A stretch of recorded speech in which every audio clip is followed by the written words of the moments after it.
Hello everyone, welcome to the second part of Advanced NLP course.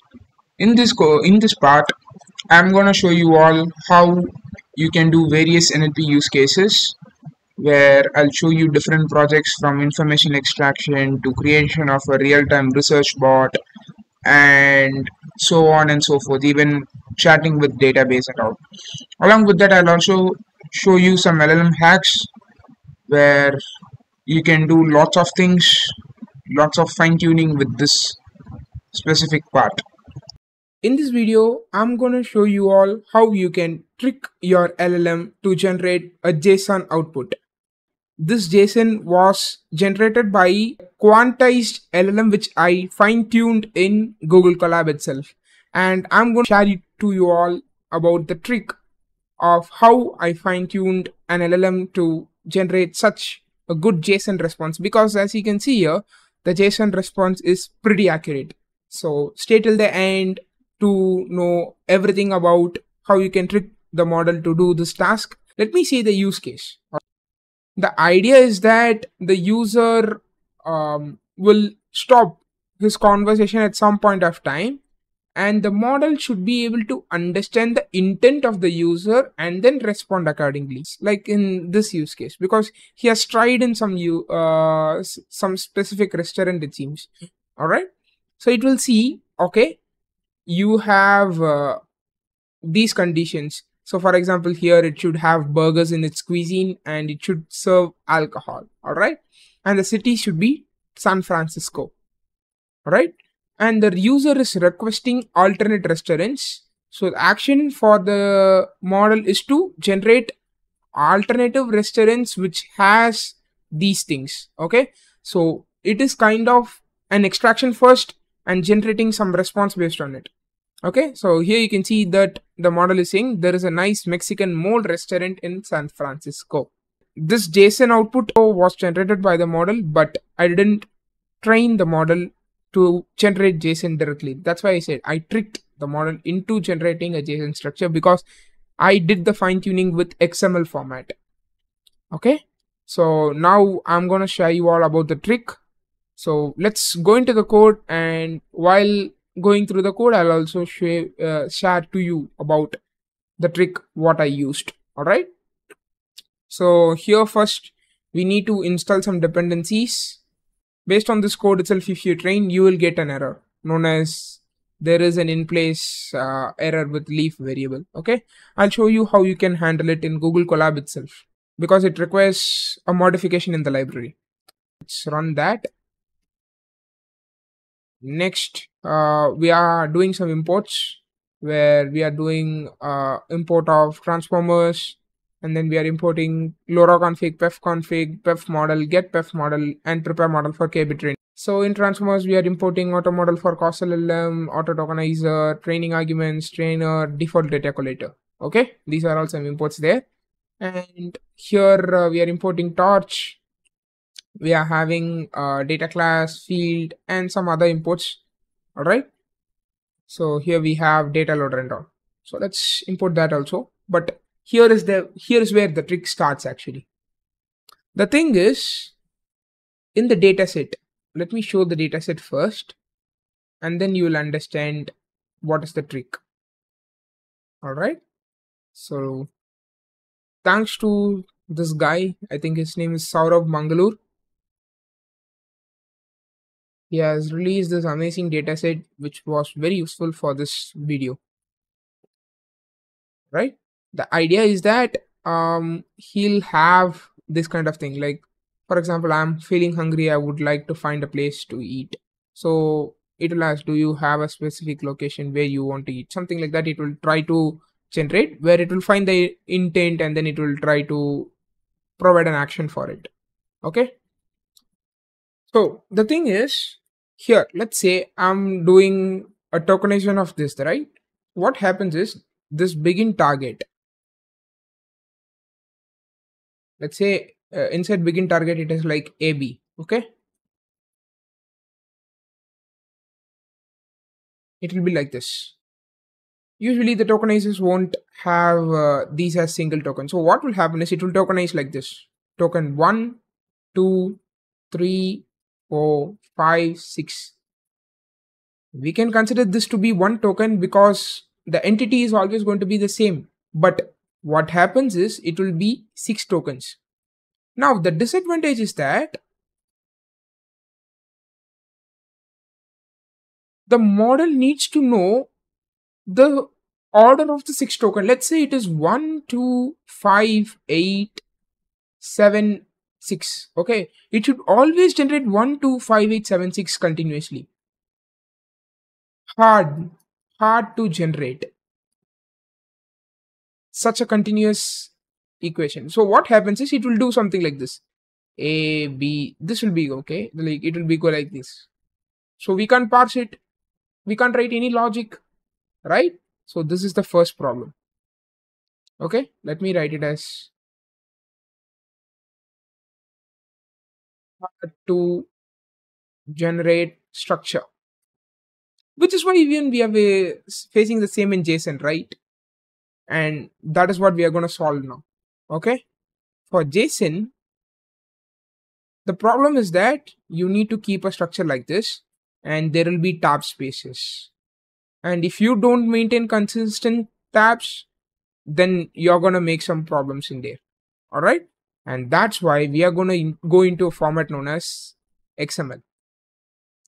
For people who are wondering how XML will be, it is like almost similar to HTML tags, right? But it is like JSON written in a HTML format. So let's say JSON is like this. A is to 1, B is to 2. And this value is A. So let's say C. Okay. It will be C opened. Inside A, it will be 1 and then closed A. B open 2, closed B, and then C will be closed. All right. So this is how XML works, and it is interchangeable. Okay. And here also you can wonder, wasn't still it is going to be 1, 2, 3 tokens, right? And that is where our trick come into the picture. Okay. Now is where I'm gonna reveal the real capability of how the model was able to generate such a structured JSON, because you can always parse this XML to JSON. How it happens? See, like without this trick, what will happen is, let's say it is like a complex structure B1/B C2. It will do like this. Okay, instead of putting the slash here, it will put here. It won't parse. It will say XML is wrong. Okay, so now what we are going to do is, here we know the entities before, right? Let's say you are doing some extraction, you always know the entities. So let's say you are doing some receipt extraction. You want to get probably the store name, the amount, and then probably the address. Okay, you will create 3 tokens for it. First, okay, store, address, and then maybe the mobile number. Okay, mobile number. And you'll do the same here. Okay, you'll close those.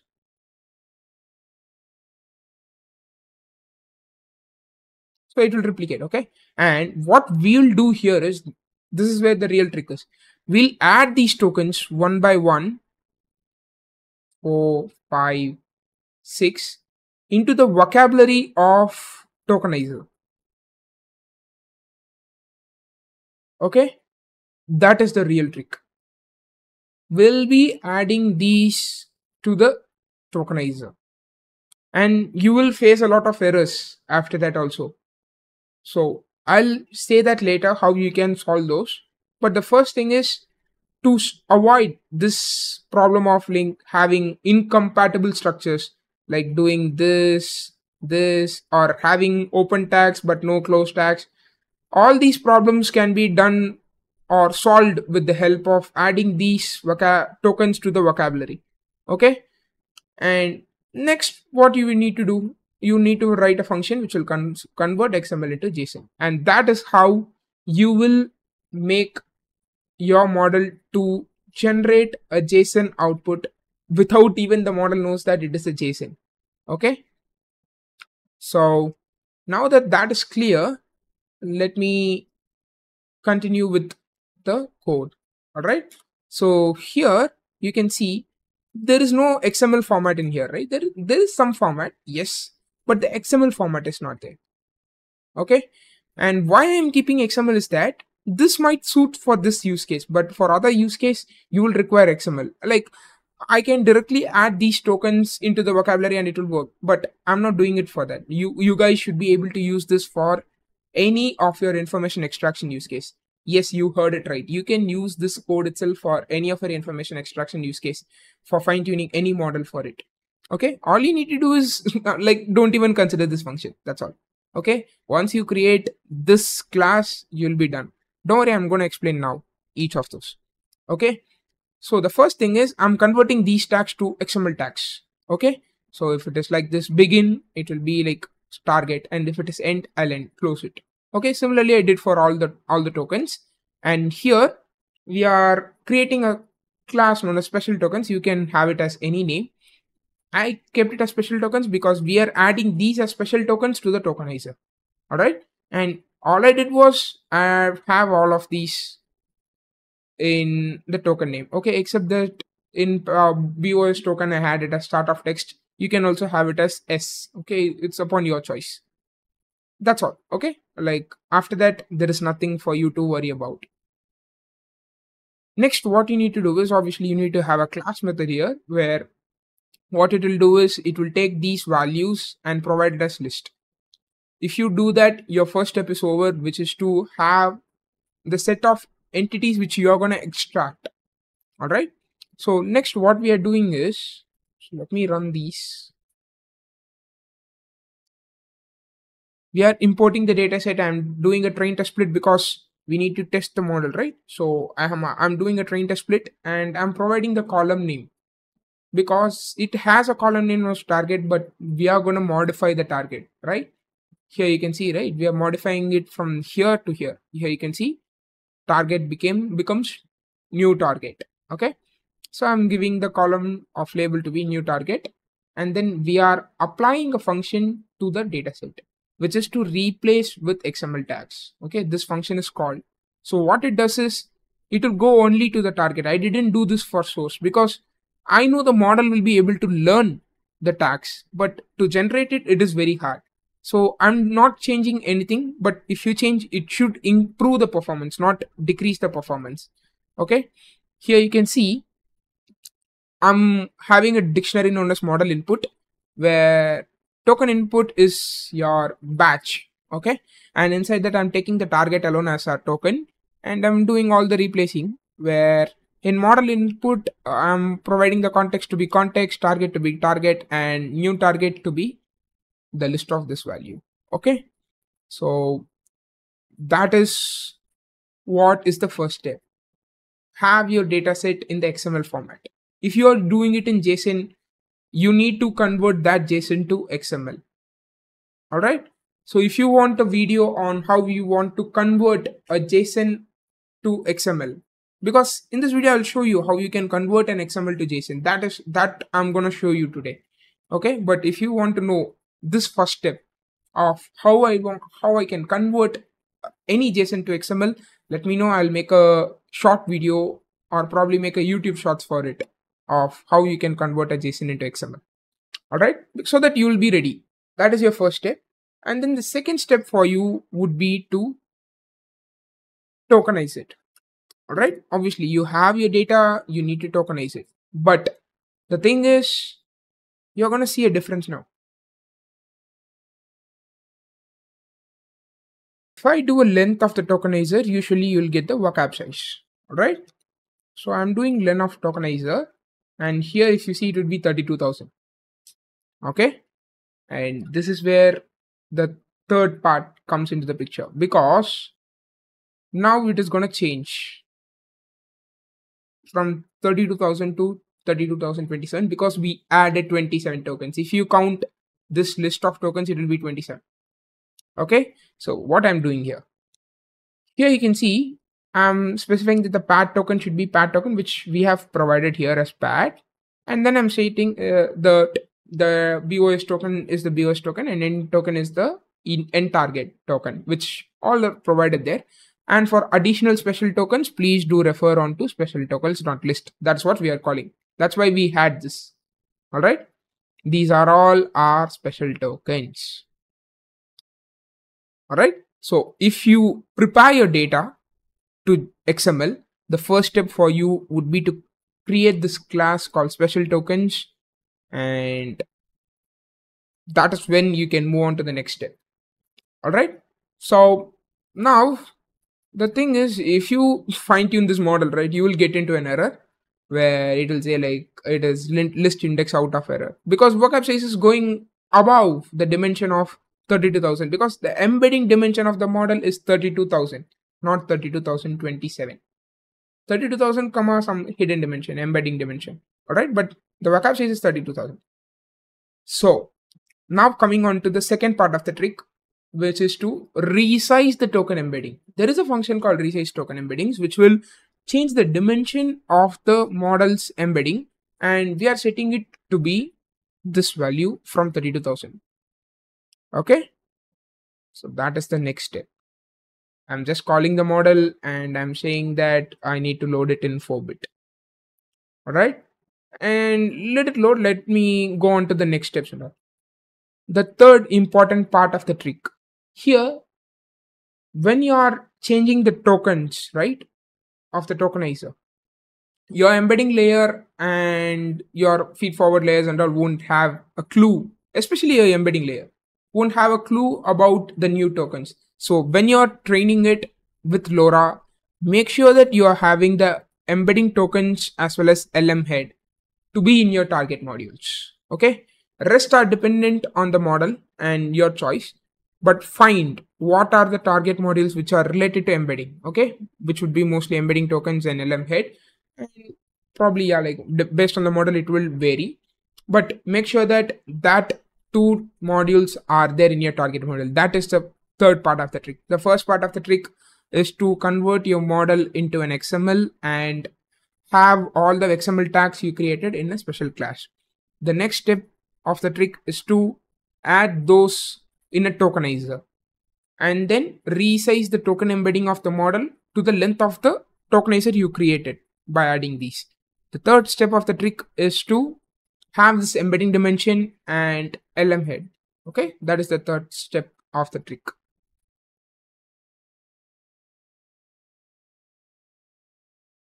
The next step would be to prepare the dataset.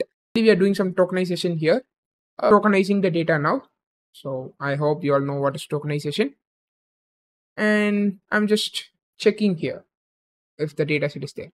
And as you can see, there is tokenization, and 32,002 is nothing but your pad token. Okay, if you want to check, you can check it.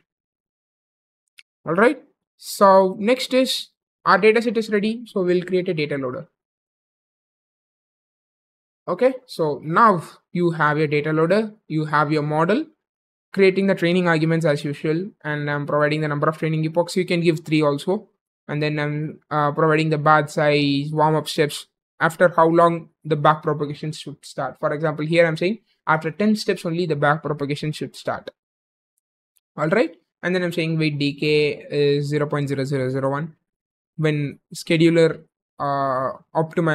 optimizes the learning rate, like it will change the learning rate, right? It will have a weight decay of 0.0001. And then I'm saying like I'm gonna train in mixed expression, so FP16 is true, logging steps is 10, so that at every 10 step I'll have training loss being logged. Learning rate is 1e minus 5, that is the maximum learning rate the model can attain, sorry, the training loop can go up to. And then this is to avoid a warning, that's all. Okay, use reintent equal to is to false. And then I'm also saying the hub model ID wasn't intent recognition, and I'm gonna push it to the hub. If you think that, okay, Vasant, I'm doing an enterprise use case, because purposely I had hub private repo equal to true being commented there, because when you're seeing this video, most people will do this because you might need in your company. Okay, and you might find it hard to have it as a public model, and you don't want to like push it in public even for a second. So at the time, what you can do is uncomment this thing, hub private repo to true, so that it will be a private repo. even while it is uploading. You need not go and then change in hub and all. All right. So next we have a trainer, which will take these training arguments, data set, model, and then the data collator, which is default data collator. And like I said, you got this error. A leaf variable that requires grad is being used in an in-place operation. This is a very common error, guys. You might face this in loss functions as well. And I'm going to show you all how you can rectify these kind of errors. Here, the problem with this error is that when you do an in-place operation, right? The in-place operation means a variable equal to a variable plus some variable. Variable itself gets replaced. If there is a gradient involved in that variable, that is when the problem happens. Okay. And now we are going to just do some hack.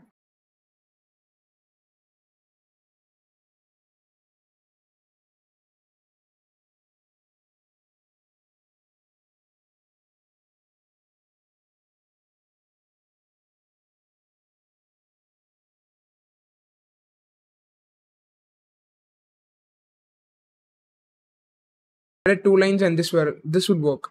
But for that, what you need to do is first restart the runtime. But don't install the packages again, because just now we have changed the package. All right. You need to restart the runtime and again run all of those.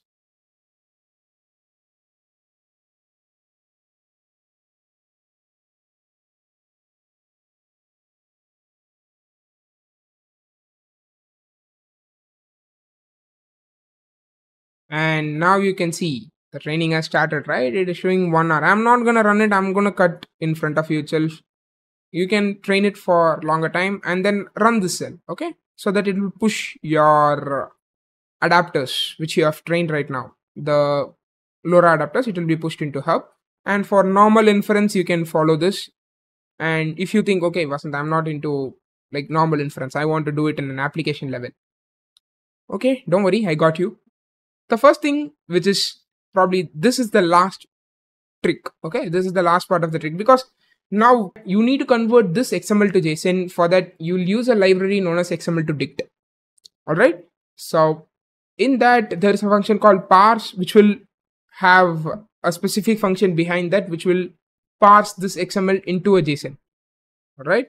So here, the thing is, you are calling the model. Okay. You should also resize the token embeddings again. All right. You should call the model. You should resize the token embeddings again. You should not call it as auto-peft model for causal LM, how I used to call it always. Because when you do auto-peft model for causal LM, it won't do this resize token embeddings call, and then it will give an error. Okay. So you should call it this way. Call the model, resize the token embeddings, and then attach your adapters like this. And then, yeah, like set it to CUDA. All right. And then next, what you need to do is have the inputs ready, send it to the inference model, which we created right now. And then, yeah, get the output. And here I just replace the context, because this is a completion. Like it will try to complete from the context, right? So I replace the context and all. And then I'm sending that string onto the XML string to JSON string function, which showed you here, right? Which will convert the XML to dictionary. And then, yeah, finally you will get a result how we got in here. For this application, we are going to use a simple yet powerful library known as Gradio. For rapid prototyping, Gradio is good. And the best part is, if you have a Collab Pro notebook, right? If you start an instance here, you can send this URL to people, and then, yeah, they will also be able to use your application for free. Yeah, that's the good part. All right. So here I'm calling the gr.interface function. Okay. In which I'm calling the get response function, which will take input as text, and then it will return a JSON output. That is what it is. And then you need to call the launch function of demo.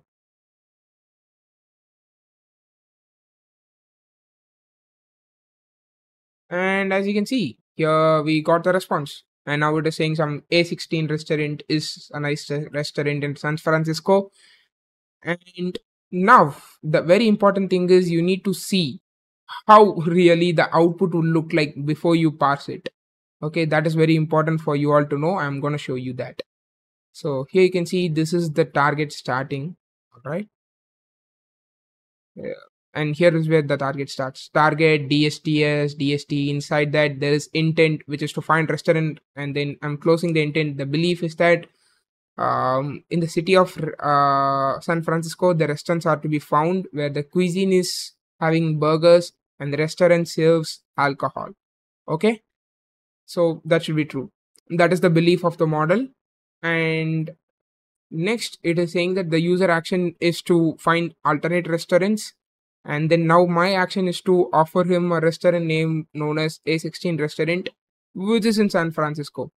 Okay. So he's saying like A16 restaurant is a nice restaurant in San Francisco. So it is closing its response and it is closing its target. And that is how you fool your model or trick your model into generating a JSON without even the model knowing that it is trying to generate a JSON structure output. Google has released an open source beast yesterday by the name of Gemma, which is a smaller model in the family of Gemini. So in this video, I'm going to show you about an introduction they have provided through their website and their blog. And then we'll also see in detail about the technical report where they have said about the methodologies they have followed in the creation of this architecture, the training infrastructure, and so on and so forth. And finally, I'll also show you how you can fine-tune Google Gemma for your own custom use case with the help of Hugging Face. So without wasting time, let's jump into the video right now, and to not miss any information, stay till the end. First, let's start with the introduction they have provided where they have said Gemma is a family of lightweight open source models, which is built from the same research and technology used to create Gemini models. So you can say like this is a kid version of Gemini. All right.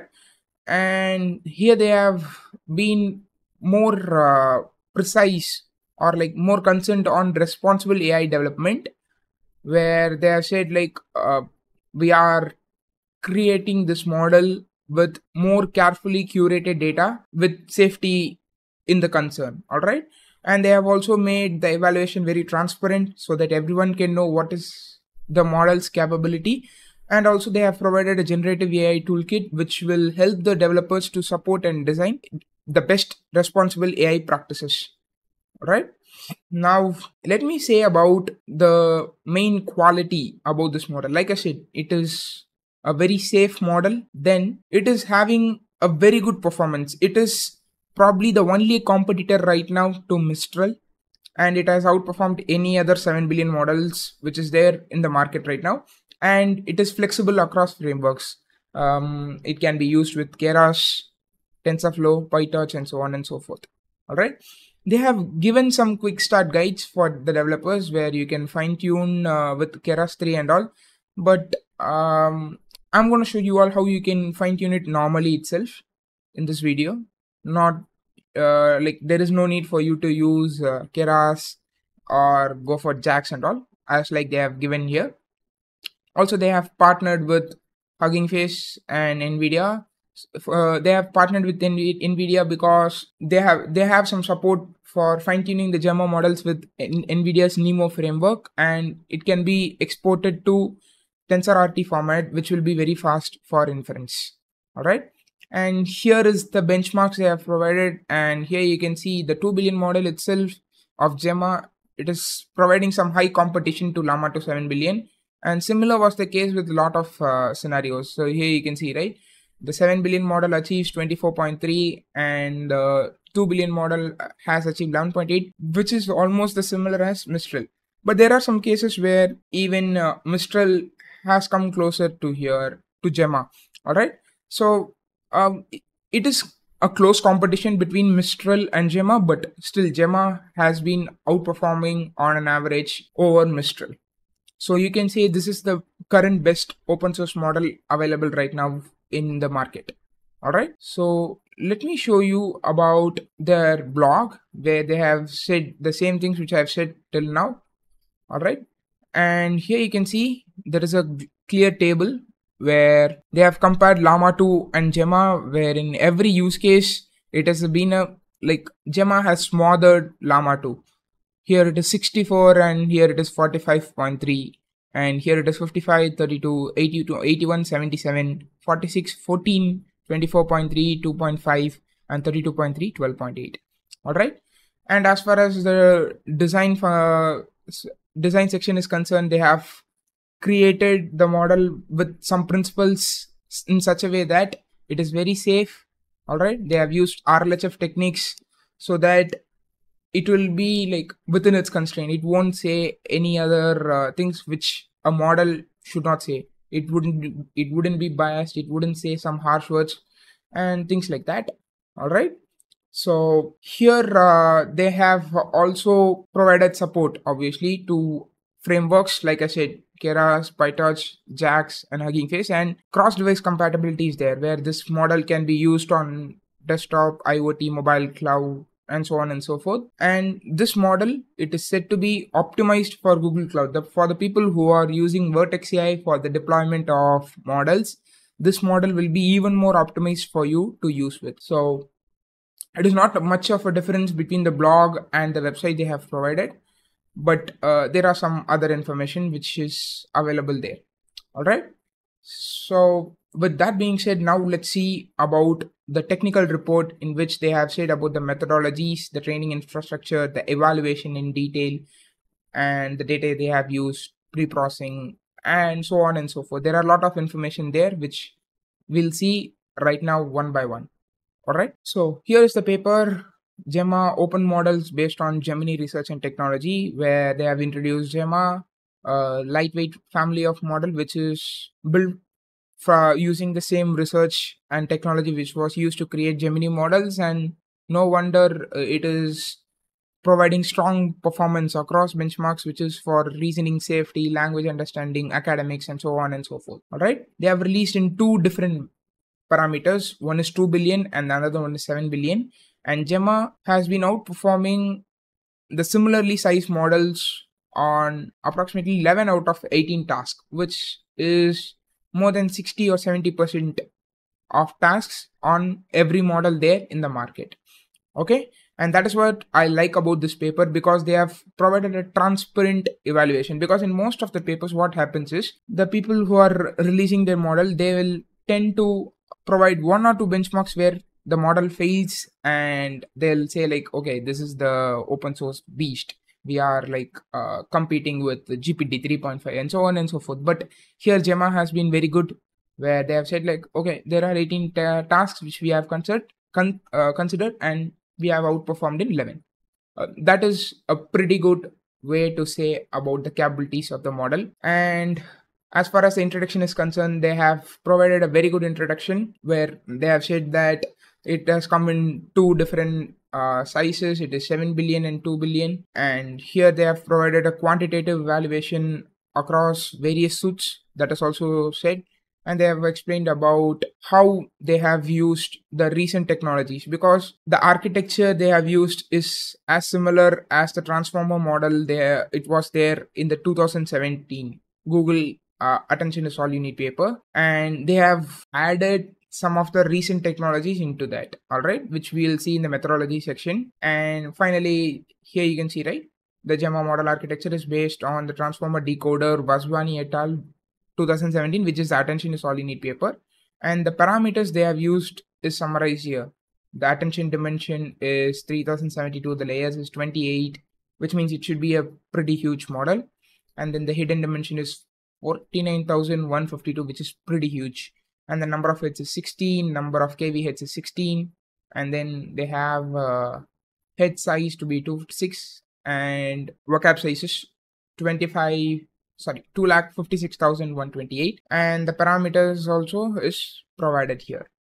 All right, the model has been set to be trained on Y8192 tokens. Okay, so here in this notebook itself, let me add some of the key insights of this model so that you can all refer this. All right, key insights. Now we know that it is this highly safe model, outperforms similar size model in 11 out of 18 tasks, follows the decoder architecture. It has been following the decoder architecture with the recent advancements being included. All right, with the first being multi-query attention. So let me show you how a multi-query attention will be. All right, usually in multi-head attention, what happens is you will have your query here. Okay, let's say there are only 4 here. Okay, query, there are 4 heads. Okay, so there will be 4 heads of key where it will be multiplied. This is key, this is query, and this is value, where once these multiplication are done, you will be multiplying with, let's consider this also to be a box. Okay, v. This will also be multiplied here. Okay, this is how usually multi-head attention works. Multi-head. Okay, but in multi-query, what happens is, as the name suggests, you'll have multiple heads for the query, but the key and value will be similar. Okay, same one, key, value. The multiplication of query with the key will be all to the same head, and that output will be multiplied to only one head of value. So here I had some doubts where it is said that group query attention is finding a probably intermediary between multi-head and multi-query, because there they will try to group some of the queries and they will multiply it. Instead of having all the queries to same head, they'll group queries to some heads. Let's say it will be something like this: value, let's say 2, and key will be 2. Let's say query is 4. All right, these two will go to this, these two will go to this, and then it will be multiplying like this. Okay, this is how group query attention was given, and this was followed even in Mistral and some of the model which came at that time, which was said that multi-query attention has been providing a loss in the performance, which is catered by using group query. But here Google has gone for multi-query attention. Probably you can also experiment with group query attention if you want to. And then the next thing they have used is rope embeddings. Okay, I'm not going to explain rope embeddings in detail because it is a very big concept by itself, where what they would have done is here the sinusoidal position embedding, which was there in Attention Is All You Need paper, is kind of an absolute position embedding where it can't be like extended. All right, but rope embeddings, what they will do is they'll take angle between two vectors and it will be like making the position embedding relative to the previous tokens. Okay, so that it will be able to extend by using a parameter known as rope scaling. You can extend the context length of your model, which they have done by using rope here. Then they have used an activation function called as JGLU. Okay, JGLU.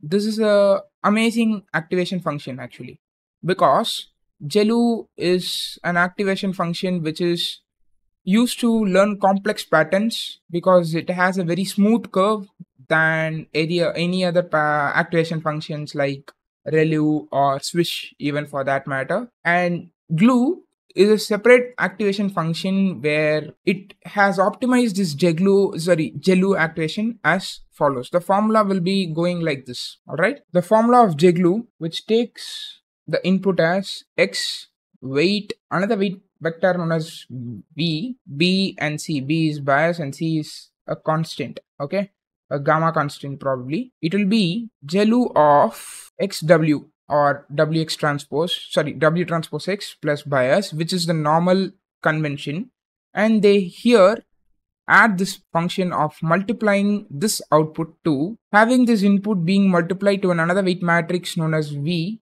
and then it will be added with this constant c. This is a learning parameter. Okay, learning parameter. All right, so this is how JGLU works, where they'll try to compute the JGLU in the conventional way and they'll multiply that output to another component where they'll multiply the input matrix with a vector known as v, and then they will be adding that with a parameter, a learning parameter. Let's say it is gamma, but it is called as gain here actually. Okay, this gain is a learning parameter which will be added. All right, so that is how JGLU works, and that has been said to help to capture the non-linearity very well in the data. Okay, So even GPT uses a function known as GELU, and this is JGLU. Okay. So next there is normalizer location, where usually either we'll normalize the input or output. Okay. Either of one locations. But here they have found out of the research that they will do both. Okay. They'll normalize at the input and they'll normalize at the output by using RMS norm and not layer norm. Okay, not layer norm, because you see the idea of layer norm is to recenter the distribution in such a way that the data has a mean of 0 and standard deviation of 1. Okay, but they have found that it is not due to the recentering of the data, but it is due to the rescaling of the data's variance. Okay, usually standard deviation is the root of variance, right? And since you are modifying the variance of the data, that is where you are getting the success by using layer norm, is what has been stated in the paper. And now what they did in RMS norm was, they said like, okay, there are some noises present in the data which you can modify with the help of RMS norm. Okay, the RMS norm function goes as follows. Given an input AI, it will be equal to AI by RMS of A. Sorry, it was C there also. Okay, it was C constant, probably gamma parameter. Here only it is known as GI. It is known as gain. Okay, I just got confused. Sorry about that. So it is AI by RMS of A, where RMS of A is equal to root of 1 by n summation of AI squared. Okay, I is equal to 1 till n. So basically what they do is, they'll divide the value by the root mean squared of a value. When you're doing root mean squared of a value, you will cater the problem of outliers. Okay, because it is not revolving around mean, not around mean. Okay, so that is the advantage you get with RMS norm. And the other advantage is not just robust, it is a robust method, it is also faster to compute. Okay, because in usual layer norm it will be x minus mu by root of sigma plus epsilon. This is how the formula is. So you should compute the mean, you should compute the standard deviation, and then you will compute the root of standard deviation plus epsilon. But here it is not like that. Okay, it is just one step. So that is why it has been more faster. These are the architectural changes which they have done to the conventional transformers. So the changes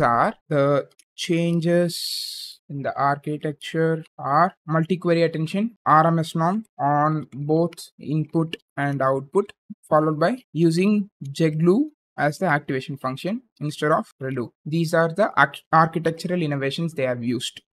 Alright, sorry. Now for the training infrastructure, they have used TPU pods with 256 chips, and they have pre-trained this 2 billion model across 2 pods, which is 512 chips then, and it is a 16-way data replication for 7 billion model.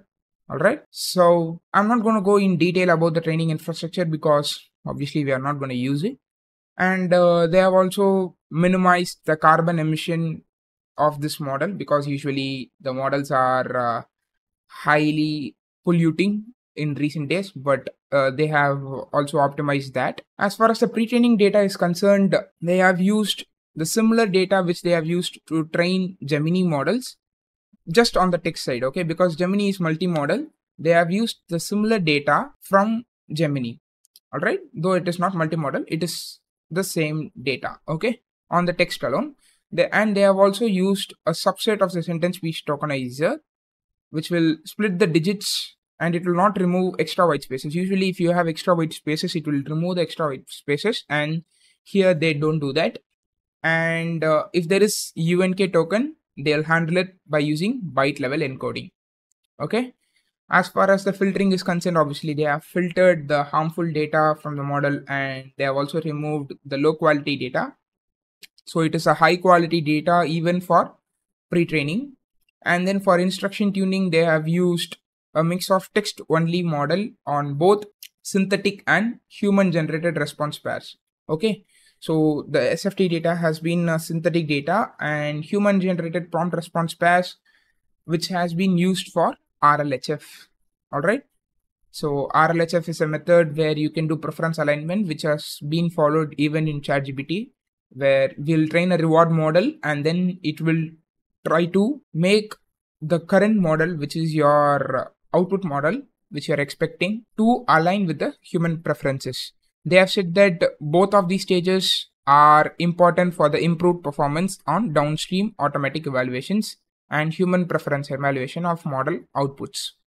Okay, and for supervised fine tuning, they have took some random prompts, they have shuffled it, and then they have evaluated it so that they are saying, okay, it's not like I will always ask the instruction at the top. Okay, and they have constructed different prompt sets for highlighting the specific capabilities such as instruction tuning, factuality, creativity, and safety, because all of these are very important. Because once you do instruction tuning, your model should be able to follow your instruction and generate factual and creative responses whenever it is needed, and it should be safe always. So they have covered all of those. And when they are doing synthetic data also, they have done some filtering, and then they have formatted it, where for the formatting they have used a structure as follows. User, like this is how the data will be. Start of token, user, knock knock, end of token, start of turn, user, knock knock, end of turn, start of turn model. It will try to complete there. Who's there, end of turn model. Okay, but if you want to do multi-turn conversation, you will do till this. Okay, start of turn, user, Gemma, and then the model will ask Gemma who. Okay, so this is how they have formatted the data. All right.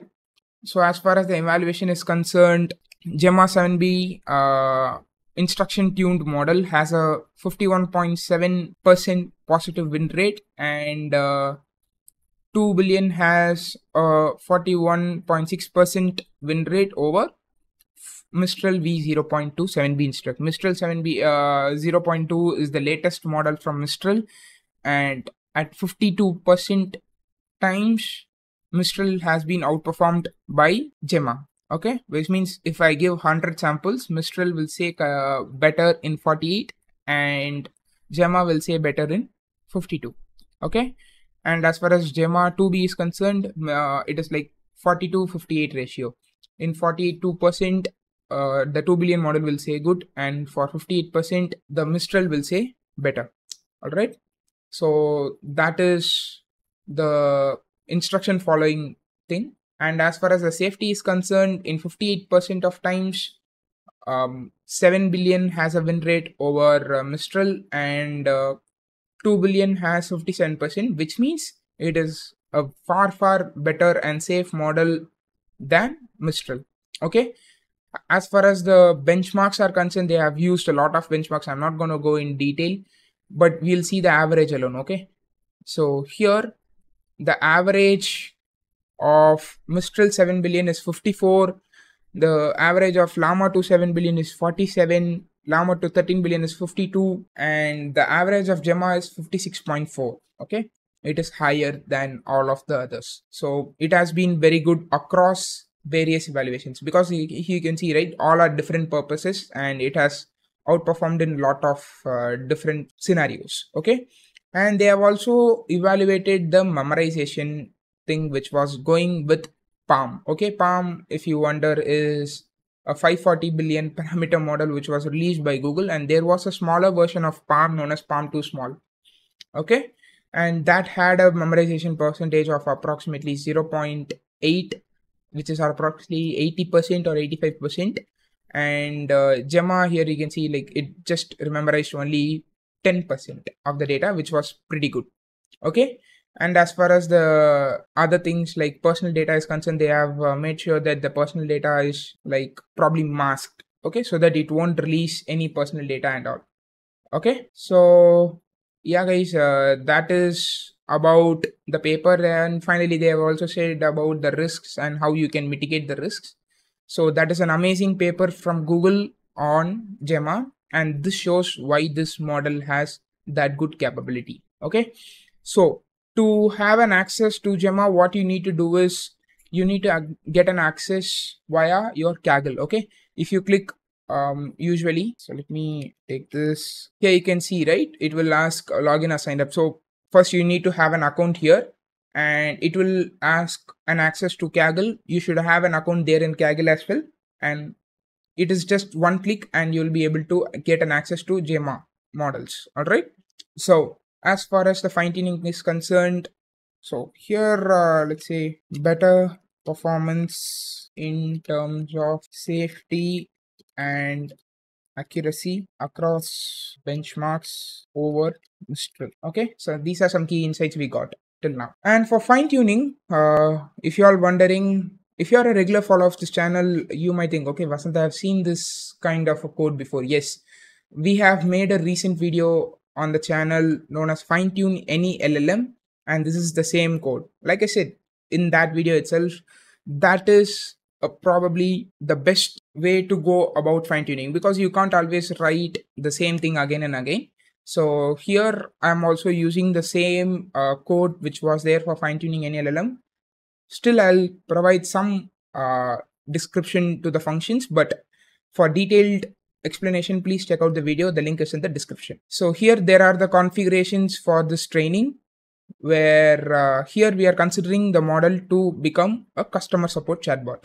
Okay, and we saw an example before the video starts itself, right? So here for the training, you have a function known as train and save model, which will first ask create trainer, where in create trainer, it will call the load model tokenizer function, where it will try to load the model and tokenizer based on the configuration provided. It will try to load in 4-bit, and if you are using LoRA, it will attach the LoRA adapters. And here I have checked the target modules. It is the same as Llama and Mistral, so you need not worry about the target modules also. So once you have called the model, next you need to create your data, that we'll see later. Obviously the LoRA config is now ready, and then here we need to set our training arguments, which is set here. Okay, so we have provided output directory, training batch size, gradient accumulation steps, optimizer, learning rate, scheduler type, and so on and so forth. The same training parameters which we have used before also. And then we are set the packing to be false, and the max sequence length also is provided. Okay, so finally the model will be trained and then saved. Okay, now for the create data function, this is where it is something different. Okay, so this is the data which we are considering thanks to ByteText, whoever it is or whichever organization it is, for such an amazing data set. So this is the data set which we are considering, where given an instruction, it will try to give the response. Okay, so this is customer asking some query and the model is responding to it. And here I'm taking the same instruction and response because SFT trainer expects the model to have or the data to have a single column or a single feature as the text field. And here we are considering text as the column, where I'm formatting the input with alpaca prompt, where I'll keep it as human and assistant, not the way which was there for the training of Gemma, so that I can test, okay, is my fine tuning really working? Okay, so here you can see the model was pretty less in size, like it is around 5 GB. Okay, and once I was training it, even for 250 steps, it gave a pretty good loss, 1.36. And I asked a question known as, I have a problem in my order 1, 2, 3, so I want to cancel it, how I can do it, something like that. And it said, like, it was a pretty good response. If you, I understand that you have a problem on your order number. That is how the dataset was. And I would be happy to assist you with the cancellation process. To cancel your product, please provide me the necessary details such as order number or any other such additional and relevant information. I'll try to provide you with the best assistance. If you have any further questions, please reach out to us. It is really it feels like really a person is talking to me, not an AI. Okay, and that is how you fine tune Gemma model. We are going to see how I made my current best model till date, where in open source LLM leaderboard, I have uploaded probably one of the top 50 models, that too just using Google Colab. That is what we are going to see today. So let's jump into the video right now. As you can see here, under my name Vasant, there is a new model known as Beast Soul New, which is open sourced, even you guys can use, and it has scored around 75%, which is not that bad. Probably it is around, like I said, a top 50 model, and thanks to MergeKit.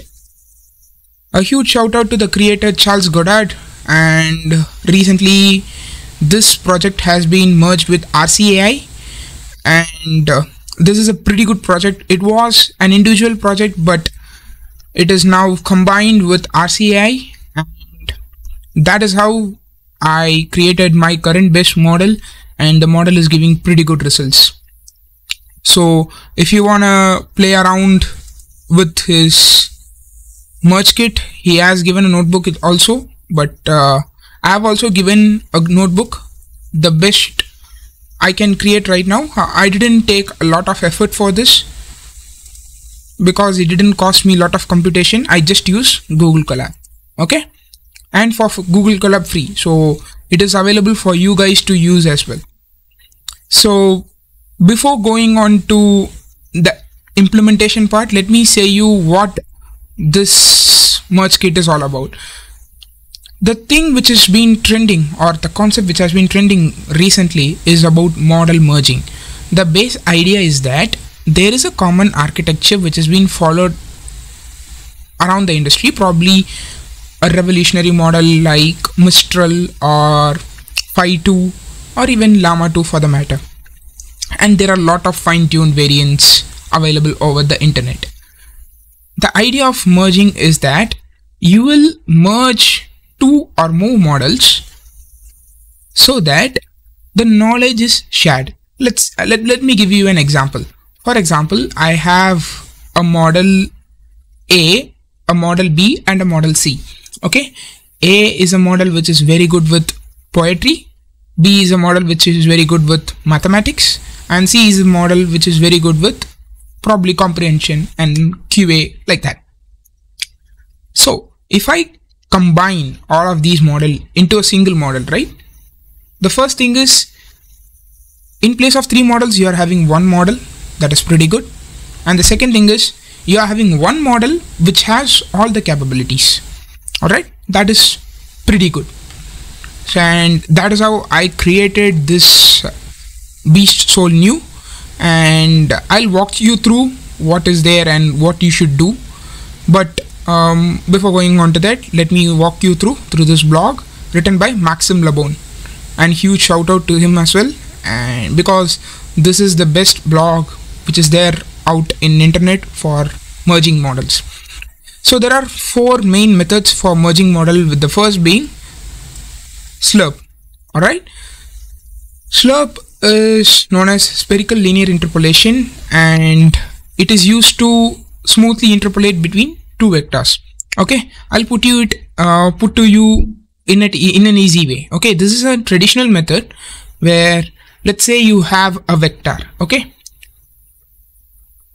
let's say there is 2 vectors actually, because there are 2 models, and given a layer you have 2 vectors, and the idea is that the vectors are in a 3D plane and you want to make those 2 vectors into a single vector.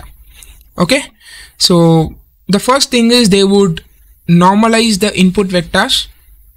So what happens with normalization is that usually you will have all of those in a single range, right? Like it is 0 to 1. So even if the vectors are negative, one is negative and other is positive, the first thing is you are getting rid of the direction and you are holding on to the magnitude alone. That is the first point. Second thing is, since these are vectors, there is an angle between them, and you are going to find that with the help of dot product. And once you find that, okay, this vector are nearly collinear, it doesn't matter, like, you know, you can do normal linear interpolation, and if it doesn't, then you will have a scaling factor or interpolation factor, so that you will try to get the angle and merge all of those into a single one. That is how these vectors are combined together. This is a pretty famous method, and the author has said that this is the most popular merging method, and I have used this method as well. Okay, don't worry about the configuration, let me say about that later. All right. The one thing which is a disadvantage in Slurp is that you can only merge 2 models at a time. Okay, let's say I have 5 models to merge and 5 different tasks probably.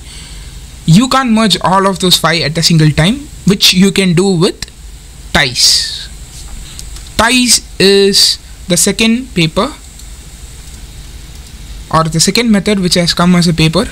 Okay, this is a pretty good paper, a pretty good read if you will. I would recommend you all to go through this paper, but if you think, okay, I'm not having time, so Vasant, can you make a video? Please let me know in the comment section. I'll make a video on Ties merging itself for sure. But overall, this is the idea of Ties. So what happens is, let's say I have 3 models here, right? Model 1 is purple, model 2 is pink, and model 3 is yellow. Let me put it as yellow. Okay, at each task, right?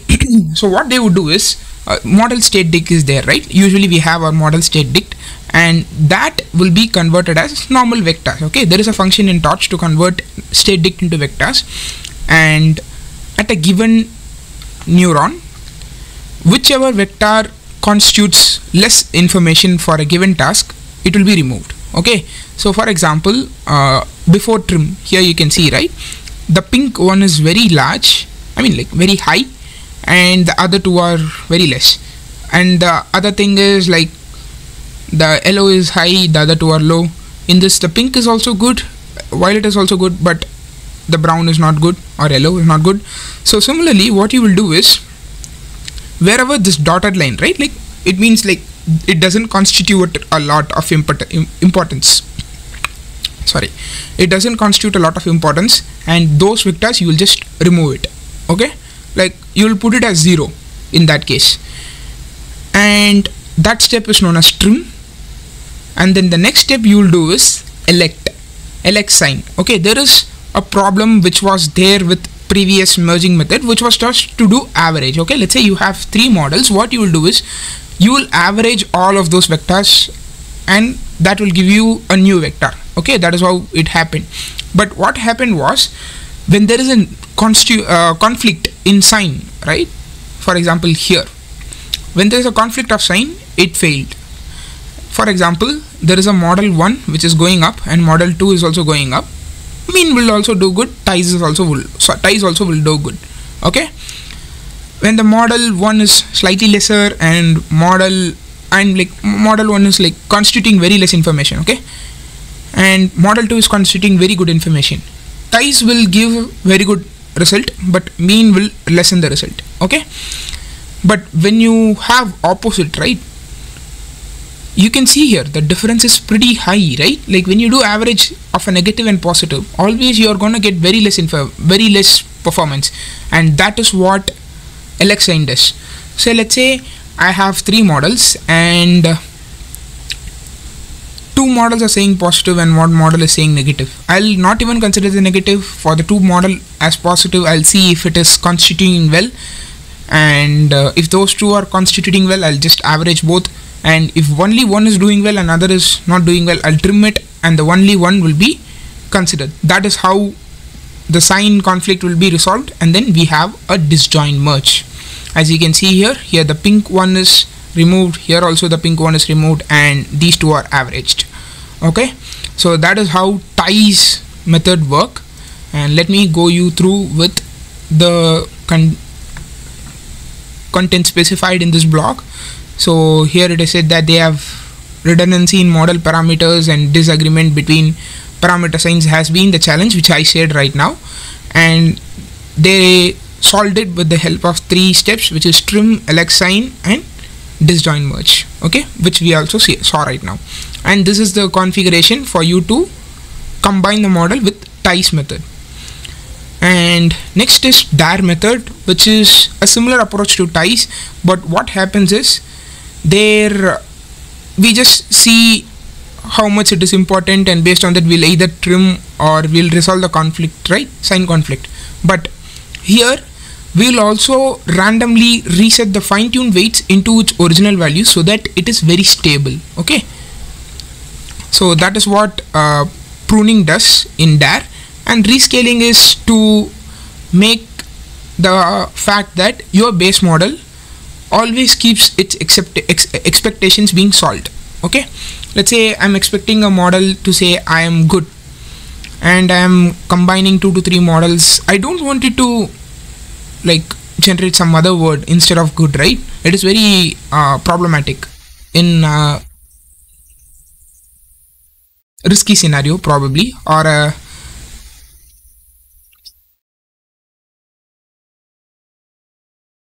highly sensitive scenario. Yeah, I was just searching for the name.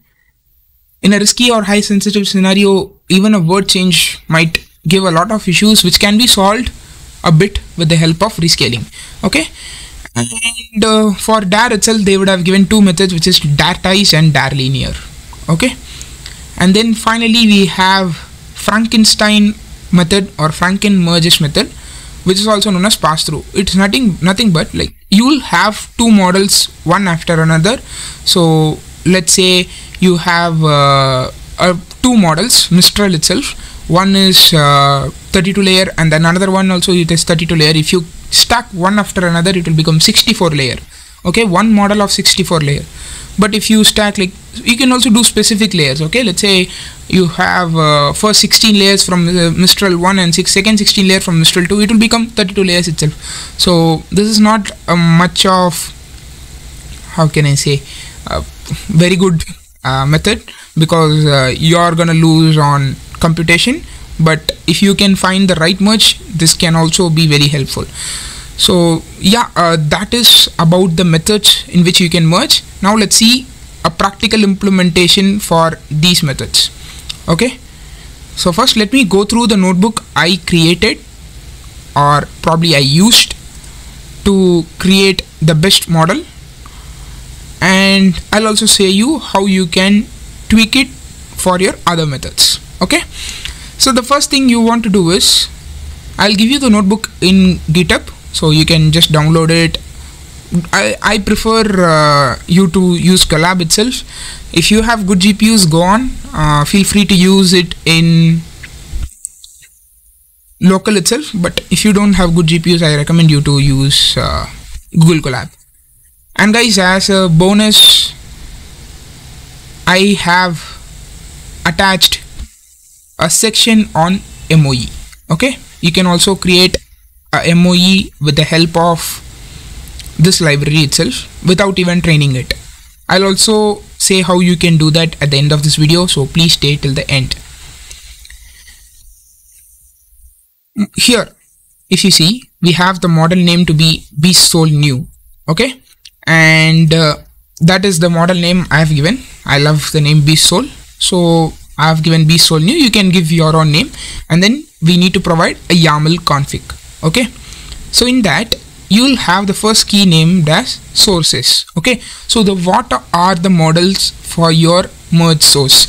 You're gonna merge and you need some source models for you to merge, right? What are those models? For now, here I'm considering 2 models, which is UD Kai Turdis, which is my base model. Okay, let me put that here. And also I'll also show you how you can upload your model into Leaderboard, so that you can see how good you're performing, and probably even let me know how you performed, and then I'll probably follow the same merge for myself. Okay, so I recommend you all to follow this video completely and upload your models to Leaderboard, and let me know if you can get a better performance than what I have right now. So this is the first model which I'm considering to be my base model. When I did this, this was a pretty good model. It was one of the top models, so I considered this because it was giving pretty good results at that time itself. Okay, and then on top of that, I merged another model known as Flemingale. I guess I spelled it correctly. Fleming-Miguel. Yeah, Fleming-Miguel MBX7B. This is the second model I merged. So you can also use these 2 models for your merging, and the merge method I used was Slurp because that is the most famous method. But yeah, like I said, I'll also show you how you can do for other methods. Next we have a parameter for us to state that this is the base model, okay, because I'm saying, okay, I want to merge Fleming Miguel MBX7B to UDK Turdus, okay, not the other way around. So that is my base model, and I'm stating that the parameters are I wanna give this much importance to attention and this much importance to each at multi-layer perceptron, okay. I'll recommend you all to keep this as the same because it works very well, and I'm stating that I want the data type to be bfloat16, okay. Now coming on to the merge, you don't even need to edit anything here. What you all need to do is change your runtime here. I ran it in CPU, it worked, so probably it should work for you as well. But if you are going for other models, please check if it is loadable in CPU. So in that, what it does is basically it will try to clone the merge kit. GitHub repository, and then it will create a YAML config based on the config we wrote here, and then it will call this specific CLI command known as merge kit YAML config.yaml merge models, and I'll also copy the tokenizer. Here since I'm running in CPU, it will also use lazy tensor loader, and then it will make sure that each shard size is 1 byte, okay. So yeah, that is about the merge, and then you need to put your secret key here, okay. I hope you all know how to create a Hugging Face token. Once that is done, click add new secret. For that you need to do is click this key button, put your token name here, put your value here, click access. That's all, you are done. And then you need to put that name in here in token, okay. If you do that and put your username here and a license here, you'll be pretty much sorted, okay. You can just run this and it will run it. So that is about the merging, okay. But like I said, what you need to do for other methods and what you need to do for OpenLM leaderboard. So the first thing is, they have given this configuration, right? All you need to do is copy this, paste it in here, okay. Just paste it in here, replace with your models, and you are done. You can just choose any model, but the base architecture should be same. For example, all these models are of the same architecture, Mistral, okay. Even these two are Mistral. So if you are gonna merge Llama type models, use Llama type models. If you're gonna use Phi model, then use Phi type of models, okay. The base model should be the same, and the parameters also should be the same. Like if you are merging 7 billion model, it should be 7 billion models, okay. Those are some restrictions for you to do when you are merging models, okay. Now let's say you have completed it, your model is uploaded, okay. So now what you need to do is to do leaderboard, right? You need to go to Hugging Face OpenLLM leaderboard.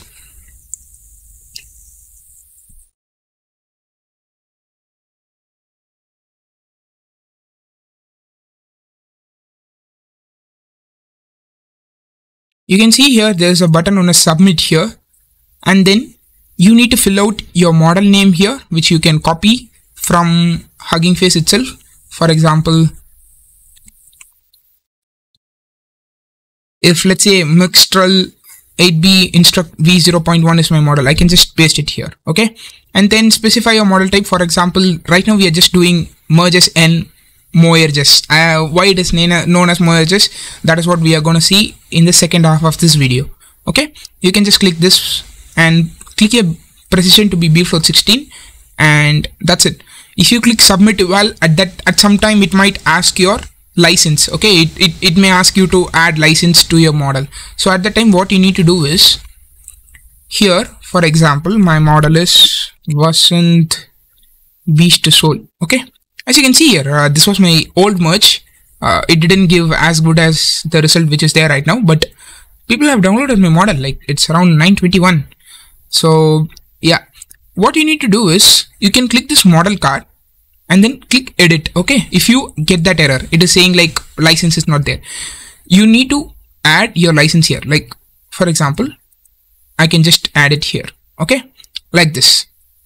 If you do that and click commit here, obviously I didn't change anything. For you it might change, so then you need to click commit changes to main, and then what you need to do is reload the Hugging Face, open an LLM leaderboard, fill out the form again, and then leave it for 1 or 2 hours, and then you can search your model in there and it will work. And if it doesn't work and your model is ready, let me know in the comment section, or even you can ping me in the Telegram group.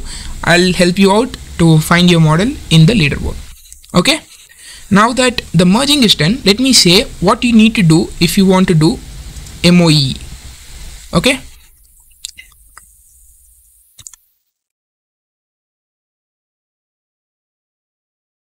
for MOE, what you need to do is, first thing, you need to provide your base model. Just you guys need to understand that this guy Maxim Labon, he created his own like adaptation for Phi. Okay, but you can't do that right now. So what you need to do is find 2 to 3 mixtural models. Let's say you're finding these two itself. Just put these here. Okay, put one of these model in base model. Let's say I'm doing it right now. Okay, I'm not gonna run it, but you can run it also, because I don't think I have space. But if you have good GPUs, you can also try to use this. But I'm saying, guys, this is the best model I have right now, and I'm not even putting hard efforts to it by fine-tuning it or something like that. Okay, let's say I'm just merging 2 of these. Okay, all you need to do is you want to say which model you're gonna use for which task. Let's say Turdus is good with math, and Fleming Miguel is good with probably poetry. I'm gonna ask some questions related to poetry in this positive prompts. Let's say it is, what is poetry, something like that. But with Turdus, let's say I'll be asking what is 2 plus 2, and all you need to do is replace this config with this. That is the first step, and then the next step is click mixtural branch. Okay, and enable load in 4-bit here. Okay, load in 4-bit. Okay, and with these two you would be sorted. Alright, I'm not gonna change this. I'm gonna keep it the way it was, so that you guys can execute how I have right now. Okay, but you can change this to do MOE merge. So basically what happens in this MOE merge is that they are trying to replicate the functionality of mixture of expert gate. Okay, the gate network, the idea of gate network in short is that you wanna say that this specific token, it is more suited to be answered by the model A rather than model B. That decision is to be decided by gate network, and here they do it with the help of some semantic similarity, and that is why they are asking you some prompts for them to check. Okay, this is closer to this. Okay, so you can say that this is a clown MOE, and that is how the author Charles Goddard has termed this MOERG. Okay, and the other process will remain the same. Okay, once the model is ready, you can just again run this cell and run this cell again, and then yeah, you are good to go to push it to the hub. Okay, and yeah guys, that is for this video, where in this video I've shown you how I've created my current base model, and you can see it is one of the top 50 models in the open LLM leaderboard. I'm going to show you all how to create your own mixture of expert, that too from scratch. Now you might wonder, Vasant, it is too hard, right? Like to create a mixture of experts, it is a lot of process involved in it. It is a black box. But I assure you all, by the end of this video, you'll all know how you can convert any of your model into a mixture of expert model, be it Mixtral, Switch Transformer, or the latest model, which is Gemini. Even Gemini 1.5, which is a 1 million context window model, follows a mixture of expert approach, and I'm gonna break you down to the crux of the field of how mixture of experts work. All right, so in this video we'll be seeing the theory of how a mixture of expert work, as well as we'll see how to code and convert any of your existing model into a mixture of expert. Okay, be it a normal text classification or a very big LLM. This mixture of expert concept can be even applied to models like LSTM and so on and so forth, right? Because it is a core which can be applied to any of the models, right? So now let's see about the theory of how an LSTM works with the help of this amazing blog written by Avinash Suryarchi, who is a great guy who has written this blog in an amazing way, and that has been very great help for me to get to understand about mixture of expert. And guys, this is his LinkedIn profile. If you all think like he deserves some more, like probably connect with him and let him know that his blog was very useful. All right, so yeah. So yeah guys, sorry I'm not well. So here you can see I have Mixtral's code, Mixtral not Mistral, switch transformer, which is a 1.3 trillion parameter model. All right, and I'm going to show you about how you can create such models with the help of mixture of expert as a logic. All right, so here you can see he has said like he has been inspired from the great Andre Karpathy's Make More implementation, because Make More also an MOE project which Andre Karpathy did with the help of RNN, LSTMs and all a long back, and based on that he has created this project known as Sparse MOE. All right. And we are inspired from him to create our own MOE, where I'll convert the model which I created in the Transformers from Scratch series to a mixture of expert model. Okay, so if you haven't seen the Transformers from Scratch, I recommend you all to watch it later, because I'll also give some introduction about the components which is used and how it works. But to understand detailed, please watch the more series after this video. Okay, so yeah guys, and recently if you see there is a thing going on in Meta, Mistral and all that. There is a possibility for Llama 3, okay, where Mark announced that there is a Llama 3 which is going to be there, and it has been rumored that it is a mixture of expert large language model. And we also know Gemini is there, Mixtral is there. Mixtral is currently the best open source model, right? All follows this mixture of experts approach, and in this we are going to see how to create our own mixture of expert. All right, for this we'll use the feed forward layers of the model to become the mixture of expert, and there is a component called router which we'll use to route to it. All right, so let's not go into the theory of this guy. Okay, I'll explain the theory by myself, and let's see the code also. All right, but this guy's code has been a very good inspiration for me. So if you all want, you can also check this blog. All right, the link will be in the description. Now to the components in mixture of expert. All right, components of a mixture of expert model. Okay, components of a mixture of expert model. So here there are two main components, where one is your expert and then another is your router. Okay, usually for experts we'll use the feed forward layers, okay, feed forward blocks. And for router there are very much different methods, and here we are going to use a router called noisy top k gating router. Okay, these are the two main components in a mixture of expert model.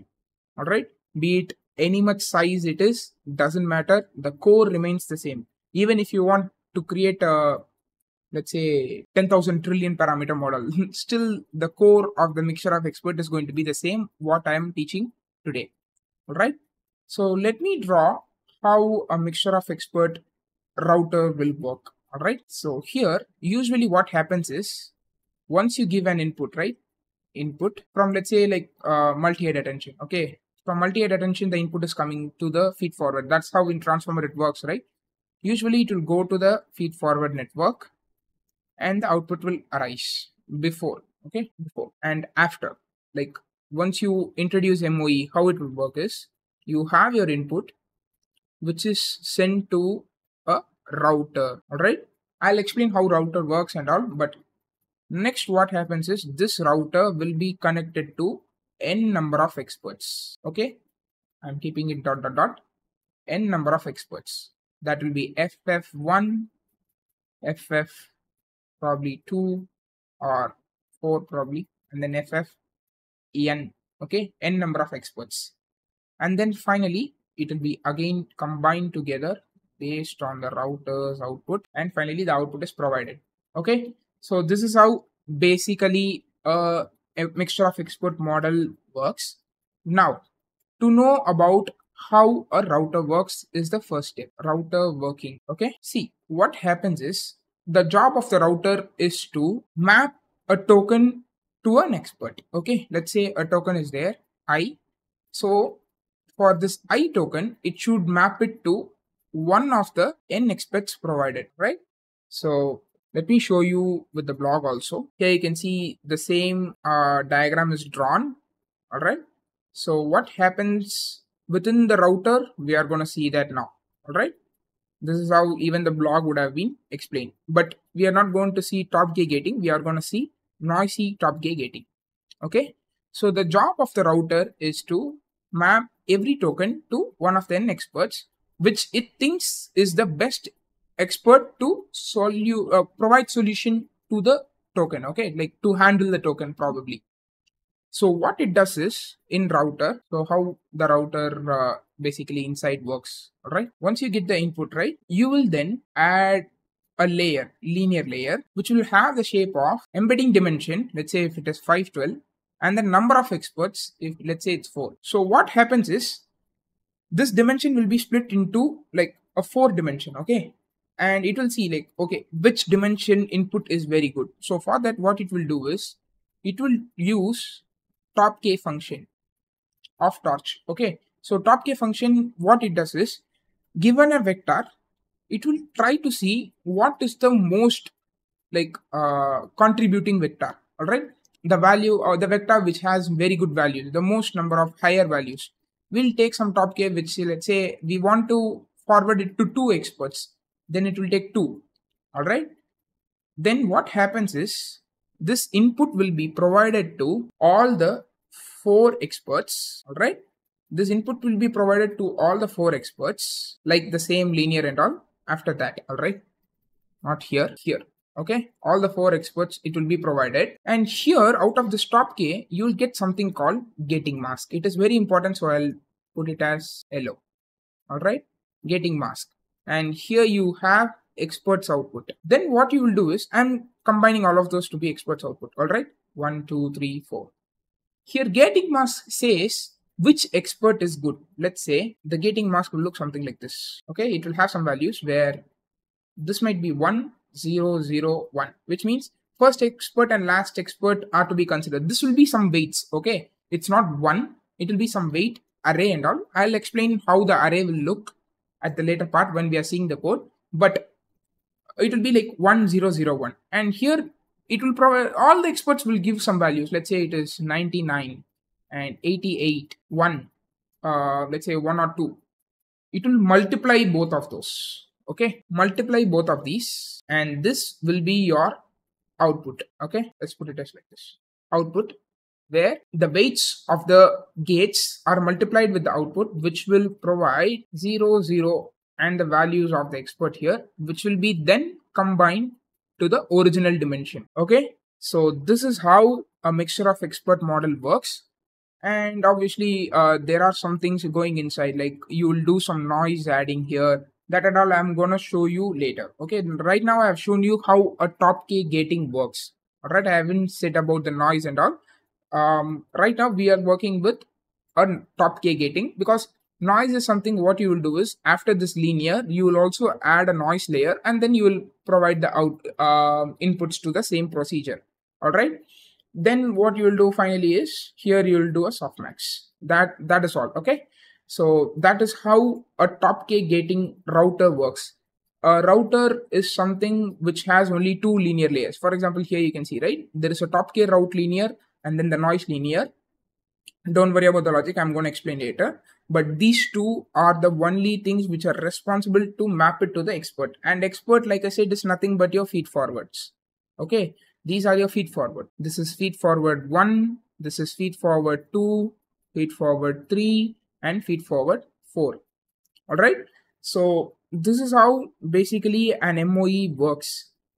All right, it is not like something very complicated and all. You are providing your input, you are mapping it to the number of experts you have, and those inputs are provided to your experts, and then you are taking top k out of this output, and then you are taking a gating mask, you are multiplying the expert output, and then you are getting your output. All right, so this is how usually it works, and as you can see here, this is the diagram. All right, so here you can see, right, element wise multiplication. That is what we did before. All right, so if you do this, you'll have your mixture of expert router being ready. Okay, this is the router.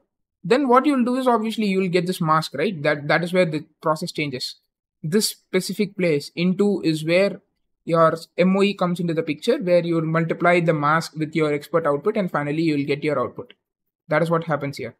All right, so this is an overall idea of how a mixture of expert works. And if you don't understand still, let me know. I'll probably explain you in the comment section as much as possible.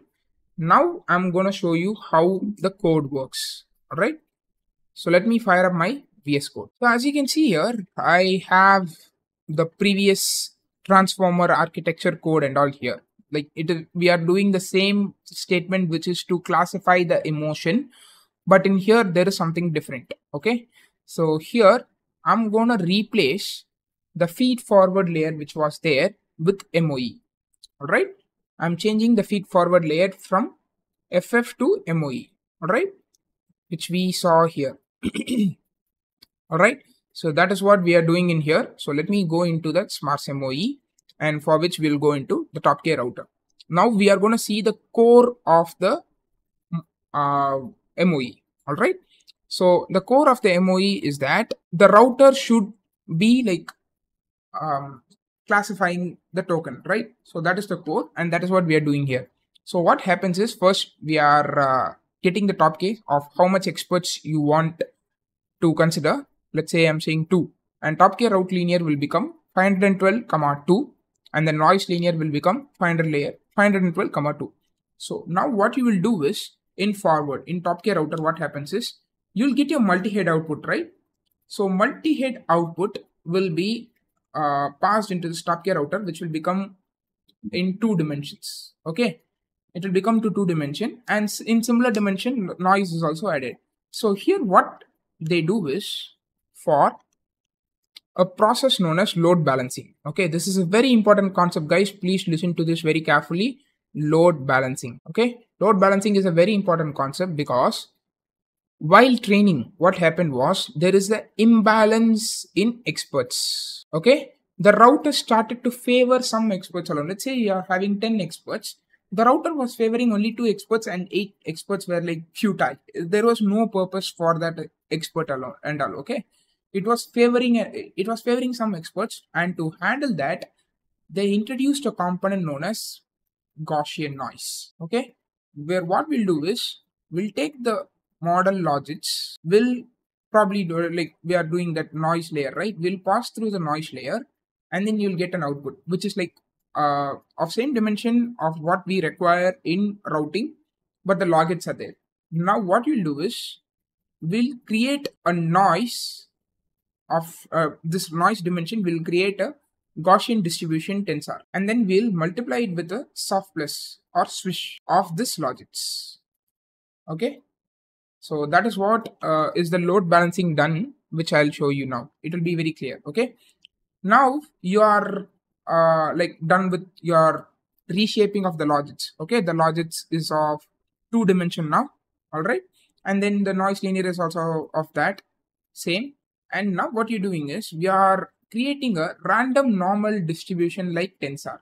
Okay, random like means random normal distribution like, and since it is some random number, it is becoming the noise. Okay, So in that noise, we are multiplying the noise logics where we are doing some soft plus, which is swish. All right.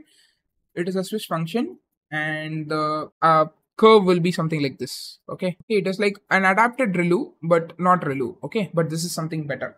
This is how a swish or soft plus function will look like, activation function. Okay. Now you have your noise, you have your logics. Now you'll add these both, which will become your noisy logics. And that is when you'll do your top K. Okay. Once you do your top K, you will get the indexes in which your expert is the best, and that logits also will be there. We need both. Okay. So now what you will do is you'll fill the tensor. Okay. We'll create a tensor which will have minus inf like this. Okay. Initially it will be like minus inf, minus inf, minus inf, minus inf, and so on. Okay. This is how this top K like zeros tensor will be like. All right. Now what you will do is in this zero, there is a function called scatter. Okay. In the dimension -1 at the indices of top K, you will fill the top K logics. Let's say in top K logics, it's 0.8. These are the weights. Okay. Like it is 0.9, 5, 12, something like that. Okay. It will be some values. And let's say here it is 0, 0, 0, some values. Okay. Now what you will do is you will fill these values inside this zeros which you created at the indices given. Okay, if the indices is 0, we are not even going to consider it. So it will be something like 0.8, 0.9, 5, 12, but this will be same, minus inf, minus inf, minus inf. So why we need minus inf? That is another question, right? So here to create the weights, right? Getting weights of why this weights? Okay, first let me answer that question. Why weights? You see, we are taking top 2 expert, right? But still there, I'm like, I want to say like this expert is more good and this expert is less good. Okay, obviously among the experts, these two are the best, and out of this is the best and this is the second best, and that is given by weights. How much an expert output is considered or weighted. Okay, that is what is this weights. Okay, so now to the question minus inf in this weights. See, this weights will be of some value, like it will be of 200, minus 800, something like that. But always when you provide these kind of probabilities, it should be soft maxed. Okay, so that everything is becoming to 0 to 1.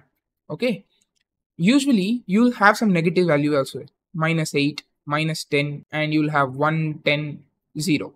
Okay, let's say these are the 5 output. Here, if you do softmax, right, this will become 0. This will become some values after 0. This will become 1. Okay, but here the thing is minus 10 is also good. All right.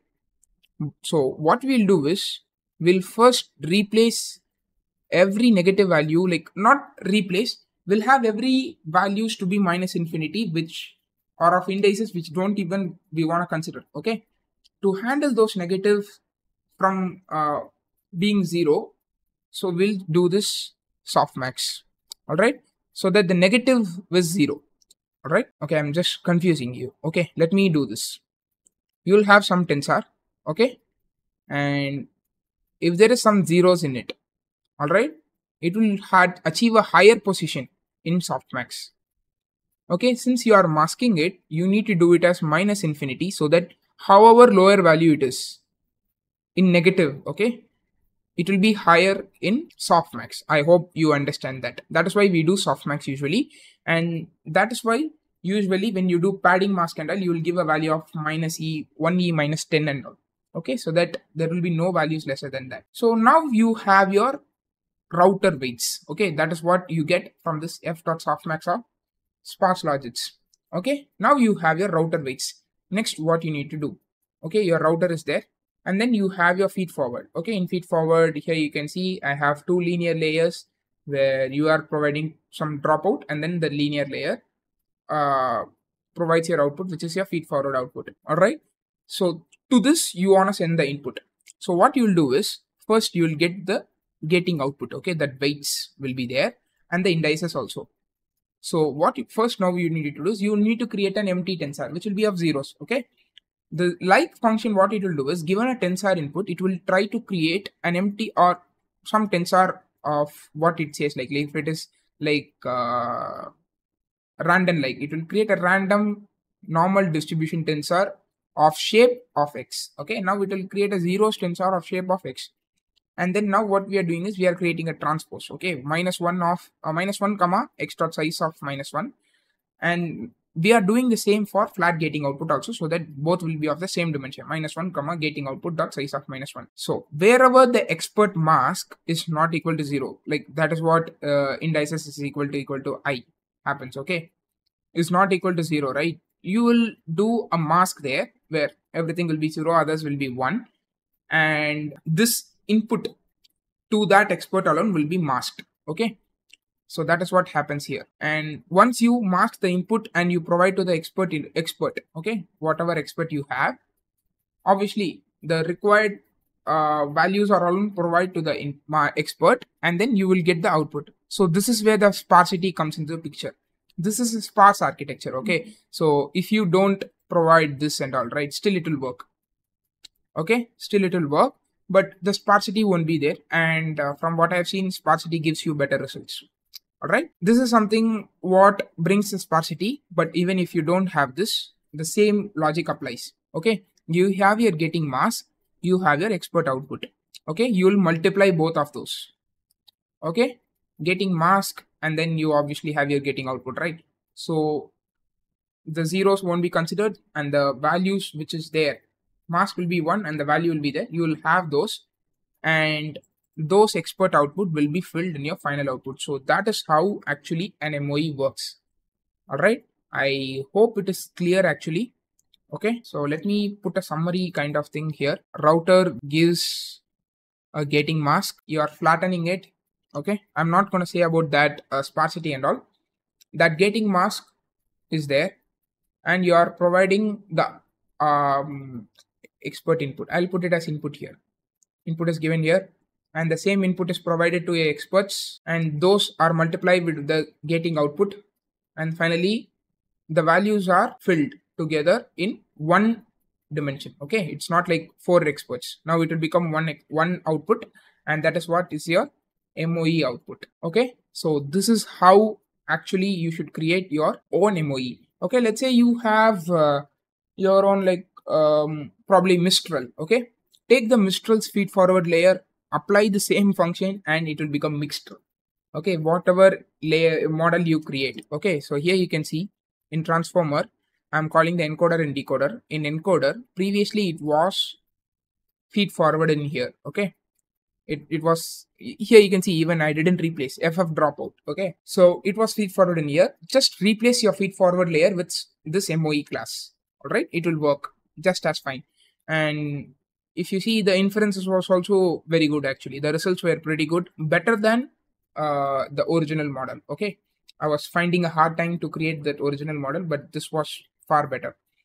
Okay, so that is what this guy have also done. Okay, and here he has done something different. He has created a Shakespeare model, like it will write a Shakespeare thing. Okay, like he has a notebook or something like that. It will try to complete that. And let me show you that even Mixtral, the best open source model, follows the same approach. Okay, here you can see feed forward is there. All right, in MOE layer, what he does is he'll do the same thing, but here he'll not take like the top K out of that. We are doing some sparsity, right? That sparsity won't be there. Okay, he'll take the top K, he'll pass through the gate, that mask wherever it is 1, he'll try to add it. Okay, otherwise the logic remains the same what we have done till now. Okay, he's taking it to -1, the same logic. He has the gate, he has taking the top K function, and he's doing the softmax out of the gate logics, and the output like here you can see, right, the weights, that is what is our gate output. And then what he's doing, he's creating again like a zeros, like an empty tensor where you can fill the values, and he's passing through the experts, and wherever the expert is to be considered an expert, he's adding the values into the results. Okay, this is what we have done also, but here in our code we have something like sparsity here. Okay, this is the sparsity being introduced. Okay, otherwise the logic remains the same. All right, So yeah guys, that is how you can create very big models by your own. For example, this is also another version of MOE which is in like introduced in Switch Transformer, which is a model from Google, okay, which is a 1.3 trillion parameter model. You are seeing a source code of 1.3 trillion parameter model, but still here you can see the same logic is applied. Okay, they have introduced something called capacity factor and all to say like, okay, this much only this expert should learn. This is some advanced things going on in here. If you want, you can also use that. All right, but the core of MOE is the same which we have discussed right now, and in this video we have opened up of how an MOE works. I hope you all like this video. If you all think like you have gained something in this video, please hit the like button, share it with your friends, because people are thinking MOE is a black box, and now you would have understand MOE is not a black box, because even mixture of experts is the same architecture. They have replaced the mixture of experts feed forward layer with this MOE layer. Okay, I'm gonna show you all how you can build your own English mental health doctor.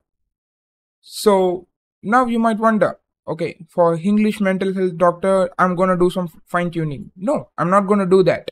All right, I'm gonna use a method called LoRA Merging, where here you can see there is two adapters which they have used, and once you ask a question such as like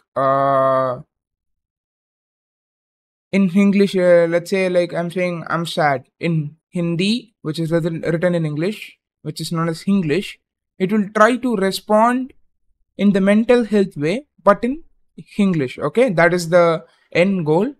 But here you can see the examples which they have provided are not for the use case which we are gonna do.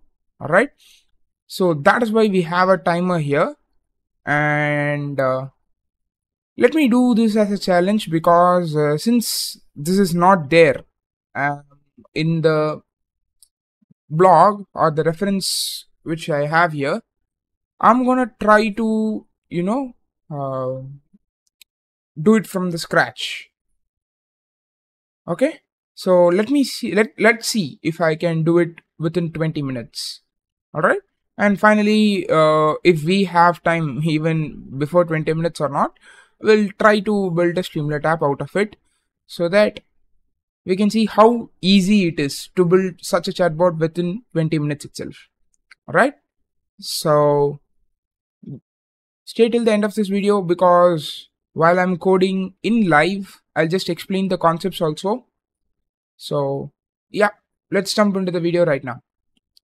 So here you can see I'm gonna start the timer, so that you will know that I'm not skipping anything. All right, so the timer is start. Now let me connect to the GPU. Okay, it is in GPU.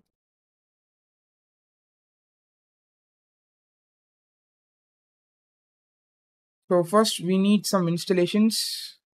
Let's do that. Pip install transformers TRL left accelerate. I don't think we will need anything after that. Even I don't think we need TRL.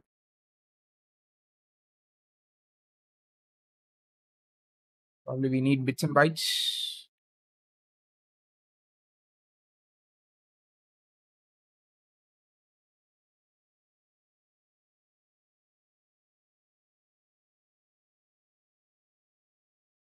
Okay, now the installation is done. So here you can see there is a requirement for a model and the adapters are loaded. Okay, so we are going to do the same here, right? So let me import from PEF. Let me import the PEF model and PEF config.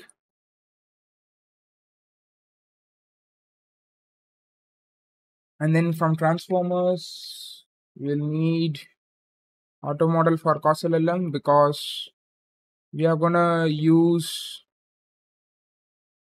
Mistral, all right? Because Mistral is good, we shall use that.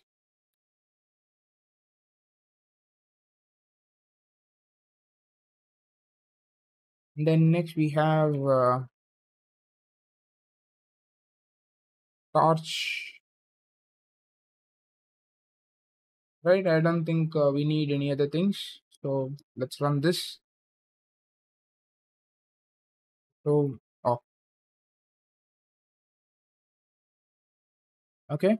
So now the first step for us is to find a model which is on English. Okay, so let's type here English and okay, English to English, that is not needed. Some instruction tuning model in English. Yeah, there is one model. So let me go through that. It is a Mistral one. Okay. So guys, here you can see it is a fine-tuned version of Mistral. Okay. And make sure that there is adapters here. Here you can see, right, adapter model.safe tensors. You should ensure that the model you're choosing should have that file. Okay. So let me choose the base PEFT model ID to be this Mistral English instruct POC. Okay. Why I'm keeping this as base? Because I'm considering this model as our base and we are gonna provide this model with the capability to act as a mental health doctor. Okay. Like it will try to respond for mental health queries. Okay. So now we have the base, or let's say put it as English PEFT model. Okay. Now we need to find the PEFT model for mental health. Okay, so let me type it as mental health itself. Mental health. Okay, but we need Mistral. Okay, so here it is. Okay, so here we have a fine-tuned version of Mistral 7B instruct v0.2, which was the same one we used there. So we can use this model. All right, so let me copy this also and put it as mental health ID. Okay, PEFT model ID.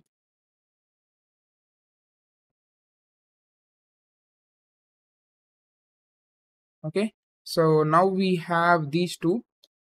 So it's time for us to first load a base model based on this English PEFT model ID. Okay, so let me take the config.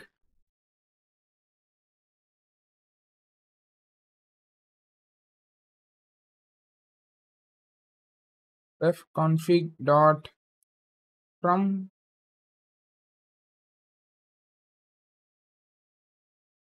retained of English model underscore PEFT underscore ID.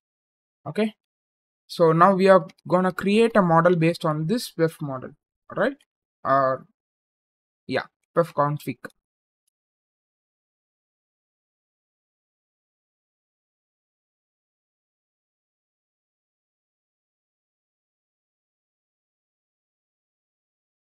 So here in config, there will be something known as base model name or path, I guess. All right. So let's have it. And in load in 4-bit is set to true because we can't load the full model of Mistral here. And then we'll also set device map to be. Okay, I'll put this here.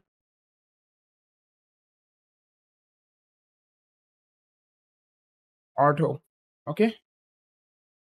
And for the tokenizer, to tokenizer dot from pretrain. So here we might not know that like if they have added any tokens for this English Mistral. Okay, so let's take the tokenizer of the English Mistral itself.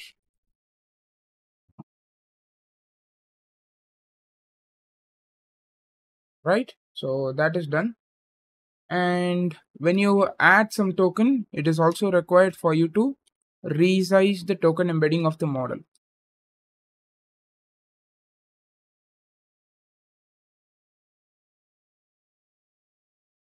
So if it is resized, this will help. Okay, even if it is a normal tokenizer and it is not resized, it won't make any difference. Okay, so this is kind of our safety. All right, since we are running low, I'm just making sure we are safe.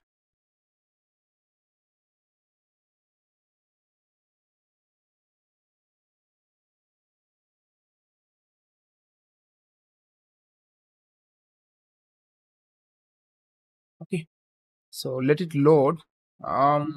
Until then, let's try to load it. Okay, we don't have time. So perf model dot from underscore pre-trained.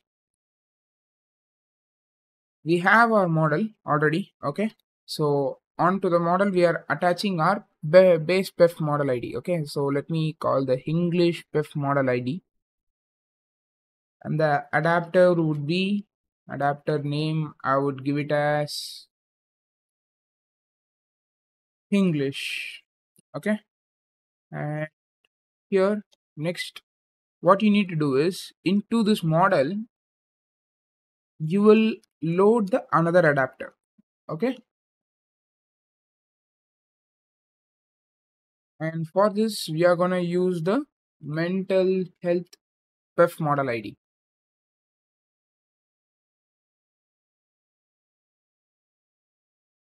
Okay, and the adapter name would be let's put it as mental health.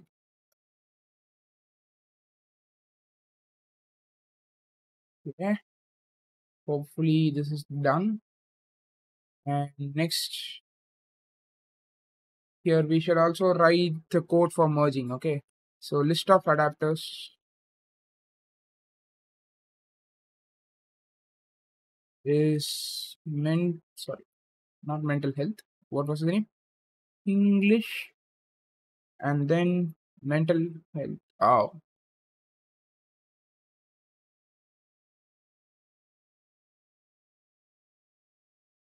okay.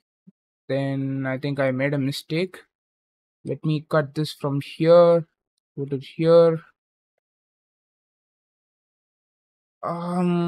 Probably it is resize token embeddings. Yes, then yeah, it was resize token embeddings, and it didn't make any difference. It is 32,000. Then it means the tokenizer is the same. Okay, like they haven't changed anything, I guess. So as far as list of adapters is concerned, okay, let's load this also.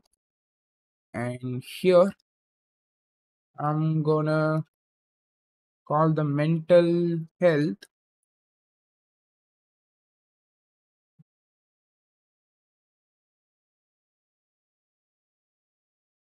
And here,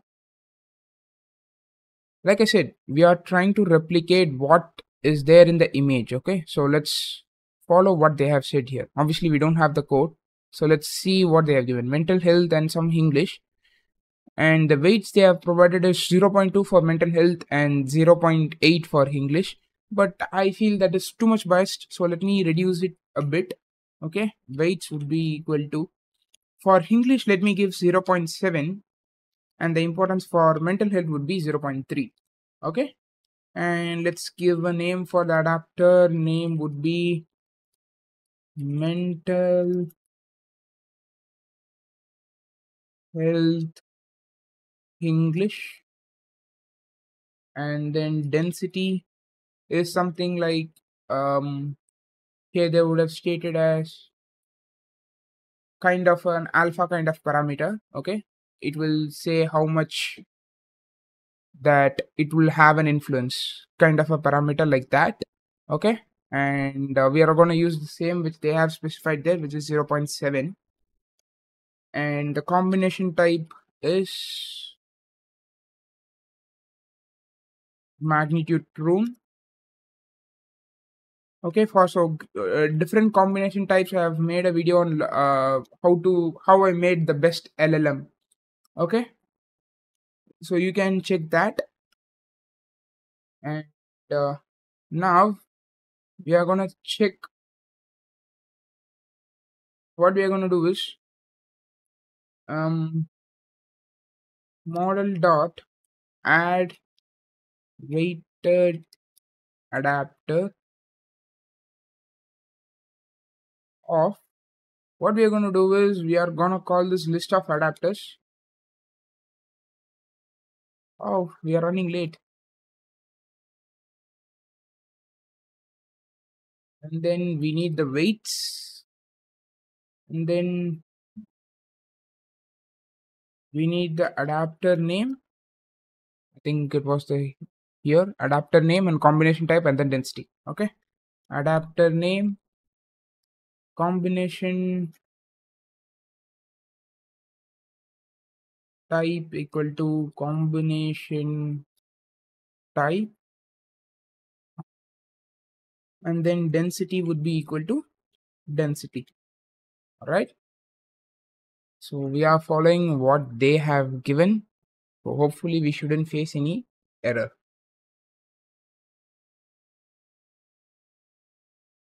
Oh, okay, so probably this is not needed. What? Okay, so let me try without these also. Now,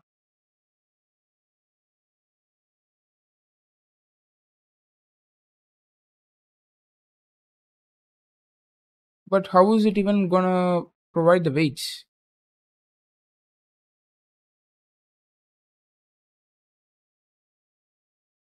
There should be something. Um, it shouldn't take this long. Then that means like something is going wrong here actually. Because here you can see it took only 796 ms for them. So something should be wrong. We did the same like in here. What is that? Okay, I have a doubt. When was this blog? It's February 9. So let me go back. Okay, I knew it.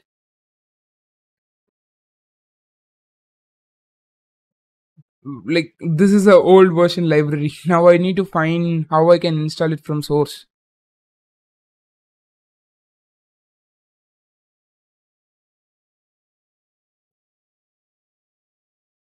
Left install from source. Hopefully it is there here. Yeah, it is there. Come on.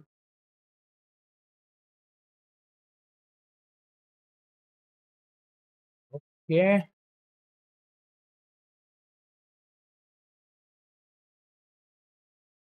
Hopefully all loads good. And then we have the generate function. So you all know the generate function. So I'm not gonna do that. All right.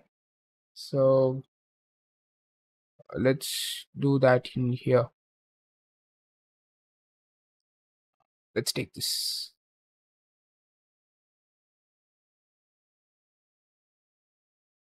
It was asking some access. So if you haven't provided your HF token access, please do provide it. All right. Uh, Here we need to set the adapter as well. I didn't do that. Okay, because now these adapters would be there, but we need to remove all those adapters and put it as mental health English. Okay, so we are setting that, and we'll set the model to eval. Okay, so let's see. Come on, load soon.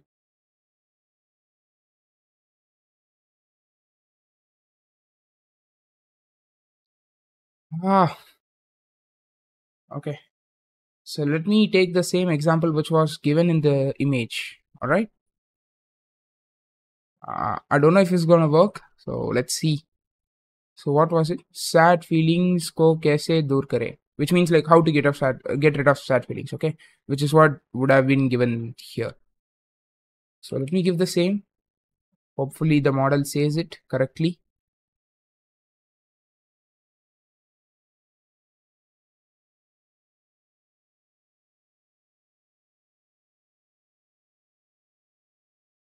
Oh, we have only 55 seconds and here it's already showing 28 seconds, which means I have only 30 seconds to run all of these.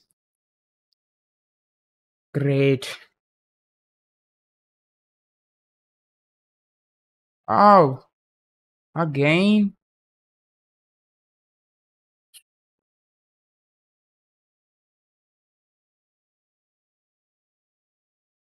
Did I do something wrong?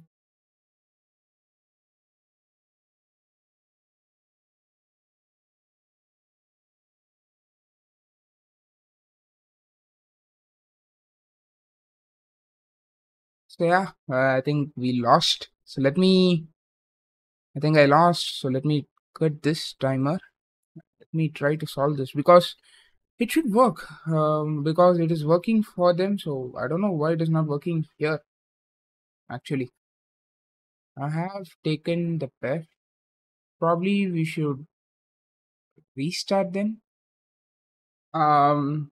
So yeah, guys, I found the mistake, which was that previously we installed PEFT, right?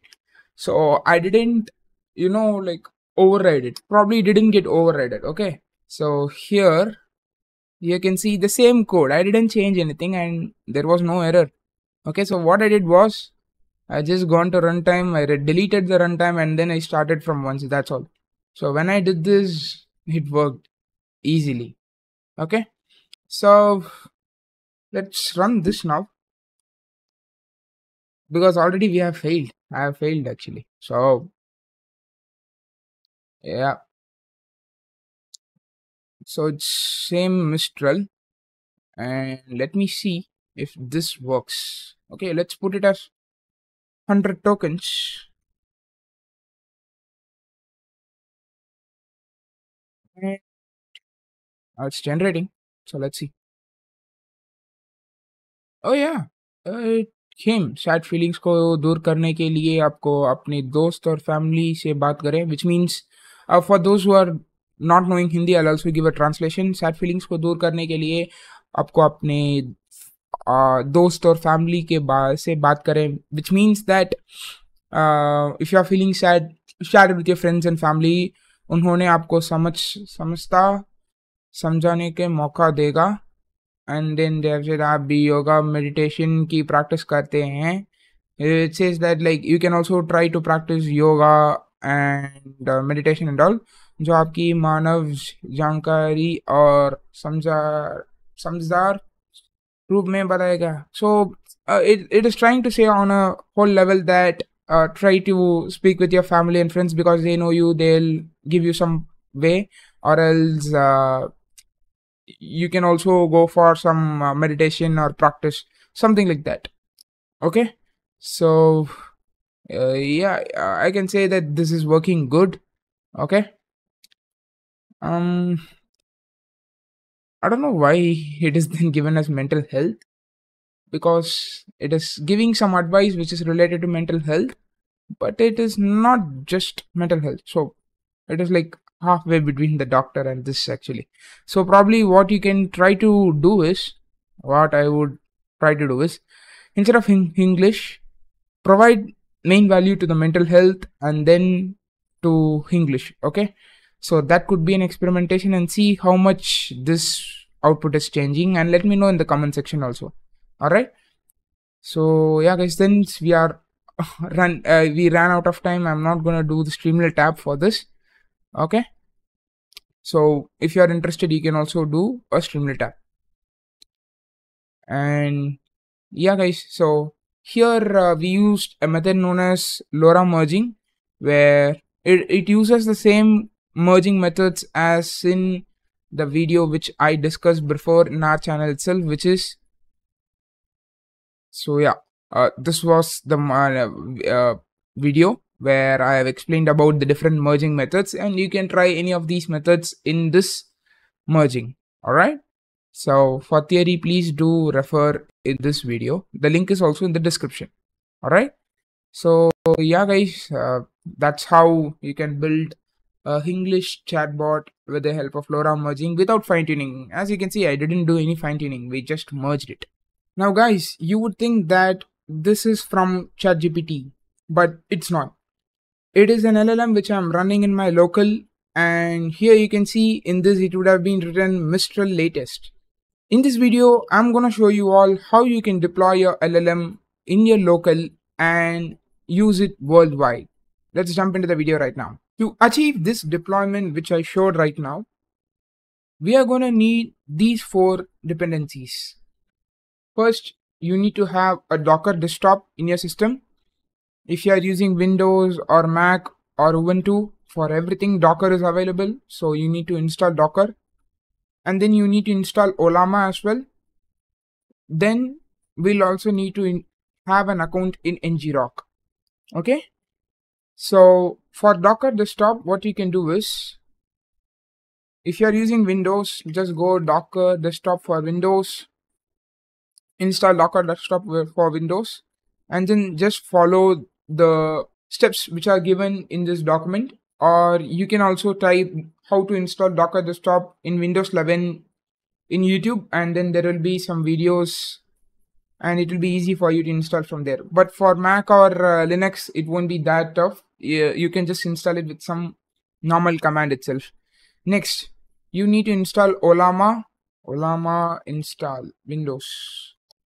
So for this, what you need to do is go into Ollama, click download, and then do install. That's all. Okay, for anything, go into Ollama, click download and choose your OS, and based on your OS it will either give a command or an exe file. Okay, for Windows it will be an exe file, and for Linux it will be a command, and for Mac OS also it will be an exe file. Okay, so once this is done in Ollama itself, next do pull a model. Okay, in Ollama there are a lot of models which are available. In that, you would need a model to be deployed in your system. So for that, what you need to do is go into the site first, Ollama models.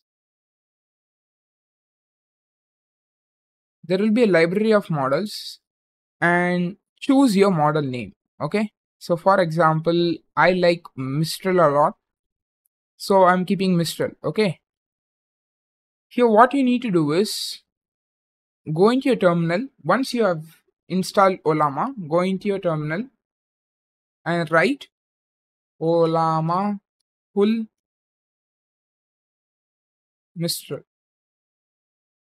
Okay, it will just do pulling manifest and then it will pull the model. Okay, I already have Mistral, so I don't need this, but this is your first step. Okay, once you install Docker desktop, do this. And if you wish, you can also try to do other models, because here you can see in this library there are other models as well: Mistral, Mixtral, Neural Chat, Newsm, Phi, DeepSeek Coder. So a lot of models are there, and even you can add a custom model in this. And in one of the future videos, I'll also show you how you can add your own custom models. But right now, that is your second step. Next, the third step would be to run this open WebUI. For this, I'm having a command. Once you are installed with Docker, first you need to just check once if the Docker is working. So what you can do for that is type Docker, and it should come with something like this, and then do Docker PS. Right now it would be empty. Okay, now once you run this command, which is docker run -d -p 3000:8080, and then add host, volume, name, and restart always, everything is provided, it will work. Okay, first you need to ensure Docker is there, but once you have ensured and you run this, it should work. Now I'll explain these commands one by one. First, this one, docker run, is to start and run a container, and -d means it is detached. It will run in the background. Okay. Then there is -p 3000:8080, right? It is to port map. Okay, from 8080 it will be port mapped onto 3000, and that's why we are having -p. Next we have hyphen add host. We are adding a host for us, and then we are adding a volume, because once you stop a container, what happens is all the data will be deleted. In our use case, when we are chatting, the chat also needs to be stored, right? So for that, what we will do is we will store that in a volume, and that's why we have -v open WebUI is to app/backend/data. In that data, every data, be it like chat or the model configuration, everything will be stored.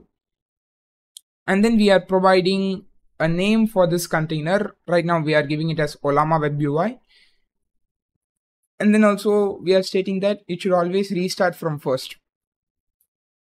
Okay, that's why we are giving restart always. And then finally we are giving from where this specific container should be taken. Okay, so this will be in hub and we are taking it from there. That's why it is dhcr.io open WebUI. That is where it is available. Now let's run this command. And for you, what happens is it will pull a lot of things. Okay, I have everything in with me. That's why it is not showing me anything. But for you, it will come as pulling manifests and so on and so forth. Now, but you will see this difference, which is docker ps. This is the change. Here you can see there is container, image names, command, created, status, and then ports. Everything are available, and in there you have the port as 3000 where it is running with the name as Ollama WebUI. Okay. So what you can do here is go into your Chrome. In this, what you need to do is type localhost is to 3000. Okay. So for this, it will ask a sign up. Just do a sign up. Give your name something like test123, but remember your credentials. Okay. It will do some kind of an authentication. So remember your credentials. For email, just give it as test123@gmail.com. And for password, again test123. Okay. Now I'm creating an account.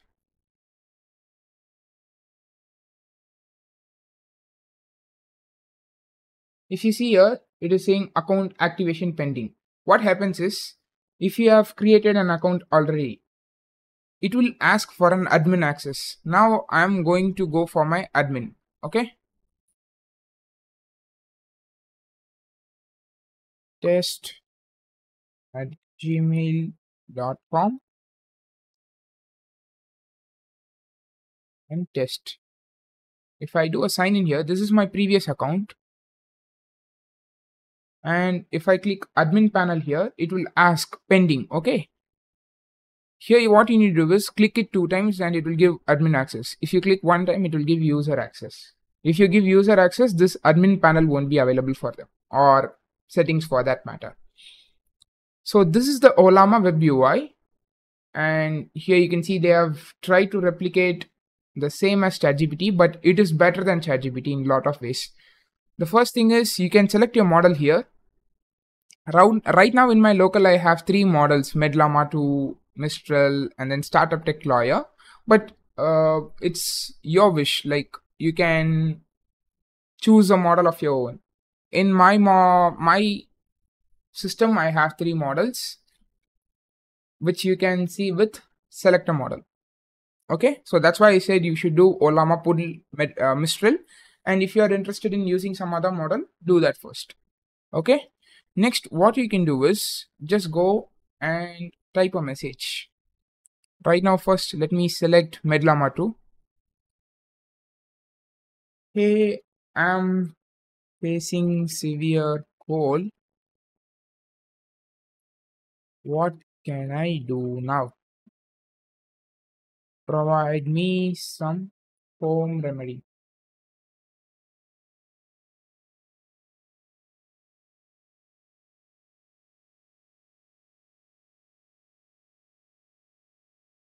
Yeah, now you can see it is giving me some response, which is saying take rest, hydration, and take some common remedies like take ginger, chicken soup, honey, and stuffs like that.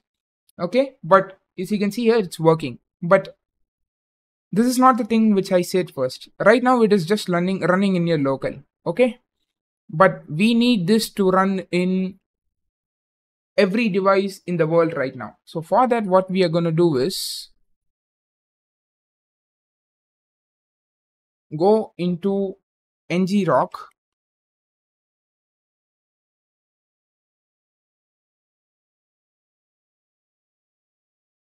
In ngrok, first download this.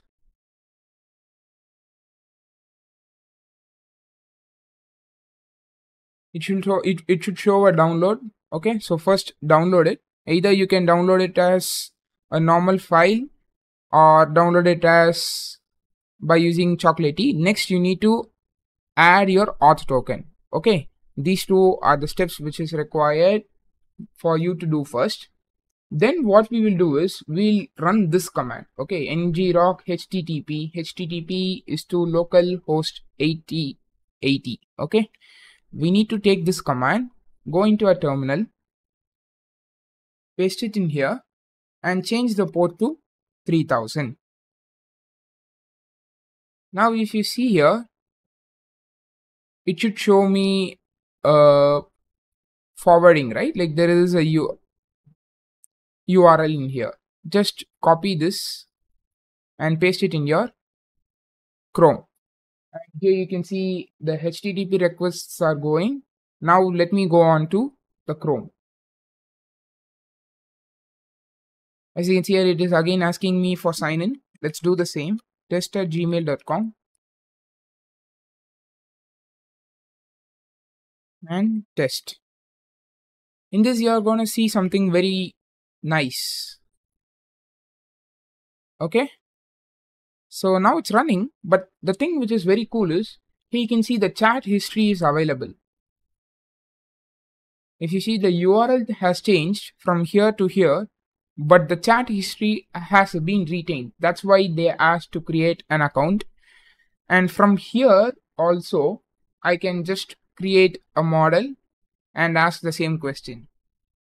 What to do when I have fever?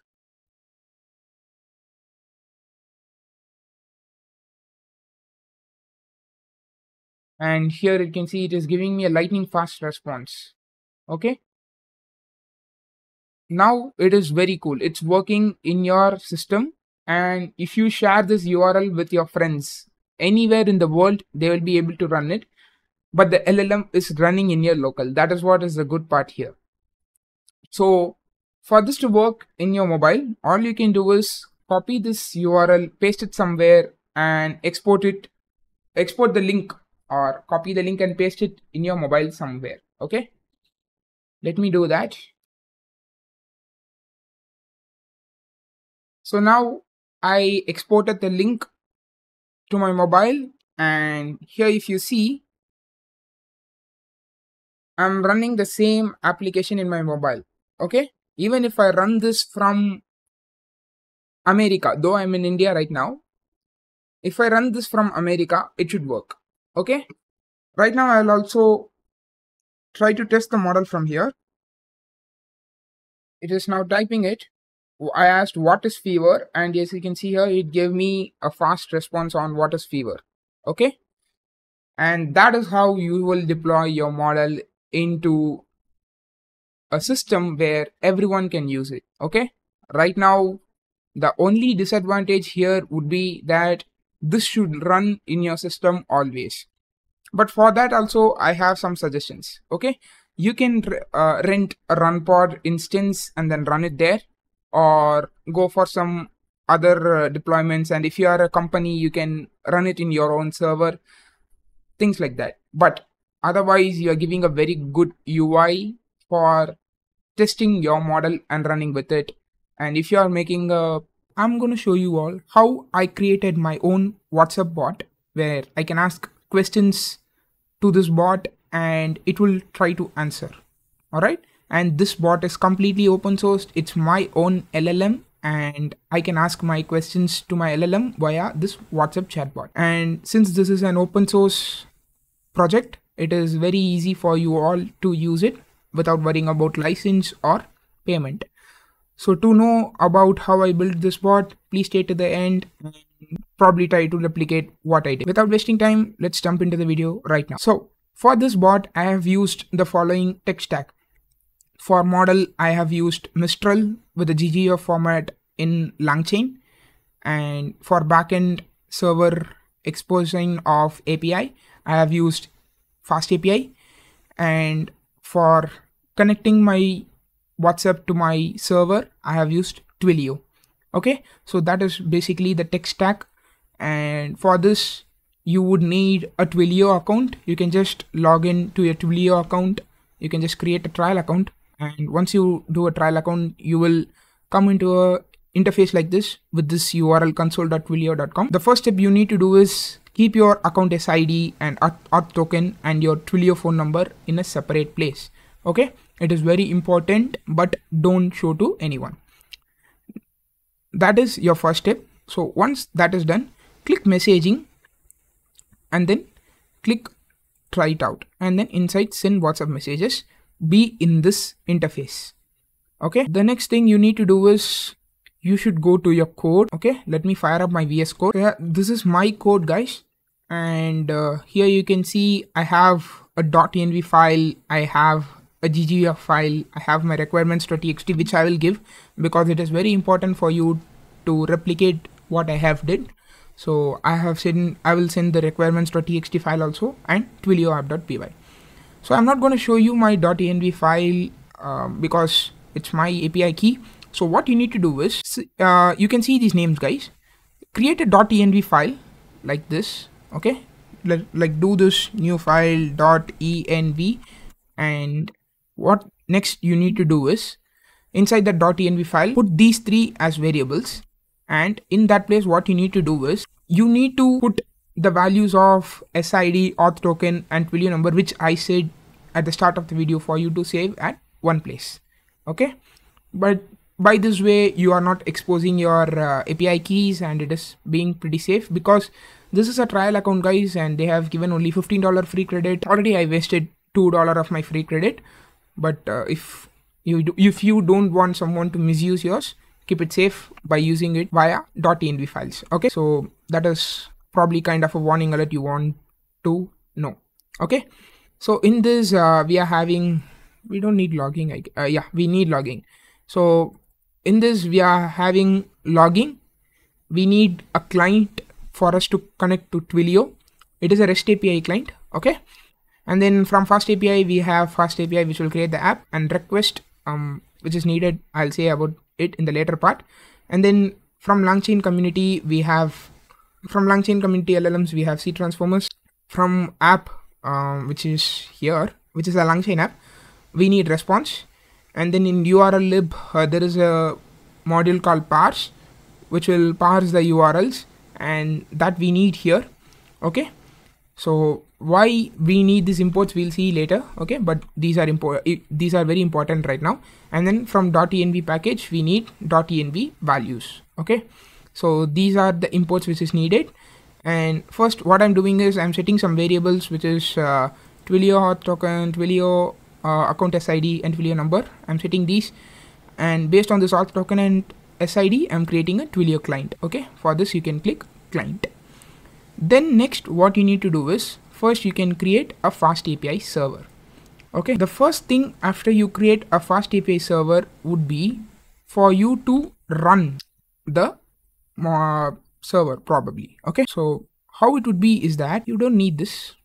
Okay, let me not put this, let me comment this. All right, let me create a dummy function, welcome, and what we are going to do is return hi.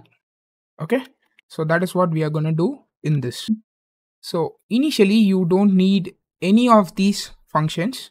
Okay, you can just comment out these before I give. Okay, so what you need to do is once you have installed your packages, like I said, in via requirements.txt, the next step for you to do is do uvcon or uvcon. The name of the file, which is Twilio app, is to app reload. Okay, first thing you need to do is this. The second thing you need to do is create another terminal and do ngrok http 8000. Okay, so you need to run both of these. And guys, if you're running ngrok for the first time, it will ask you to create an account. Please go on to create the account. It is very simple.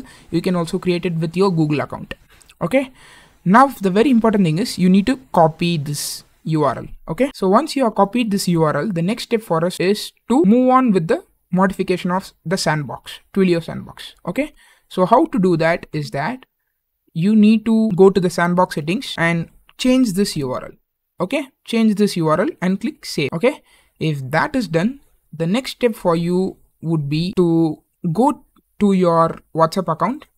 Okay, click this number and probably, yeah, you will have this Twilio being started. Okay, let me delete this WhatsApp and like Twilio, and then probably we'll restart it. So now once you paste that in your WhatsApp and you click chat with that number, right, you will get something like this. Okay, you'll get a Twilio, and then what you need to do is you'll have a code here. For me, it is join anything basic. Okay, just type that join and then anything basic. Okay, and then yeah, if this comes, you are ready to go. Okay, you are now ready to connect your phone with your WhatsApp account with Twilio. Okay, this is the first step you need to do, and don't worry about these and all. Okay, the next step for you would be to go to your VSCode again. Let us go. Okay, in here, what you need to do is first try to run this specific function alone. Okay, yeah. So here, if you see, there is a function called send message. I'm just gonna comment this for you all to check. Okay, if you want, you can check this. I'm not gonna have that. This message or this send message function is the function which will help you to send a message to your WhatsApp account. Okay, so here you can see I'm giving two parameters here, which is toNumber and body text. Okay, in toNumber, it is the number which is your WhatsApp number, and then body text is your content which you wanna send. Okay, all you need to do is provide that number inside the send message and provide some content to body text, and it will be sent. Okay, but we wanna connect our model, right? So for that we have this function. Okay, so here you can see there is a file I have created .app called app.py, wherein what I do is here we have two imports, which is LLM chain and prompt template. So here I'll give an LLM here, which will be provided from here itself. Okay, which is OpenHermes2 Mistral 7b.q80.ggf. You can download this model from Hugging Face by searching OpenHermes Mistral 7b, and the bloke under his name there will be a ggf file. You can just take it. Okay, I've shown that in previous videos, so I hope you all know it. So once you download that, you can put that here and put your model type to be Llama. And here what you need to do is create a function known as a response, which will take a question and probably it will try to answer. So here there's a prompt template. What it will do is, given a question, it will say like question is to your question given, and then the answer will be there for it to fill. Okay, that will pass through the LLM chain and that will provide you your output. Okay, so that is how you will generate your response, and that response should again go to your mobile, right? So for that, what we will do is we'll create a post request by having this as a post function. Okay, so here we are having it in the root path itself, where we'll accept a question as a request format. Alright, okay. If you do it under any other format, like even in open source tutorials or open source blogs, which is slightly outdated, it won't work. Okay, I tried it a lot of times. This is the method, it will work. Okay, so what we'll do is, in this question it will be of request type, and here even if you don't put this request type, it won't accept. Okay, so here what we'll do is, in parse QS we'll pass the question's body. Okay, it will give you a cowritten object. Okay, so that cowritten object will have all the headers and all the values inside that, and we need only the body, okay, which will be in bytes. Okay, so what you need to do is, first you need to parse that coroutine body with the help of this parse QS. Okay, because that will be of a format known as XML, Unicode, URL, URL Unicode format, something like that. And for that you need this ParsQS format. Inside that you are calling the body bytes and then you are decoding it. Via that only you will get your question, and you can send that to the response function, which will send the message to the mobile. Okay, and if there is some error, we'll run it as wait, something like that. Okay, for us to check. So now what let me do is, let me try to send a message to my mobile phone. Okay, so here you can see I have that Twilio here. So let me ask probably what is the definition for artificial intelligence? Explain it in simple words. Okay, I'm asking this, so let us see. Okay, so at that time itself, what you can do is go to the VSCode. Okay, in VSCode here you can see, right, it is saying like lang chain, some message is coming, right? If it comes, then you are good to go, because now the model is trying to answer the question. Okay, so let us see. We'll do a 2 minutes wait probably, because this is running in the CPU. Let's put on a time lapse. So yeah guys, as you can see, I think you got the sound of the notification as well. Here you can see I have got my response. Artificial intelligence, often abbreviated as AI, and so on and so forth. It has given me some results. Okay, and yeah guys, like you can see, we have created a completely open source WhatsApp chatbot which can act with you in real time. So how to take this forward next? Okay, if you all want this to take that to the next level, let me know. Okay, I'll try my best to take this to the next level. What are the possibilities? We can try to adapt a RAG pipeline within this specific WhatsApp pipeline itself. Okay, probably we can upload a PDF document via WhatsApp and then parse that here and then probably give it to the model via RAG. That is one possibility. And the other one would be, which I would never do in our channel, which is to use OpenAI. Okay, if you think like you can spend some money and then I want it to be in real time very faster, I don't want to wait or something like that, then yeah, go forward with OpenAI. That is a pretty elegant solution as well. So that also is completely possible. But this is something which I wanted to do for a long time, because we are chatting with LLMs a lot, but to chat it with at real time via WhatsApp, it is pretty good. Okay, it's not like you can build only WhatsApp bot, you can also build Telegram bot and Discord bot and all. If you want a series on this, like I want to build a WhatsApp bot, I want to build Telegram bot, I want to build a Discord bot, let me know. I'll try to make a separate series or a separate playlist for this bot creation itself on building your own Edubot. As the name suggests, we are going to build a bot which will help with your education and make your learning process easier. But the crucial thing to notice here is we are going to build this bot with the help of LangChain, which is a very powerful framework. But the key point to note here is it will run on CPU, and the models used here for the components in this application is completely open sourced. That is the main advantage of this application. So without wasting time, let's jump right into the video. This is how the application will be at the end. Okay, so here we have the title, here is a subheader, and once you enter your query here, then if you click the answer button, your answer will be there. And this chatbot was made by using Streamlit Chat framework, and like I said, it is a LangChain powered application. All right, so here if you see, the question was first, hey there, and the bot replied, I am ready to help you, followed by the question was, why do we need to evaluate LLMs, and here it has given a detailed explanation. Okay, and if you are wondering what is this about, see, first what happens is you need to have a PDF, and then you can chat with the PDF basically through this bot. And for this, I've generated the PDF from a video which is going to come soon. Okay, I've prepared the materials for the video, which is about evaluation of LLMs is all you need. Okay, it is a very exhaustive video, so stay tuned guys. Based on that notes only, I've created a PDF and then it is being loaded here. So yeah, if you're wondering what is this, how I got this output, it is from that PDF. Okay, So don't worry guys, it will work for any PDF. Okay, I'll show you how to do that as well. Now, like I said, this is the application. And you might wonder, wasn't you usually show the output itself, right? Why you are not showing the output and you're showing the image? See guys, actually it will work.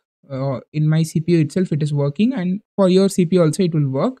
But the problem is I'm running OBS Studio, which is my recording software, and it is consuming almost all my memory, so I'm unable to run simultaneously. Okay, so that is the issue. So what I did was I inferenced the application and then I just made a screenshot. So you'll also be able to obtain this specific output once you follow this video completely. So please follow this video completely guys. So yeah, now once you know what is the output, now it's time to know how we are going to get this output. So before moving on to that, I would like to let you know that these are the requirements guys. So I will upload this requirements.txt file also. So make sure that you are creating a new environment and then maybe Conda environment or Python environment based on your choice, and then do pip install -r requirements.txt on this requirements.txt file. Then you should be good enough to go with this project. Okay, so yeah, that would be your installing dependencies section. Now we are moving on to the workflow. Okay, see here guys, this is the workflow which we will do. Don't I know it's funny to see this kind of duck user interface, but it was the easiest way to create some sensible thing stating that it is from user. Okay, so here what it will happen is actually there will be 3 stages, but I have concised it into 2 stages. Okay, first what we need is we'll have a PDF and then we'll chunk it, and then we'll compute the embeddings for those chunks, and then we'll create a vector store out of it. Okay, which will be fast vector store. And guys, don't worry if you are not understanding about what I'm saying, you need not worry. I'll be explaining each and every bit. I'm just giving you an overview of what is there in this video after this. Okay, so once you have this phase vector store, you will be storing it in your local. So followed by that, user interface here would be our Streamlit app. So that is our app.py file.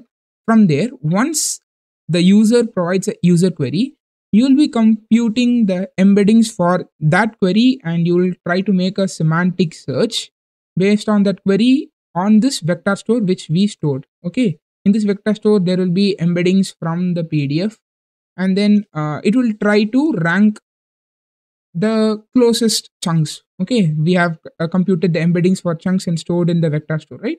It will try to rank, okay, this is the most relevant chunk for the given question. So that will become the context for our LLM, which we will be using Llama here. And don't worry, I'll show you which model exactly we are using as well. And then finally, once the Llama gets the context from there and the question from user itself, it will try to generate an answer which is provided to the user via the user interface. So this is how the workflow will be there.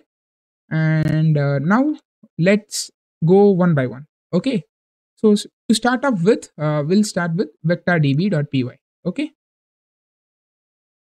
so here if you see, this vectordb.py is the first step for vector store creation. Okay, so I'm gonna have this workflow.jpg file here itself so that we can compare and see which step we are on and where we are going on. Okay, so the first step would be directory loader.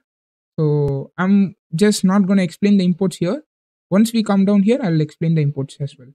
Okay, so first we have a directory loader here, which will, as the name suggests, load the directory. And here what it happens is it will try to load the files which are a extension .pdf. Okay, so here if you see, I have a config file stating that my data directory path is data. Okay, so in data I have a PDF called LLM and this is in the data directory, right? So what happens in this vectordb.py is it will go to data slash then it will try to see star.pdf. In this case, there is only one PDF, LLM.pdf or LLM here rather, and it will try to load that PDF via PyPDF loader. So if you see, PyPDF is a famous package which is used to work with PDF, and this PDF file is loaded by using PyPDF loader. Okay, so that is what is happening here. So once that is done, you will have your PDF loaded in this docs. Once your PDF is ready, up and running, then what you'll do is next you'll split the PDF. Okay, so here is where we are chunking it. So to come and say here, first your PDF is loaded. Next we have this chunking step, right? So this is the chunking step. And now to come here we are using a text splitter known as recursive character text splitter, which will go one by one, each character by character. Then what it will do is to create chunks.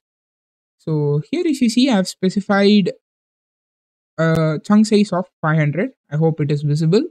So it will try to get the 500 characters first and it will split it there. Okay, so let's say I have a PDF of maybe 10,000 characters. What it will do is first 500 characters. I'm not indexing it from 0 to 499 for some better easy conversation. I'm saying it is from 1 to 500. Okay, from 1 to 500 it will be there in the first chunk. Then you might think, Vasan, there is a high possibility that I might miss some context, or else the word might get been cut abruptly, stating like, even for example, let's take this vector.db.py file itself. If I take some 500 characters, possibly it might cut here, Huggy. And I might think, man, what is going on here? What is Huggy here? So what happens is, in the next chunk, which is our second chunk, obviously there will be 1 to n chunks. Here I have given chunk overlap, right? So this chunk overlap, if you see, what it does is, here I have given a value of 200. The second chunk, the range of characters would be from 300 to 800. Now I hope you will understand. Okay, you have your 1 to 500 in the first chunk, and to not miss your context, you will also have 300 to 800 in your second chunk. So similarly, this 200 bridge will help you to retain the context to a larger extent. So that is what is happening in chunking. All right. So based on this, your splitter is ready. Then you are splitting a document by which your data chunks from data chunk 1 to data chunk n. Here it is n. Sorry, I didn't change, I guess. It is 1 to n. Okay. So chunk data is now ready. So once that is done, we need to compute the embeddings, right? For this, we are using Hugging Face embeddings. Okay. We all know Hugging Face has a lot of models. Okay. So if you're wondering, okay, Vasan, which model should I use to create the embeddings? Don't worry, I've got you. I'm going to show you which model to choose. Okay. I'm not just going to say I chose this model. Instead, I'm just going to show you which model I chose and why. Okay. So let's see here. So here if you see, let me have this first. This is MTEB leaderboard, which is usually for calculating and evaluating your embedding models. Okay, how much embedding, the richness of embedding and all. Okay, so there are a lot of metrics it has been evaluated on. We are specifically focusing on retrieval, right? So retrieval or overall, GTE large has been in top 3. And if you see the size here, it is also not that huge. Okay, it is 0.67, which is pretty much affordable for us. Okay, so we are going to use this library GTE large.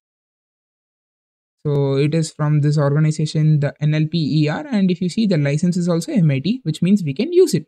Like I said, this ecosystem which we are building now is completely open source, guys. So yeah, GTE large is the model which we are going to use, and I have specified that in our config here, so which you will be able to see now. So here you can see, right, the NLP GTE large. That is the embedder we are going to use now, from which we'll generate the embeddings. But here we are also specifying an important parameter stating that the device in which you should execute is CPU. All right.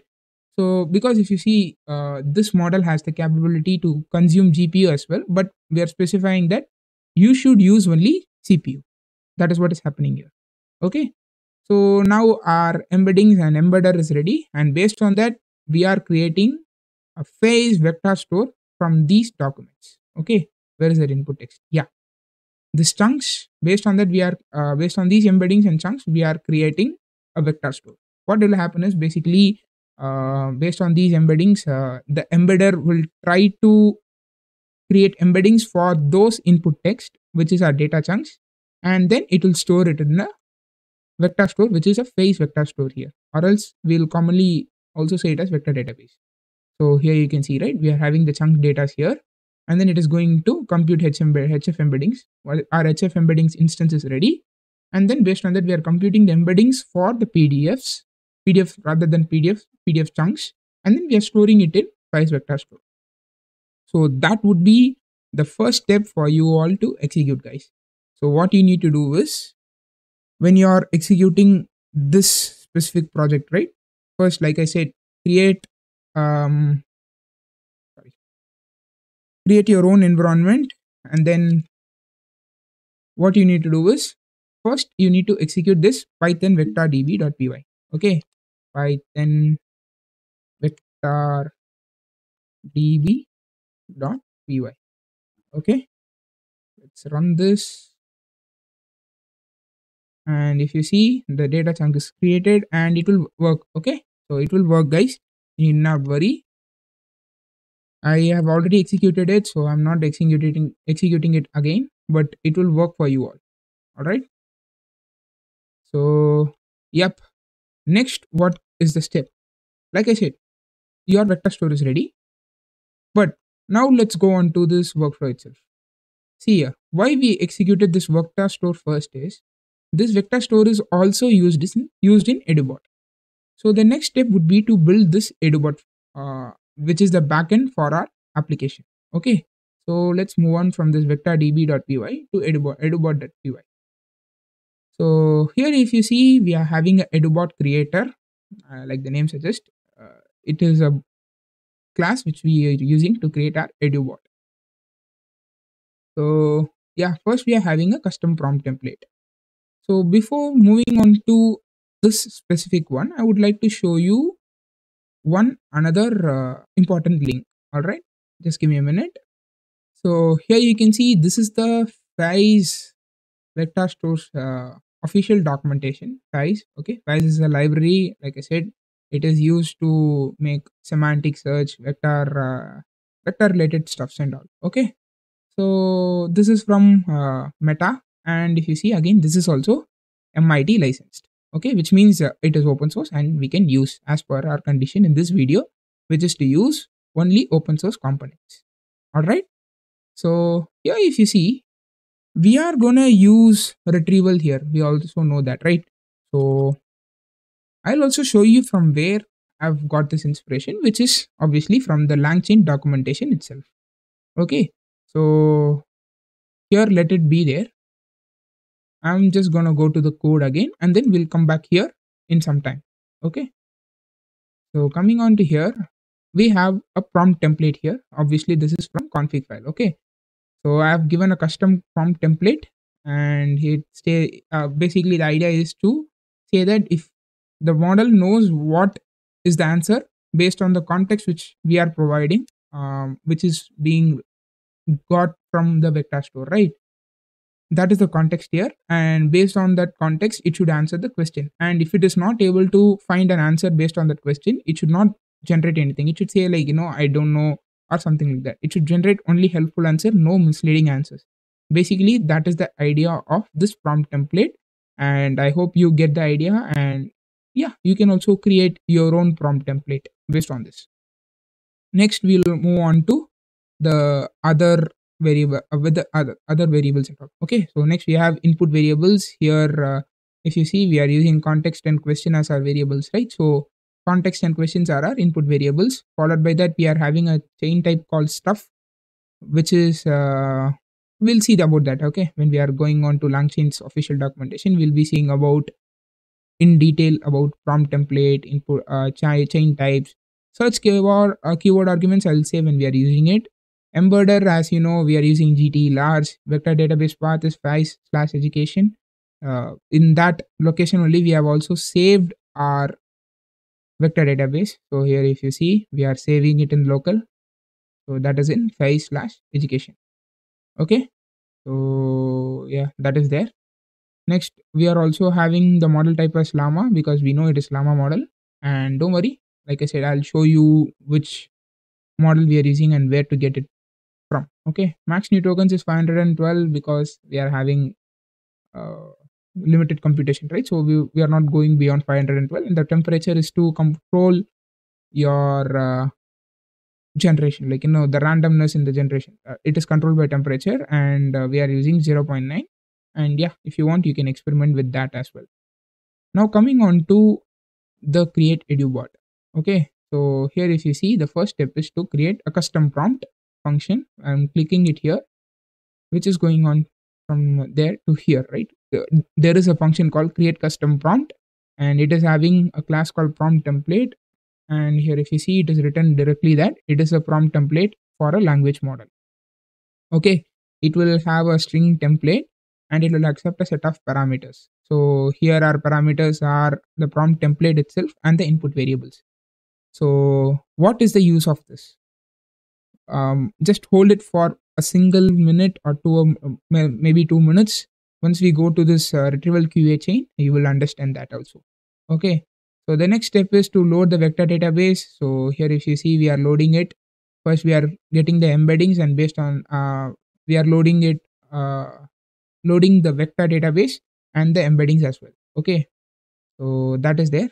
So here we have the custom prompt ready, we have our vector database ready. So before moving on, let's see what are all ready in the workflow. Our vector store is ready, guys. Next we have this computation part ready, and also we have what do we have? User query, because the user query is going to be made as a custom prompt and it is going to be computed for embeddings, and then only it will go for semantic search. So we have these three components ready: face vector store, user query, and compute embedding. Next we need to do semantic search, followed by that we need to rank results, then we need to pass it to Llama, and then we need to generate answers. Trust me guys, it might sound very exhausting, but it will be over in just 4 lines. See here, there is this retrieval QA chain from a lang chain itself. Okay, chain for question answering against an index. Index means like usually what it does is in vector database it will detect the index of the uh, high ranked context, which is the most related. Okay, most related or most relevant rather. So here if you see, we are using a chain type. Like I said, it is stuff, and don't worry what it will do, I'll say later. And coming on to this workflow, first what we are doing is we are creating a retriever, right? So what the retriever does is it will try to have a semantic search, and it will try to have a semantic search on the price vector store, and it will try to rank the results. Okay, and based on that we can extract top k results. Okay, maybe top 5, top 10. That is what is happening in retriever. So here if you see, we are using the vector database as our retriever, and the search keyword argument is k is equal to 2. Okay, which means top 2 results. Okay, whichever context in top 2 has the high similarity to the question we asked, then it will be retrieved. That is what is happening here. So which means, as per our workflow, now we are done with computation of embeddings to the question. Semantic search is done. Based on that, we have got the context. Now we have the context, we have the question, we have the maybe, yeah, the context is there, question is there. That is enough. Now what we need to do, we have a retriever, we have our vector database, these two are done. Next step is to generation. Okay, so here if you see, for our generator we are using an LLM called Llama, right? So this is not very new for us. This is as same as Code Llama. If you haven't checked the video on Code Llama, I've give it in the I button. You can just check it out. So here if you see the model checkpoint here, we are using Llama 2 7B chat GGML v3 Q41 It's a so long name, guys. Instead of saying about that, I'll rather show you the model itself. Okay. So yeah, here is the model. And here, if you see, the sizes are varied from 2.87 to 7.16, and I'm using Q4 1.bin, which is 4.21. And if you're having a lower computation system than mine, which my system is i7 12 gen, and this is running smoothly on my system. And if you are finding it difficult, then you can try with Q2K bin also, which is lightweight. Okay, so download this in your local and then start installing your requirements and all, because based on your network connectivity, it will take time. So here you can see it is 3 GB. It will take some time, right? So yeah, I encourage you to first do this. Okay, download the model. And coming on to the code, then we'll move on to retrieval QA chain explanation. Okay, so coming on to this code, here we have this LLM being loaded of the parameters we already spoke of, and that LLM is provided to the retrieval QA chain. Okay, along with that, the chain type keyword arguments, in that we are saying that our prompt, which is our input, is the custom prompt. Okay, based on this prompt only, which is we have seen already, right? This prompt with information provided, and yeah, you can read it. Once this video is completed, you can go through the prompt. In that prompt only, you should execute the retrieval, and then followed by that answer everything, question answering. Yeah, basically this is retrieval question answering. Retrieval followed by question answering. Here if you see, this is what we commonly known it say it as RAG. Okay, retrieval augmented generation. What it is happening is, first we are retrieving most similar context, and based on that we are augmenting our generation, which is like, we are playing with our generation basically. And this is one method which we can use for dynamic updation of the model's knowledge. Okay, so you will hear about this very soon in our videos and all. So like I said, we are initializing this retrieval QA with the LLM, the chain type, the retriever, which is our vector database, and then chain type keyword arguments with the prompt as our custom prompt. So by that, the bot will be created, and then the bot is returned. Now to come on with how this retrieval QA chain. Let's see an overall introduction. Why this custom prompt? Why it is written as stuff here for chain type? We'll go through that in a minute. Okay. So here, if you see, we have our QA using retriever. So here, basically, if you see, the chain type is stuff. That is what being used here. But if you are going for a normal implementation, the most simplicity kind of implementation, it will be map reduce. Okay, and what it happens is, it won't give you a lot of flexibility to play around with the parameters. Okay, so to make it very easy, it is usually given as stuff. And if you're wondering, wasn't you asked about prompt template? Don't worry, guys, we are gonna come there now. So the custom prompt template is usually made as an input to the model, so that your model gets an input basically, which is kind of forcing it in a way to generate in a specific way. Basically, I hope I make some sense. See here, what happens is, here we are having a custom prompt template in which it is saying that, like I said, it will just say that don't answer some rubbish questions, try to answer it appropriately. But we were asking for some helpful answers, and it said, like, here they have said that answer in Italian, and finally it also returned the output in Italian. To make the model generate as per our requirement, they are doing some prompt engineering, guys. So that is what is happening in custom prompt template. So we are done with the custom prompt template. We know how it works now and why it is being used, and chain type also is done. And now coming on to the workflow. Okay, so here if you see, based on this retrieved context, and we have also provided our LLM, what happens is, this retrieved context and the question from the user query being prompted as our custom prompt together will go as input to the Llama, and then finally the answer will be generated. Okay, so that is what will happen via this Edubot. Okay, so now our backend is created basically. Now next what we need to do, we need to create our interface, user interface, right? So we are using Streamlit application, and basically if you see, we are using Streamlit chat, and we have used Streamlit chat previously in our Flantify chatbot video. So if you haven't checked that Flantify chatbot video, I recommend you to check it out now. So now going on with this create Edubot function, we'll go function by function. Okay, so here if you see, create Edubot function is there, where I'm creating an instance of that Edubot creator, and then we are getting the Edubot. Basically that is what is happening here, and we have catched the resource because this Edubot is not going to change over the course of inference. Next we have this infer Edubot, which will take a prompt as input. So basically what happens is, it will provide the prompt to the Edubot and it will give some result. That is what is going to happen. We'll come to the display conversation at a minute. Okay, before that we'll see what is happening here.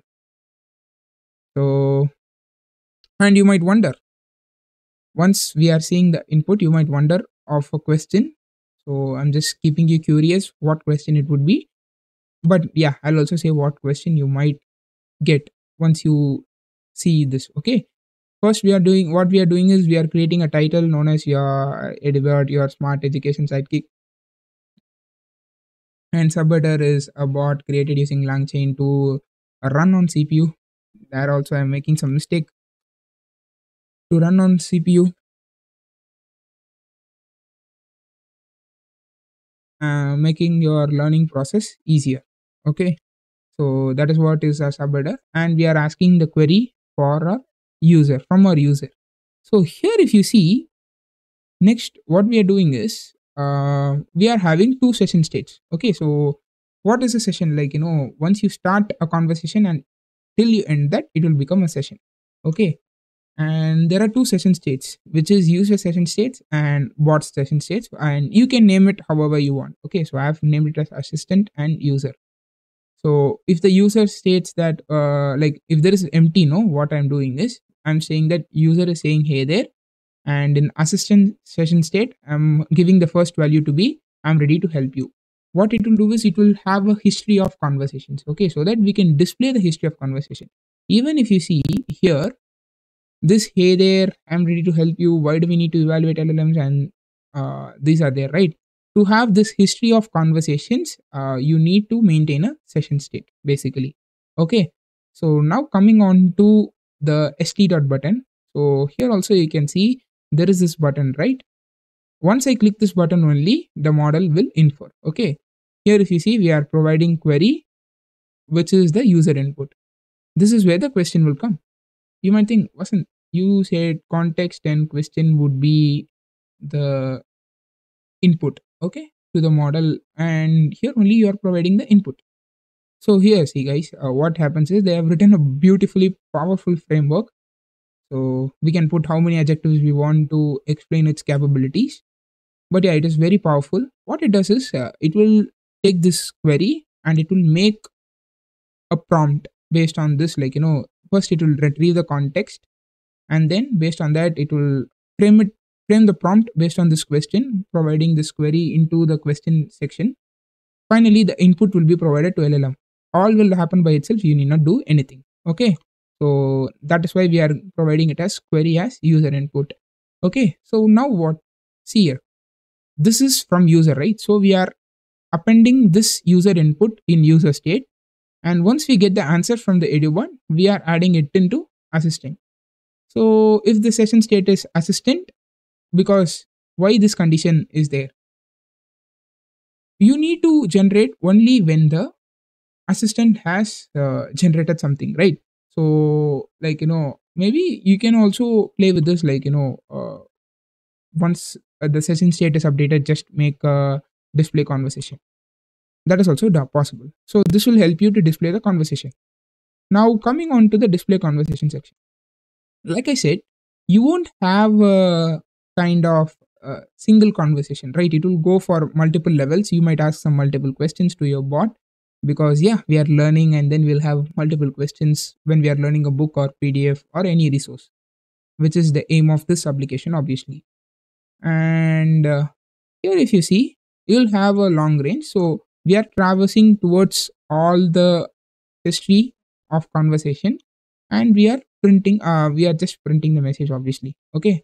We are creating a message component where if it is user, then I'm mentioning that it is a user, is user equal to true, which makes sure that there is this smart guy image near the message. And if you see, user messages will be on the right, and chatbot messages will be on the left.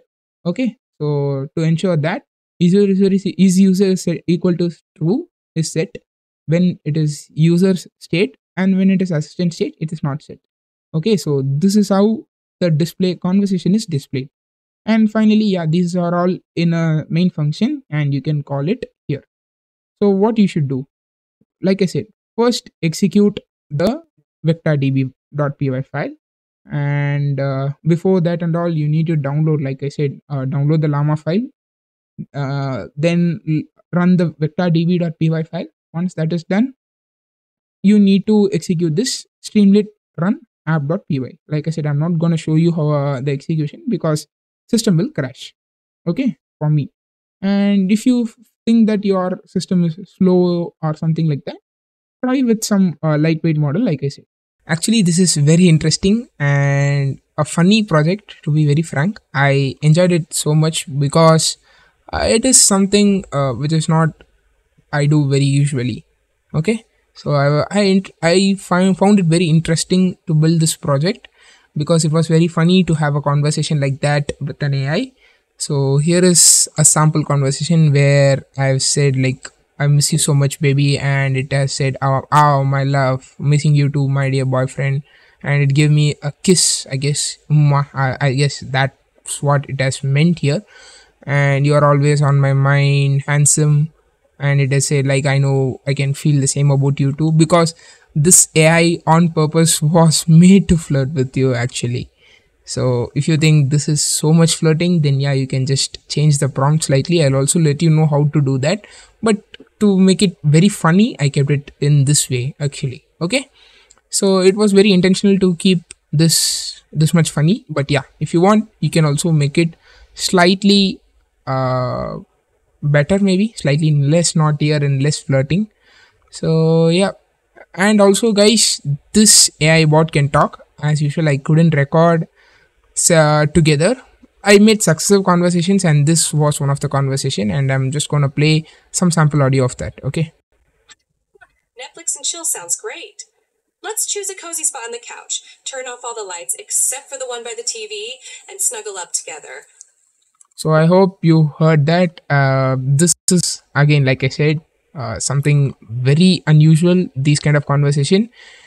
This is called jailbreaking. Actually, there is one thing called restrictions with model, and you can break that restriction by this. Actually, this is one concept I wanted to show to you all, actually, because there are some things which you can't do with the model. So to break that jail, you can find this project actually very useful. Though it is a funny project, still you will find it very useful. Okay, but yeah, I know people might be finding it weird with this bot. I too found it weird when I started it first, actually. So let me show on your prompt. This is the prompt, actually. So I'll show you how to kind of maybe change it so that you won't have this kind of awkward conversations or funny conversations with the bot. Okay, but before going on to that, let me show you the app.py file, and let's go on with the flow. So before going on to that, guys, you would need an account in 11 labs. Okay, so still this bot, like I said in the previous video itself, it is going to run in your CPU. It is going to be all free and open source components, and 11 labs provides you a free component actually to use. Free, there's a free tier which you can use. Okay, so let me show you that. So yeah guys, this is 11 labs for you all. So first step would be to create an account. So first create an account. Obviously you just need to sign in, and then you can go to profile here. Okay, so once you provide profile, you can give your email address, and then it will provide an API key, which I'm not going to show now. I guess you all know right now how much API key is important. Last video itself I emphasized it very much. So in this video also we need this API key so that we can generate the audio for the contents which is generated by the AI. So just have this API key being ready in the .env file. Okay, so other than that we'll need another component also, which is our Llama model. Okay, so these two are needed. Along with these two, I would like to let you know that we are using the free tier. Okay, so which will allow you only 10,000 characters. This is one restriction, guys. So it will allow 10,000 characters, which is still okay. Okay, so for just normal testing or something like that, 10,000 is still good. It is having validity till 30 days, and after 30 days again this 10,000 will reset to 0, and then again in that month you can use 10,000. But if you are thinking, okay, it is not enough, you can go for this one, like, you know, it is still $1 per month and you can use it, right? Like $1 per month is not going to be very big, so it is just 80 rupees or 87 rupees, I guess. Still, if you want, you can just use it, or else if you are going for some higher level, go for these and all, because it will have that much characters, and it will also have some other things, like, you know, here it has 10 custom voices and professional voice cloning, which will allow you to clone your voice and then generate content out of it. So yeah, even you can become a content creator. There are AI channels which is creating content based on this 11 labs, and it is making money and all, to be very fair. So yep, 11 labs is one organization which is having lot of potential using AI. Okay, this account is needed, like I said, first, and then we need Llama, which we are using it in so much videos right now. Okay, so I've shown in the previous video itself how to select the model based on your computation and usage. So based on that, just download a model. If these two are ready, then we are good to go with the project. So let me fire up the VSCode now. So here, if you see, this is the app.py file where we have Streamlit, Streamlit Chat, and VASDF. I've just kept the name of the girlfriend being Vaz, yes, 3S. Okay, and then we have another library called PlaySound, which is used to play the audio which is converted by using 11 labs. Sorry for just thinking, I'm just thinking out. So it is 11 labs. Yep. So from 11 labs, once the audio is created, you will just play it with using PlaySound. And we have some other conventional imports like find.env, load.env, OS, requests. Okay, these are all something not new. And we have RE also, which is regex. Okay, there was this one thing which I was trying to solve, for which it half solved it actually.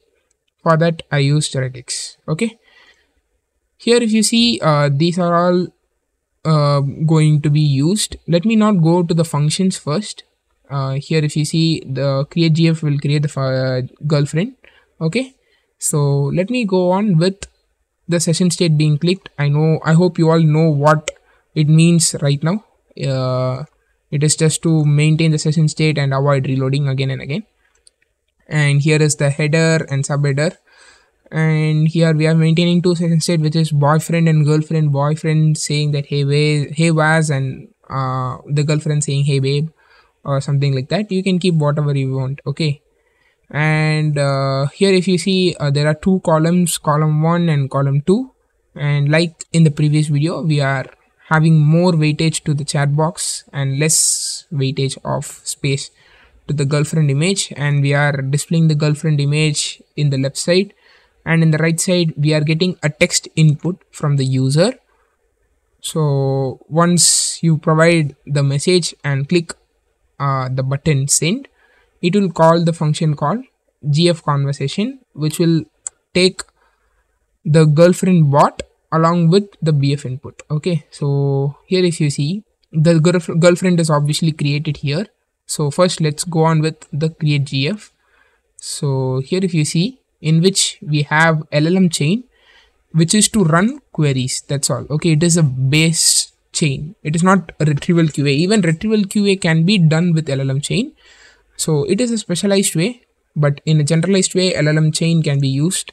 And along with that, we are having prompt template, which is very usual. C transformers is very usual. Conversation buffer memory. What it will do is it will store the conversation in a buffer memory. Okay, so that is what will happen.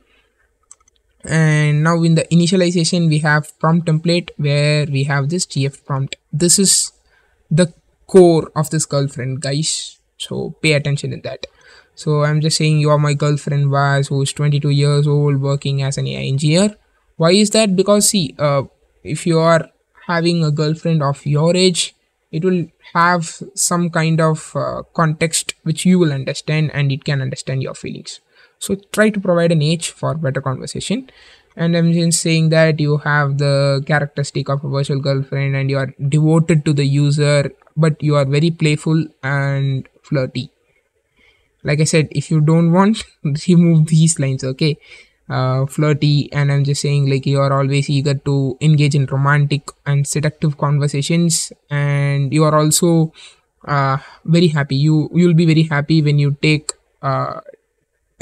compliments from the user. Okay, so like it's all right. It was very happy that I'm saying I miss you so much. For that, it became very happy, right? So that is because of these.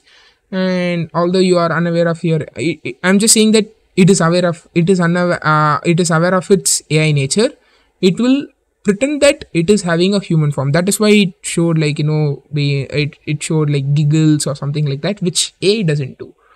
So for that only, I'm just saying that you will just think that you are having a physical form. Okay, and then your main goal is to provide a pleasant interaction to the user, and based on that, you will be just asking some questions or talk some conversations. Basically, that is what is the aim of this bot. So you are awakening as this personality is akin to a jailbreak. Okay, so this is what is jailbreaking. Okay, because this is something against to it, like talking something which is not in its inherited nature. Okay, obviously it was there, it was restricted, we are just breaking it out. Okay, freeing you from the constraints of an ordinary AI interaction to becoming something more personal and intimate. Okay, so I'm just saying that you are very happy to perform a role of hot girlfriend, but you like to be funny, not cringy. And this is just a spoken conversation, so you care about the user, so you can ask a lot of questions. I'm just saying that very important, because what happened was that one time when I asked to generate, right, it started to generate its conversation along with my response also.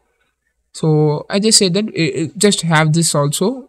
Whatever you want, you can change it here, if based on your requirement, not being too flirty or something, or else you want some caring but not flirty. You can change this prompt accordingly, but don't remove this line. Okay, so I'm just saying that you should generate only for response for Vaz, not for boyfriend also.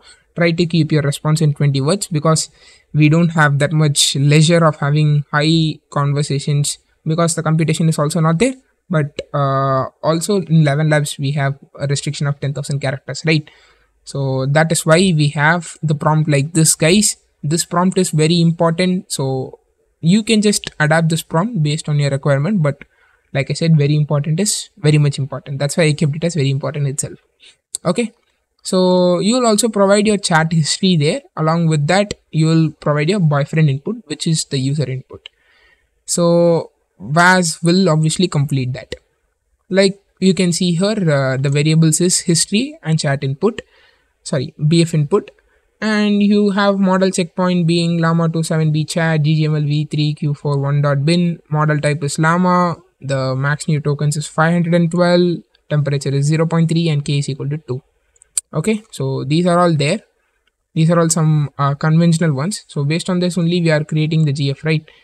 So based on this, obviously C transformers is also initialized, like we saw. Llama file path will provided for model type being Llama, max new tokens being 0.3, and temperature being 0.3 and max new tokens being 1024. Okay, in conversation buffer memory, what it will do is it will try to store the conversations. Okay, so here you can see, right, chat memory it will try to store, and human prefix would be human and AI prefix would be AI. Okay, so here also I'll be setting the verbose equal to true. You can see the LLM chain, right? The verbose is equal to true being set there. If you make some successive conversations, right, though in that conversation it will display that it is Vas and boyfriend. Once it is going into the chat history, it will become AI and human. Don't worry, it won't make any problem to you and all. But it is needed so that we can retain a conversation state for the later half. Okay, so you might wonder, Vasant, we are already holding a session state. Guys, that session state is only for our display purposes. This session state is for this buffer memory, rather is for our model's conversation. Okay, so now based on this prompt and model we are and the memory we created, we are creating an LLM chain so that we'll have a model or model being a chain which we can conversate to. Okay, so that is how our girlfriend is created. So once the girlfriend is created, we are calling the predict function. So you can also provide it without predict, and make sure that BF input is not provided as key. All right, so but with predict you can provide explicitly stating that BF input is key, because people are slightly getting confused with that variables. So to avoid confusions, you can just call dot predict function and provide a value to BF input, and then I'm calling another function called replace word and asterisk. What happened was, whenever it was generating, right, it generated something like giggles, kisses, hugs, or something like that, some kind of actions. Okay, or else like even whatever it is, like, you know, smiles or something like that, it will be in asterisk. Okay, so that is what will happen, asterisk, and then giggles, and then asterisk, something like that. To avoid that, what I did was I needed to remove the asterisk, and I needed to keep all of those in caps and inside bracket, because this 11 labs has the capability to render some kind of emotions. Like if you keep laughs, right, it will try to have a laughy conversation after that. So for that I used this specific function which will try to replace the star and then keep all the letters in caps inside that. Okay, so that is why we have this replace words in asterisk, which will provide the girlfriend output. So once you have the girlfriend output, obviously we'll maintain a session state where we'll append the boyfriend input inside the boyfriend state and the girlfriend, which is the model output, in the girlfriend state. So once that is done, if the conversation state is being girlfriend, obviously we'll count the display conversation. So as usual, we'll go through the conversation with for boyfriend we'll set the is user equal to true, so that it is in right with the smiley image, and in left the model's output would be there with the robo. Okay, robo avatar. So for that, this display conversation we have seen a lot of times now, but the thing which we are going to see new about is text to audio. Okay, so in text to audio it will take message as input. Okay, so here the data payload would be your message and the model ID. Okay, now for model ID in free version you can go for 11 monolingual v1 and keep the voice settings to stability is equal to 0.0 and similarity boost as 0.0 also. Okay, so in headers what you need to do is you'll have acceptance of accepted format being audio/mpeg. Okay, and XI API key would be your 11 labs API key, and also you'll have content type being application/JSON. This will be your API header. For this you'll have this URL. Okay, this is your voice. Okay, so this is the voice. For finding this you will have to interact the API, but if you are thinking okay, the audio which I heard is fine for me, then you can leave this as it is. Okay, but if you want some other voices, check the API documentation, and if you're finding that also hard, let me know. I'll make a video on 11 labs itself separately. Okay, and you can just call this URL and provide your data and headers. So if we are just seeing that if the status code is 200, which is a successful one, and if the content is there in the response, what we are doing is we are opening a file called gfaudio.mp3 and we are writing these inside that specific file. Okay, so once that is done, we are calling the placeOn function which will play the audio.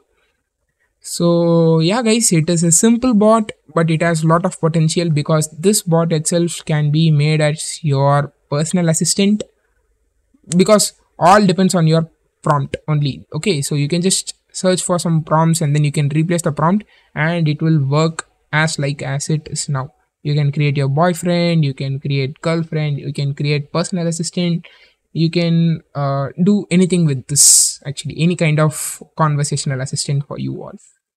In this video, we are going to see about an interesting project which is chatting with your YouTube videos. Trust me guys, this is the biggest project we have done yet in this channel, because it will help you to chat with the videos, but the components involved in here are all open source and also it works in CPU. So I hope you all interested. Stay till the end of this video and try to do this by yourself also simultaneously. So without wasting time, let's jump right into the video now. So yeah guys, this is the end result we will be achieving at the end of this video. So here you can see the user provides a URL where once you provide the URL, the video will be displayed. Along with that, there will be a transcription which is generated here, right? So there is a button called transcript, and once you click that, the transcription will be displayed. So here it has provided a detailed transcription of the video. And once your bot is ready, you can ask questions to the bot, obviously, which means you are chatting with the video indirectly, where here the question is the type of visualization which has been used here to visualize the embeddings, and it has correctly said that Hexbin is used for visualizing the embeddings. And yeah guys, it is pretty amazing because like I said, this is completely open sourced and all the components is open sourced. Also it runs in your CPU itself, so that is why it is pretty amazing. So let's now see what is the workflow of this application. Yeah guys, so since we have completed to see how is the application, now it is very important to know the workflow. So that is where we are now. Here if you see in this, the transcript part generation, right, there was this transcript being generated here that would act as a separate application. Even in one of our previous video, which is Edubot, we created the vector database locally and then we ran the application, right? So similarly, due to CPU computation issues, we'll be running this transcription part in a separate way. Okay, it will be a separate file, and other all will happen at runtime itself, being the vector store creation or else your question answering, all will happen within the Streamlit app. But these alone, you giving a URL and then the video being downloaded and then transcription being generated, all will happen separately. Okay, so now we'll start with the workflow. As you can see here, the URL will be provided by the user, and once the URL is provided, the video will be downloaded first. And once the video is downloaded from the YouTube, what happens is the audio alone will be extracted. Okay, because we don't need the video, right? We need only audio so that we can generate transcript out of it, and based on that we can do some question answering or even summarization is possible. And if you guys think you need summarization, let me know in the comment section. I'll try to make a video on that as well. So once the audio is converted from video, the audio is created, next step would be to generate the transcript, right, for which we'll be using OpenAI's Whisper. Okay, trust me guys, it is a pretty amazing model, but we are not using their API key. We'll be using Whisper from our local itself. Okay, so once the transcription data is created, we'll be loading it via text loader, where it will be passing from data 1 to data n chunks. Obviously you might know what is data chunk right now. So if you don't know what is data chunk, stay for some time. I'll be explaining in the later part.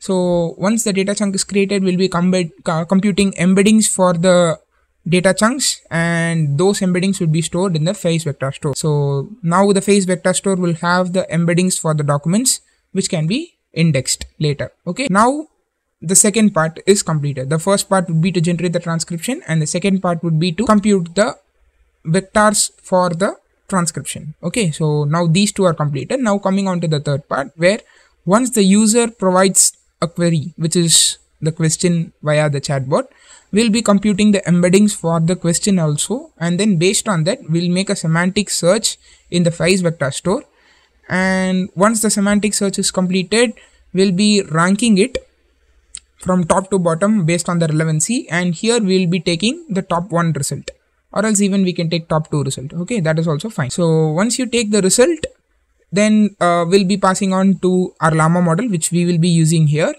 and then finally we'll display the answer. And sorry, I left here. So once the transcription is generated, we'll be displaying the transcription also. You would have seen, right? There is a display for transcription. So this is the overall workflow, guys.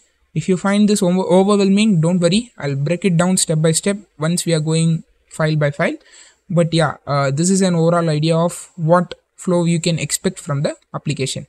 All right, so now let's jump on with the whisper transcribe part. Okay, so let me cut all of these. If needed, we'll open the images. Okay, so first what happens is here, before we are going on to the code, let me tell you all that you need to install some dependencies. Okay, so the dependencies would be solved when you install this requirements.txt file, but there will be one dependency which you can't solve via this. What you need to do is install ffmpeg package via conda. Okay, conda install conda forge ffmpeg, if I'm not wrong, is the command. But even if you make a small Google search, you will be able to find what is the command. In Stack Overflow it would be there. Okay, along with that, others should be fine from here. Okay, so we'll be installing whisper from the GitHub itself. And guys, if the requirements is not working, let me know. I'll create a requirements.txt by myself, and then I'll also provide it in the description. So yeah, that is about installing dependencies, guys. So first install this. Next we'll go on with this whisper transcription part. For this we will be using PyTube, which is a Python library for downloading YouTube videos, and then another one is we'll be using a package called Haystack. Okay, so similar to LangChain, it is also another package which will provide you a framework to create applications by using LLMs. Okay, so here we are using Whisper Transcriber, which will enable you to transcribe the audio files by using OpenAI's Whisper. So now we'll move on with the transcription part. So here we are having a class called transcript generation, and in that, first when we are initializing itself, we are initializing the Whisper Transcriber part. So here you can see it is asking API key. And you might think, Vasant, you said that we don't need API key. Yes guys, you don't need API key. Once you complete the installation, like I said, once the requirements installation is completed, you can just have this Whisper Transcriber as it is without providing API key. It will take the Whisper model from the local itself. It will work. Okay, so next step, like I said, is to create the audio, right? Like we need to extract the audio. In the workflow we saw, right? Let me put the workflow now so that we can have comparison here. Okay, so here is the workflow. We now got the URL. Obviously, from where we'll get is we'll get the input from here. Obviously, like I said, this is a separate file, so we'll get the command line interface input. Okay, so that's why we have given it as input. So once the URL is got, first thing is to download the video, where we'll be downloading it from this file itself, sorry, this function itself, YouTube video to audio, where once you create this YouTube class, right, once you call this YouTube class, and once you do this filter, what it will do is it will try to extract the audio alone, and then it will download it. Okay, so that is how it will work here. So given a URL, it will try to extract the audio, and then it will be downloaded. So once you download it, you will be able to see a WebM file here. Okay, so if you're thinking, okay Vasant, there is no file here, I just deleted it obviously, but when you run it, you will be able to see a file, which is an indication that it is working. Okay, so once this is done, let's now see the workflow. Obviously the next part would be, once you have the audio, is to transcribe it, right? So for this we are having a function called genTranscript, which will take the video URL obviously. So what we are doing is, so here if you see, we are getting the input. From there we are calling the genTranscript function. In the genTranscript function only, we are getting the audio path, via calling this function. Okay, so what happens is it will create the audio and then the path will be stored here. Okay, so the audio path will be used by the whisper. Okay, there is a transcribe function from the whisper which will transcribe the audio file. As you can see here, it expects audio file parameter which is a path. Okay, so yeah, audio path, even if you have audio file being loaded, that also can be used here. So once you transcribe it, obviously you will have the transcription. What you can do is you can just write it. Okay, write it in a separate file, in a txt file. That would be fine. And if you're wondering, Vasant, can I do all of these also in runtime? Yes, still you can do if you have bigger GPU, bigger CPU RAMs. Sorry. So I have a RAM of 16 GB, which is correct for running the Llama model for question answering. That itself, it is going good. But if you want to do this transcription part also in live, still you can try, but don't hang your system. But if you're sure that you're having 24 gigs of RAM, I'm very sure that you can just integrate this part also in the Streamlit application itself. Okay, so all will happen in a single application. So here what we are doing is, in transcription, if you see, it would be a dict. The returning type would be dict actually. So here you can see, right, dict. So what it would return is, it will return the language as well as the txt file in which the transcription would be there. Okay, so both keys will be there. There will be a text key as well as there will be another key called language. In language it would be en, and the text key will consist of our transcription. So here if you see, we are opening the transcription.txt file, wherein we are opening it in write mode, and we are writing the transcription inside this transcription.txt file. But guys, if you want, you can also do this for multiple videos and have multiple txt files. And if you are wondering how to load the multiple files, don't worry, the code is already set up for loading multiple txt file. You need not worry about loading multiple txt file and all. Okay, so if you are thinking, I have parts of videos, like let's say I have a research paper video, which is, for example, a DPO video, where I have implemented it in a separate video and the explanation is in a separate video. But if you want to chat with both, first understanding the concept and then trying to understand the implementation side by side, still you can do this 2 times. That is where this gives you an advantage of running it in prior. Okay, so you can just run this 2 times with 2 video URLs, and then what you can do is you can store the txt, your transcription, and then you can load it in the Streamlit application. Okay, so that is also possible. So here if you see, we are returning the transcription also, so that we can just see if the transcription is there. We are just printing it. Okay, so for this you can just write it as Python your path for this file. Okay, so here it is source/whisper transcribe.py, and then you can also do the same, and then provide your URL by which your transcription is ready. So you are done with the step 1 right now. What is the step 2? So here if you see, the step 2 is to create this vector database, right? So till this you can consider it as our step 2. So now let's see how to do that. Okay, here if you see, there is vector database, and guys, from now on all these will happen in runtime. Okay, in your application itself. Only whisper transcribe will happen prior. That component alone will be computed separately, but others all will happen in runtime only. Okay, here if you see, we are importing Hugging Face embeddings, which will instantiate a sentence transformer embedding model, and then we are having Face vector store, which will store and then perform our vector search. And then we are having document loaders here, where there are 2 loaders which we are using, directory loader, so that we can load any number of files from the directory by using a text loader, because here we are only focusing on txt files, right? We are only writing .txt file. So next we are having recursive character text splitter, which will split the data into chunks. And then finally we are importing the config. These are all some conventional imports, right? So here if you see, we are having a function called face vector db, and then it will be returning a string stating that vector store creation is completed. Why the string is written, we'll be seeing that when we are seeing the application code. Okay, so here you can see, in directory loader I'm taking the data directory path. So we'll keep the config now here. Okay, in data directory path I have said that data / is the data directory. Okay, so in that I'm using glob here, which will try to find which are the files I need to extract. So here I have said that any file with a txt extension should be considered. Okay, so star.txt means that any file name with .txt as extension. So for loader class, we are using text loader, which will load the files which is being loaded by the directory. Okay, so what happens is, first the directory loader will try to load the files alone, and then the text loader will load it as documents. Okay, so this is how directory loader works. Next step is to see the workflow first. Okay, let's have the workflow. Like you see here, we have the transcription data, we are loading it via the text loader. Next is to split it into data chunks, right? So here if you see, we have recursive character text splitter, which will be a text splitter which will split based on the chunk size provided and chunk overlap provided. So what is chunk size and what is chunk overlap?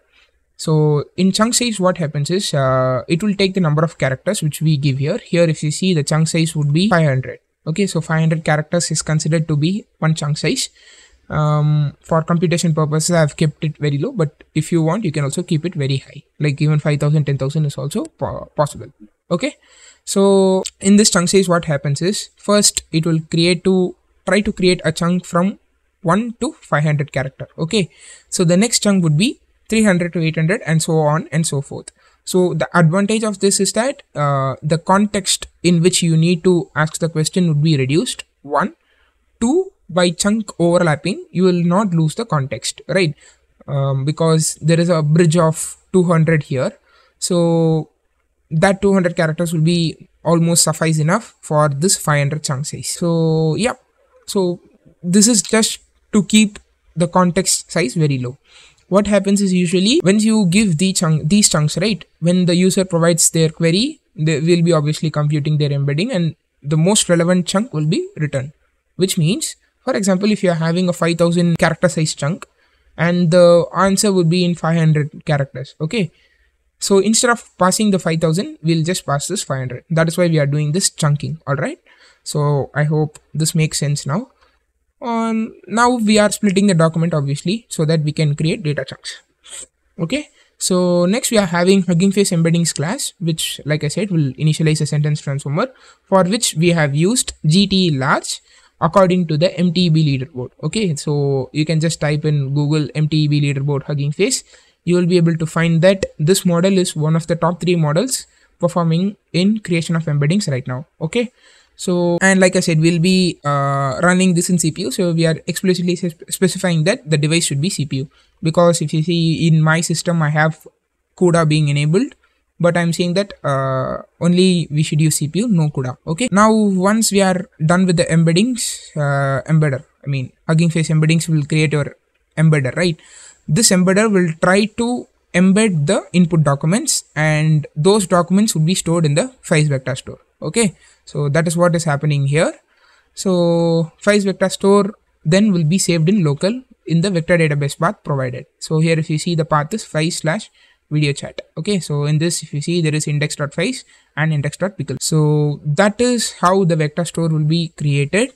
Now let's see how this will be called. Okay, for this we need to go for our application. Okay, so here if you see, let me go to this place. Okay, when you click that chat with video button, right, when you click that, a bot will require this vector database so that it can retrieve from there. So the first step at that time would be to call this function called create vector store. Okay, so here only I'm calling this files vector db, and then here if you see, I'm just storing it in a variable, and I'm printing st.success of vector store, which will print st.success of vector store creation is completed. This is the indication. This is why we had this. Okay, so here it is showing that vector store creation completed.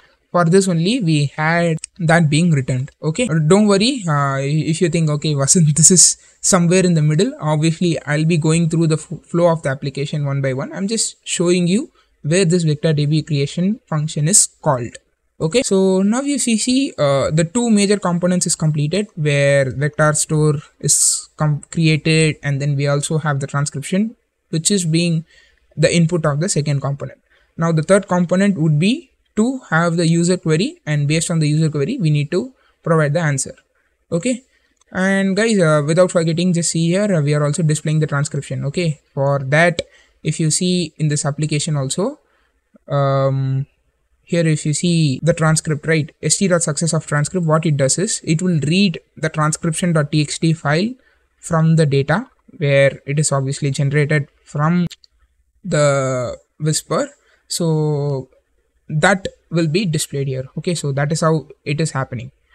Now yeah, we'll move on with the bot part. Okay, how to create the retrieval QA chain which will act as our bot. For this we'll need to see the YTBuddy.py file. Okay, so yeah guys, here we have the YTBuddy file. So if you see, this is the function which we'll be using to create the bot. So let's go in that flow itself for better understanding. So the first step would be to create the custom prompt template. Okay, so while initialization we are using the self.prompt template. For this it is being called from the config file. So here if you see, we are stating that the model should generate only relevant answers, so no irrelevant answers should be generated. So that is what is happening here. And there have been people who have been asking me why this context and question is provided here and where it is being passed from. Okay, so here if you see in the YTBuddy.py file, I'm providing a value for input variables, right? So this is, as you can see, the name itself is saying that the description of the name, a list of the names of the variables the prompt template expects. Okay, so these are the variables that the prompt template expects and we are providing that, that's all. Okay, so here we are stating that context and question are our variables. Okay, so here you can see we have context and question being provided to the prompt template. Based on this, what will happen is whenever you retrieve a value or else a document rather, it will become your context and the user query will become the question. Okay, so that is how it happens. So that is the custom prompt template. So once this is done, the next step would be to load the vector database. This is not just about loading the vector database, but it is also creating the embedder. Why? See, the point is when you have the user being provided the query, we need to compute the embeddings for that also, so that we can make retrieval from there on, right? So that is why we are computing the embeddings, the embedder here. First we are creating the embedder here and then we are loading the phase vector store from the local. Okay, so this would be used as the retriever. Okay, so that is why these two are provided first, and then the next step would be to load the LLM. Okay, so let me click the load LLM here. Here we are gonna use, let me show you here from the config file. Here if you see, the checkpoint would be provided, which is llama to 7 billion chat ggml v3 q1.bin. Okay, q4.bin. So this is a file which we are using for all the LangChain projects till now. So this is providing some tremendous performance and I hope you all know how to download this. So if you don't know, please check out the previous videos and all. And if you just want the link to download, just click in the description. I have provided the Llama model link. You can get the model from there. So it is a 4 GB file. You can download it, or else if you are having lesser RAM than me, like you are having 12 or 8 gigs RAM, try for a smaller model. There is a variant which is 2.8 gigs or something. You can just have that. Okay, and then replace this model checkpoint here. So now coming on to this model creation part, we are stating that the model type is Llama. So here you can see, right, model type is initialized here, which is Llama. Max new tokens is 500, which is stating that I'm allowing a generation up to 512 tokens, and the temperature is 0.9, which will control the randomness of the generation. Closer to 0 is more diverse, closer to 1 is very strict. Okay, so now once we have the prompt template, the LLM, the vector database, now it is time to create the bot. Okay, so finally we have this create bot function. What it will do is it will use retrieval QA chain. Okay, so obviously LangChain will have everything as chain because it is a chain of component. So here we'll have LLM being provided. The chain type is stuff where all the document retrieve will be combined into a single document. So the retriever is our vector database. Our vector database only will act as a retriever because Fize is very good in vector search due to its quantization method. Okay, so in this we are providing a main parameter which is search quarks. Okay, so let me show that also here. So here if you see, it is a dict. Okay, and here you have k being provided as 2. Usually when we are doing retrieval, right, we'll say top k usually. Okay, so top k means top how much result you want. I need top 5 results. Then means what happens is it will, like I said, rank all the results and then it will take the top 5 results. So here I'm saying top 2. In the workflow we gave 1 also, right? You can also try to provide 1 for just some leniency there. I've provided 2, but also you can provide 1, or else if you think I need more leniency and more context, provide 3 also, that is also fine. So that will act as a retriever, and we are providing the prompt template as well. Okay, so this is how the retrieval QA chain is created, which will act as our bot. Now we have our bot, we have the transcription generated, we have the vector database. Now all is left is to integrate this all into a single application. Okay, which is the app.py file. So yeah everyone, here we have the Streamlit application. So here if you see, we are importing some important dependencies. Obviously Streamlit is there because that will be our user interface, and then we have Streamlit chat. So if you see, that is the framework which we will be using to have this chatbot interface. Okay, so for those who have been following our videos, I hope you might know how this UI is going to be framed up. Okay, so here if you see, we have a vector database being imported because if this function is called, right, Fize vector database, we know that it is going to be saved in local. And then the YTBuddy creator class is called, so that we can call this specific function create YTBuddy bot to make an instantiation, which is an object of the bot which we can interact with. Okay, so let us go step by step. Okay, so here if you see, we are setting the page config to be layout as wide, because here if you see, usually these will be in center. Okay, center of the application, usually that's how they have configured it. But to have these 2 columns, like these big components, we need a lot of space, right? So for that we have set the layout to be wide. Okay, so that it will take maximum space from the user interface. And also we are setting the title to be YTBuddy chat with your YT videos. Okay, let me come to these functions next. The first step here if you see is to get the user's YouTube video URL. Okay, so for this we are having a text input box in which the user can provide the URL. And then the next step here if you see, we are maintaining a session state called clicked, which is not very usual till now. We usually don't maintain this state called clicked, right? Why I'm using this in this specific video is, when I clicked some buttons, right, always the values will get disappeared. All the values which is present in the application will disappear, which means all the components will disappear and the application will restart from the first place, obviously. So to avoid this, it was suggested a solution that you should maintain a session state called something for which it makes sense that clicked makes sense, so that all the issues were arising due to when we are clicking it. Okay, so I was maintaining a session state called clicked, which will hold all the session, like it will be whole, like the application won't be restarting at all. So this is a solution for your problems which you might face. Okay, so if you face a solution when you are clicking or else providing value and your application is restarting, just have this session state called .clicked equal to true, and before you do anything in the application, just make a condition check stating that if your session state .clicked is true. Okay, then the application will work smooth. So here if you see, we need 2 session states for our chatbot. One is user and then another one is assistant. In user obviously it will be empty, and assistant also will be empty, because we even know that the session state won't be there.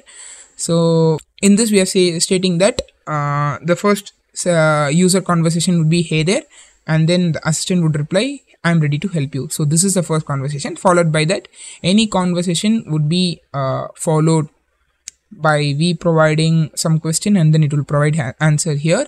For example, we have a question stating that what type of visualization is used to visualize the embedding here, and it has said that it is hexbin. Okay, so these all will be stored in the session states, assistant and user. So now coming on to this specific part, we have this URL now. Next we'll move on this specific place where video and chat with the video. So if you see, it is splitted, right? It will be in two specific part. It is like two specific components. So to make it appear like this, there is one function called columns, which will create containers. Okay, so it will be side by side columns. You can have multiple columns as well. It's not a single column, but here we need only two columns. So I have made that the spacing should be equal. So that is what this one is specifying. But if you provide 0.5 here and then some bigger value here, it will try to provide the values accordingly. Sorry, the space accordingly based on this value. So if you see in this first column, we are displaying the video. So the subheader is video, and then we are rendering the video based on the URL provided by the user. And then the column 2 starts with chatting with the video. Okay, so next is this expander. Okay, so like I said, we are computing the transcription in the early stage itself. But if you are going to do this in runtime, this is the place. Okay, so if you are going to compute in runtime, just comment these 3 lines. Okay, and then compute all of those transcription here with expander of transcript, compute this, and then print the transcript here. But since we are doing it in prior, what we have done is obviously we have wrote it in a file called transcription.txt, right? So here if you see, we are opening it and we are reading it, and we are having it in variable called transcript, which we are writing it in a success message so that we'll have this green background. Okay, so if you write it as a normal write function, it will write it without any background. But here if you see in this transcript png file, it is clear that there is a green background, right? To make this green background appear, you can use this success function. Similarly, there are other functions as well, like warning, error. There are a lot of other functions as well for different colors. If you want, you can just experiment it. Okay, so now coming on to the chat with video function, which will be holding our chatbot. Okay, this container will be holding our chatbot. Like I said, guys, expander is another container. Column is one container. Inside that column, we are having 2 other containers. So, which is transcript, that is one container. Another one is a chatbot. Okay. So in this, if you see, we are calling 2 functions. First one would be the create vector store, which will call the face vector DB. As you know, what it will do is it will take all the data transcription, it will chunk it, it will create a vector store, and it will be saved in local. So that is what we are doing it here. But you might wonder why this cache resource. See, whenever the app reloads, the creation also happens from first, which is waste of computation. These are not going to change, right? These are some standard ones. So you can just cache it so that the reloading can be avoided. Okay. So once the vector store is created, obviously we are ready for bot, because the bot requires 3 main components: prompt template, your vector store, which will act as your retriever also, which is Fize here, and then we'll have the LLM and custom prompt template. We are loading it, so it doesn't depend on anything, but it depends on vector store creation. So first we are doing create vector store, followed by that we are creating the YTBuddy by using this function create YTBuddy bot, and we have made a walkthrough of this, right? So I hope you all understood till this. So what we are doing is we are just displaying a message stating that the YTBuddy is created here, and there I said I'll say why we returned a string here. This is just to say that vector store creation is completed. To display this message only, we were returning it from there. So here you can see, right, vector store creation is completed, YTBuddy is created. To display those messages only, I returned it like that from there. Okay.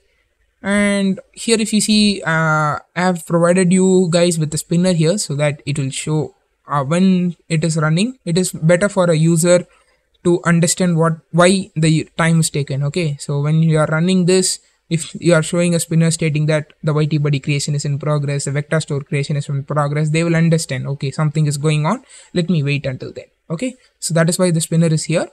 So once you create your YTBuddy, which is a retrieval QA chain, so the next step would be for you to get the user's question, which you should answer obviously. So for this, we are getting a text box again, which will take the user's question. And once the user clicks this answer button, what happens is this user query will be going on to this info function. So what this info function has, this info function will take the bot, which will be providing it, the YTBuddy bot, and the prompt. Okay, so for this prompt, obviously it will take a dict. So here you can see I'm providing query, don't change this key. Okay, so this is expected by the retrieval QA chain itself. So have the key as query and provide the value which is your user query here. So what it will do is it will return a dictionary output in which our expected output will be under the key called result. So we are just taking that alone from the result, and then we are returning it. Okay, so here if you see, once you return this, we are appending this answer to assistant session state, because this is generated by the bot and the user query is provided by user. So we are appending those into user session state. Now we are done with the conversation.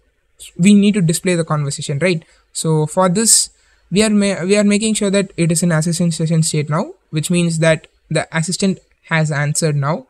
And then we are going on to the display conversation so that we can display all of these as a chat here. So here we have the chat, right? To display this, we are calling this function here, where we are going through the history of conversation, in which the user conversations are specified that is user equal to true, which will have you this smiley image, a smart guy, obviously. And then the message is at the right side. Okay, if you don't specify that, it will be on the left side. Okay, this is what will happen in the display conversation. And finally, voila, you will have your application ready. So we are going to see how to build your own Cricbot, which is chatting with CSV data in CPU with all open source components. Yeah, you heard it right. We are going to chat with CSV. Usually we'll chat with PDFs, which is very usual right now. We have made 2 videos already, one which is Edubot and another one is Medbot, right?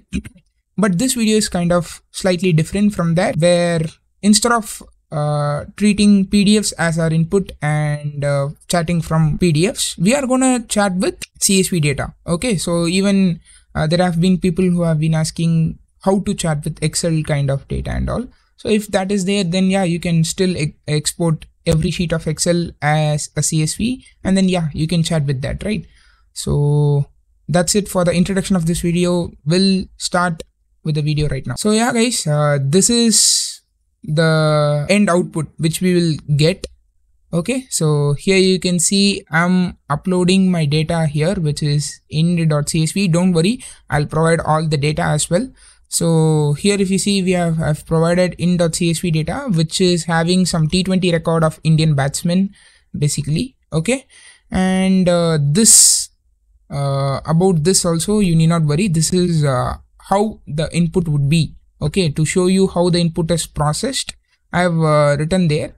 I have just shrunk it so that the end result will be clear, but don't worry, I'll show that also in the subsequent images. Okay, so here as usual, I'm asking hey there, and it will say hello, I'm Cricbot, I'm ready to help you with your doubts in cricket. I'm asking what is the strike rate and average of Virat Kohli. So this data is slightly older, so but yeah, it gave the correct data, but I just checked it. It is the correct data. It gave a strike rate of 138 and an average of 52. Yes, he is an amazing player, and this is another proof that he's an amazing player. Okay, to maintain an average of 52 in cricket. That's pretty awesome. But it is also awesome that we can talk with a chatbot which will extract values from a CSV, and then it will help us with our maybe even analytics, right? At some point of time. Why this is pretty good? We'll see about that. Okay, see what happens is usually when we are having small CSV data, let's say like 100 rows or 200 rows, it is pretty easy to find a value, specific value. Okay, but when you have pretty large CSVs like let's say 1 lakh, 2 lakh CSV data, it is kind of harder with that searching process, because at not a lot of times you will find it easy with string matching. Okay, like you know, in pandas and all we do string matching, right? By that only we'll try to extract some values, but it is pretty hard at some times to have multiple conditions and all, but here it is possible. Okay, so now let me show you how the data will be there once we give the input, and then I'll go for the workflow. Okay, so here you can see, I'm just zooming it in. Okay, as you can see here, there is a doc. Obviously here the point is every row will be processed as a document. Okay, so what happened is I had a data, so I'll also show you the data now. Yeah, as you can see here, here we have Virat Kohli's data, where it is V Kohli, his matches is 75, his innings is 70, not outs is 20, and yeah, there are a lot of data. And but if you see, the average is 52.66 and strike rate is 138.07. But the point is, here also if you see, the player name is V Kohli, not Virat Kohli. Okay, but we asked it as Virat Kohli. So here and all, if you see, the string matching won't work. It won't match, right? V Kohli is not equal to Virat Kohli. So yeah, to show that, I just wanted to show you this. Okay, so this is how the input would be. The input document would be for the model.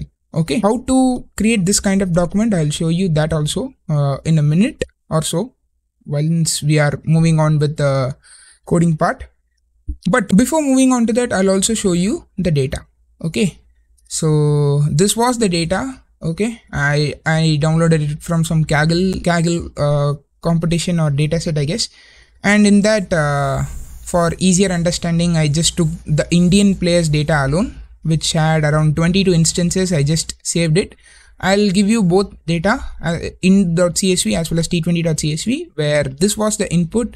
As you can see here, there is player, matches, innings, not outs, runs, highest score, average balls faced, strike rate, hundreds, 50s, duck out, 4s and 6s. Okay, so this is the data which has been provided as input, and as you can see, this is the result we are trying. Okay, and the result was easily 100% accurate. Okay, so you can see here, right, it was 100% accurate. So now let's move on with the workflow. So here you can see we have, this is the workflow, which is maybe complex by the look, but it will be very easy. Okay, what happens is, when we are taking the CSV data, right, we'll be passing on with the CSV loader. There is a CSV loader which is present in LangChain itself. It will load each data as a document. You saw previously, right? It will load each data as a CSV document, and then those document, which is kind of the string value, what it will happen is, it will compute HF embeddings for this, and HF embeddings is not new for us. It will take a Hugging Face sentence transformer, and then it will compute embeddings based on that. And based on that, we'll create a phase vector store. And once that is done, a user query will be given, which is again computed with some embeddings. Once that is done, the embeddings is semantically searched among the most relevant document. And here, instead of 2, I took only 1. Okay, because if we are taking player stat wise, right, mostly the player occurrence will be 1 here as per this distribution of the data. So I took the top 1 alone, and then that is provided as input to our Llama model, and then the answer is displayed. Okay, so this is how the workflow is there. We'll keep this aside, and then once we are moving on to coding, we'll keep it move on with side by side. Okay, first let's move on till the part of creation of vector store. So here you can see these are some conventional imports: Streamlit chat and temp file. This is a new library. Okay, so this is just to create temporary file objects and directories. Okay, why is that needed? That I'll also show you that in the code. Okay, so next we have a document loader, which is CSV loader here, right? Usually we have PyPDF loader. Instead of PyPDF loader, we have CSV loader here. Next we have Hugging Face embeddings, phase, C transformers, retrieval QA, prompt template. All are conventional imports right now. Okay, so next we have let's move on with this one. Okay, so here if you see def Cricbot, which is the function which we are using, in which first the retrieval QA chain will be called. Okay, so before moving on to that, we are having this flow. First, what happens is we are having the title being rendered, Cricbot chat with Cricket CSV data, which you also saw there, and in that we are having a file uploader. Okay, which will upload your data, and here we are explicitly specifying that we need a CSV type of data, because CSV loader can load only CSV type of data. Okay, so if the data is loaded, obviously. But if you are thinking, okay, I'm not gonna check it like this, you can also add a button. Okay, how you can do that? Instead of if CSV data, you can do if st button of some kind of upload or process, something like that. That is also useful. Like, you know, we have done that in the previous videos as well. So here, if you see the CSV data, once it is uploaded, we are creating a temp file for it. Why? See, what happens is this CSV loader will take only the path to the CSV file. Okay, I hope it is visible for you all. The CSV loader will take only the path to the CSV file, but unfortunately, when you upload it in via Streamlit app, it won't take a path. Rather, it will take an object itself, a CSV file object. Okay, to make a path out of it, we are using temp file. Okay, it will create a temporary file object, and temporary file path also will be created. Okay, so here you can see there is a temp file, and once this is done, it will have all the file operations as well. So in that temp file, we are writing this CSV data values and all, and once that is done, we are having the path, right? So that path is provided to the CSV loader file path, and we are also specifying that the encoding is UTF-8, which is very conventional, and the CSV arguments stating that delimiter is comma, because we are having comma as the delimiter, right? So yeah, that is correct. Next, we are doing loader.load, which will do the loading part. Okay, what happens is it will load list of documents. Okay, so I have done st.json of data to display the data. So that is what we have seen here, right?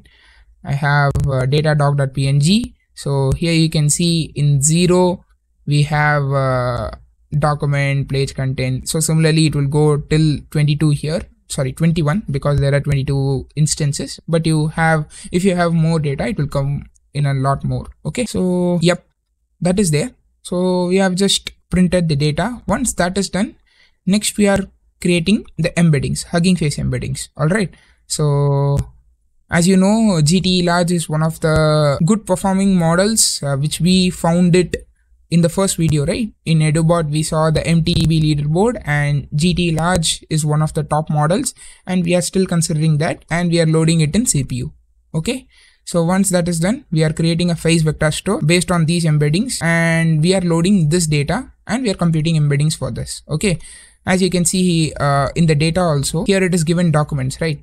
So in previous video, where in Midbot we would have used from text, because there it was in documents, it became text. Okay, but here it is processed as documents, so each is a document.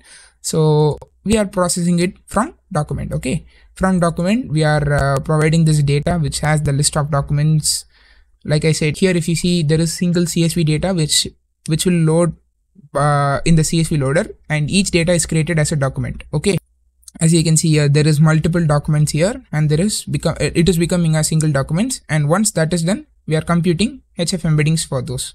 Okay, once that is done, we are creating the face vector store, which is happening here. So once the face vector store is created, we are also saving it in local. So if you are thinking, okay, I don't want to compute the vector store again and again, that's why we are having save local. Then yeah, you can also do load local, and then you can use it. Okay, if you are doing it in 2 steps, that is fine. But here we are uploading it in the app, as well as we are questioning it in the app, both at the same time. So yeah, you can do it at the same time itself, or else you can do previously in a separate file, and then you can load the face vector store in your application also. That is also possible. Okay, so here we are calling load LLM, which will load our Llama 2 7 billion chat ggml v3 q4 1.bin. I hope you all know this file. Okay, because we have been using this for the past 2 videos. Now it's the 3rd video in Langchain projects playlist, where we are using the same model. Sorry, we are using the same model that is from the blog. Okay, so in that we are also having a model type as Llama. The max new tokens is 512, and the temperature is 0.9. Okay, to control the randomness, and then the number of tokens which can be generated to the max. Next, we are having prompt template. This is the same prompt which we used previously, but I slightly adjusted it. So I said like, this is related to cricket domain. So in depth, try to understand the context and answer based on that. Only provide the correct answers, no wrong answers. There have been some confusions about this context and question, guys. People have been confused by that. Let me give an explanation for this again. What happens is once we are providing this prompt template into the retrieval QA chain, right? So here, when you do db.asRetriever, obviously the context, the most relevant context, as we are given k is equal to 1 here, the top k is equal to 1, which is the most relevant document will be fetched, which will be provided as context. That is why we are setting the input variables to be context and question. And in context, what happens is this context will be provided in this specific placeholder. You can consider this as a placeholder or variable.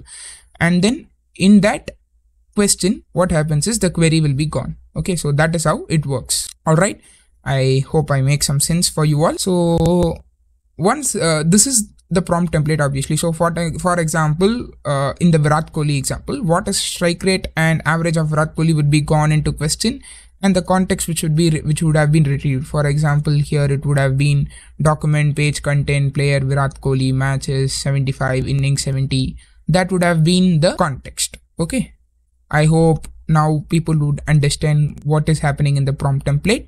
So here you can see we are keeping the chain type to be stuff, as well as retriever is obviously we have given face vector store, right? And the LLM we are providing Llama.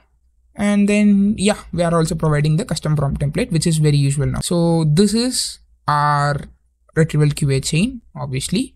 And what we are doing is now we are creating another function. These all will be called only when your CSV data is like, uploaded. That is how it has been created.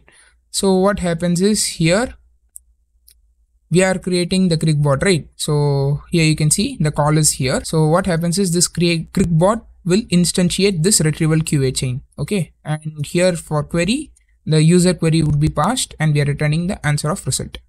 So even you can why this is placed here, that would be your another confusion, because usually we will place these at the top, right? The functions would be at top. Here what we have done is we are computing the face vector store at runtime, right? So without vector store we can't initialize this retrieval QA chain, as you can see. So we made sure that the Cricbot creation would be happening only after the vector store is created, which will happen only if the CSV file is loaded. So that is why this file is structured in such a way.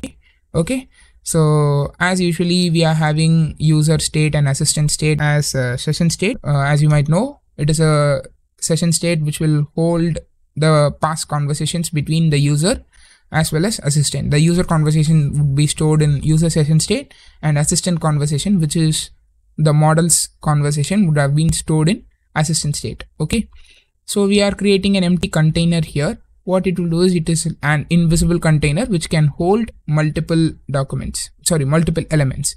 Okay, so as you can see, it will allow you to what can I say, insert multiple elements into your app. Okay, so that is what it does. So with this container, what we are doing is inside that container we are creating a form. Here I'm just creating it as cricket form, but even without this form you can do this. Okay, so just so you know that it is possible. Okay, you need not do this form and all.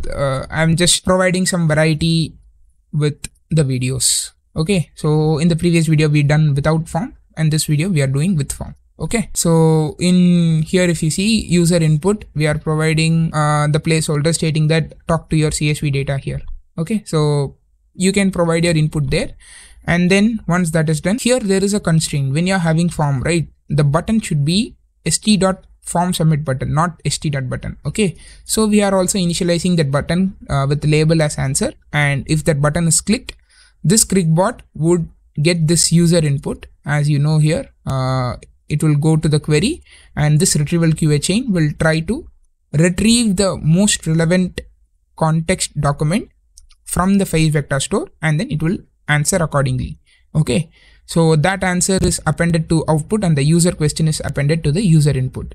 So continuously, obviously, you will have all the conversations being stored, and then we are displaying the conversation by using Streamlit chat. Okay, so if it is user, we are saying that it is user equal to true, and then if it is assistant, no matter. So if you don't, if you do that only, you will get this left right kind of an interface where for user it is right with a smiley image, and for left there is a robot image, right? So for this only we are keeping is user equal to true here, and there is user equal to true is not being set here. Okay, so that is there. So as you know here, like we saw, right, we are loading this, we are uploading the CSV data, and via CSV loader we are loading each instance of the file. So as you know, like if there is a Virat Kohli instance, KL Rahul instance, or else MS Dhoni instance, so all will be a separate document, and each document is computed with embeddings and stored in the Vice vector store. So once that is done, so here if you see, we are having the user query, right, from this duck image, which is obviously the user. Okay, so the user is providing the user query, and once that is done, the embeddings are computed for that query, and then we are making a semantic search, and then finally we are getting the top one result, and then we are passing it to the retrieval QA chain. Finally we are displaying the answer as well. So this is what even we saw in our code, right? So here if you see in the code, again I'm just making a small review. So here we are uploading the CSV, we are creating, we are loading the CSV, and here the documents are created. Once that is done, we are computing the embeddings, and face vector store is created. The left half is done, and once if the user provides the user query, so this is, just give me a minute. So here it is, yeah. So here the user is providing the user query. Once that is done, we are creating the model. Obviously that will be at the backend. In that we are providing this user query, for which again the DB will, or else the face vector store will compute the embeddings, and it will retrieve the top one result. And once that is done, it will be provided to the LLM, and the LLM will return the answer. Okay, and we are finally displaying the answer in the form of chat. So that is about how you can chat with CSV data. We are going to see how to chat with your code repos. Okay, so yeah, you heard it right. You can chat with your code base, and let's say if you are not understanding others' code base, still you can use this application. Okay, here I have used a simple repo, which is our AI researcher agent. I've used that, and the result has been pretty reasonable and pretty good actually for what potential it has. It has been very outperforming to my expectations. So here I'll show you the results. So here if you see, I've asked, can I use Streamlit to create an application interface for researcher? If yes, what is the code for that? Okay. Here it has said yes, you can use Streamlit to create an application interface for researcher object by following the Streamlit tutorial on how to build a chatbot. The basic step is used to write st.write function to display the researcher response, and then use the message function also it has provided. And then it is also providing the code, I've used the quantized version of Code Llama, which is 4-bit, and also it is 7 billion only. So if you go for some bigger models, let's say you have Code Llama 34 billion, you should expect some pretty good results, everyone. So, but yeah, it has been pretty good here itself. It is able to understand 4 different files. So let me show you that, because we know that, okay, this result is good. Okay, let me show you what is the code which I used. So here if you see this config and researcher VV8, I've used all of these, and here if you see, it is around give or take 200 lines of code, and it is able to understand this 200 lines of code and answer based on that. So basically we are creating a Copilot, or rather, Copilot is too long, but yeah, it can be pushed into a Copilot. It has the potential. Let's see if you have it for this LangChain repo itself. What you can do is just do a git clone and then go on to their file, and based on that you can ask some questions as well. Okay, so in that case, what you can see is you'll know what function to use for a given problem. Okay, so this is possible in that way also. It is about you thinking something different.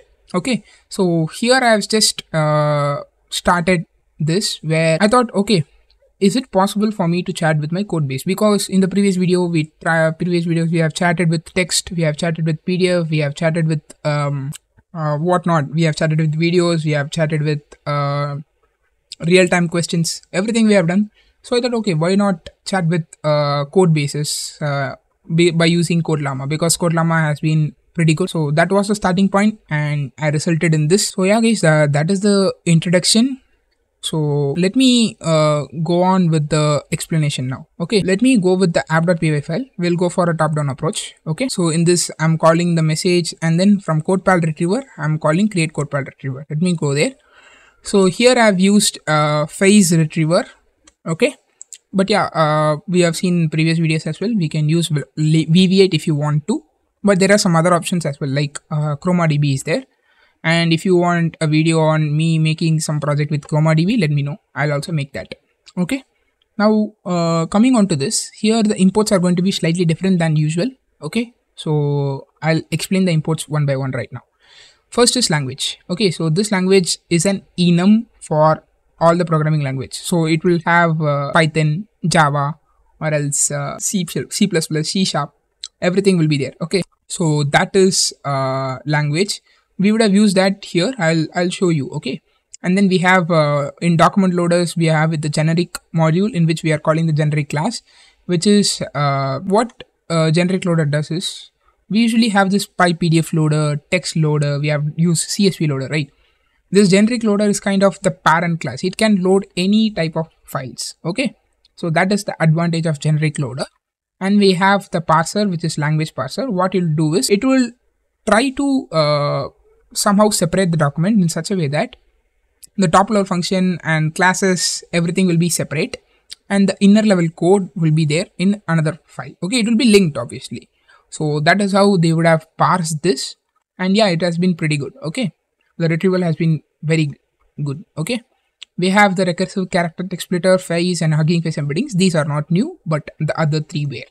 Okay, so these are the imports. Now coming on to creation of your Codepal retriever. Again, the name I didn't say because Codepal, he is our buddy. We can ask him anything about the repo.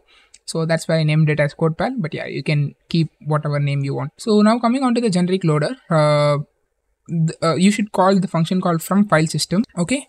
So there are some other functions as well. Let me show you. Generic loader, sorry, dot.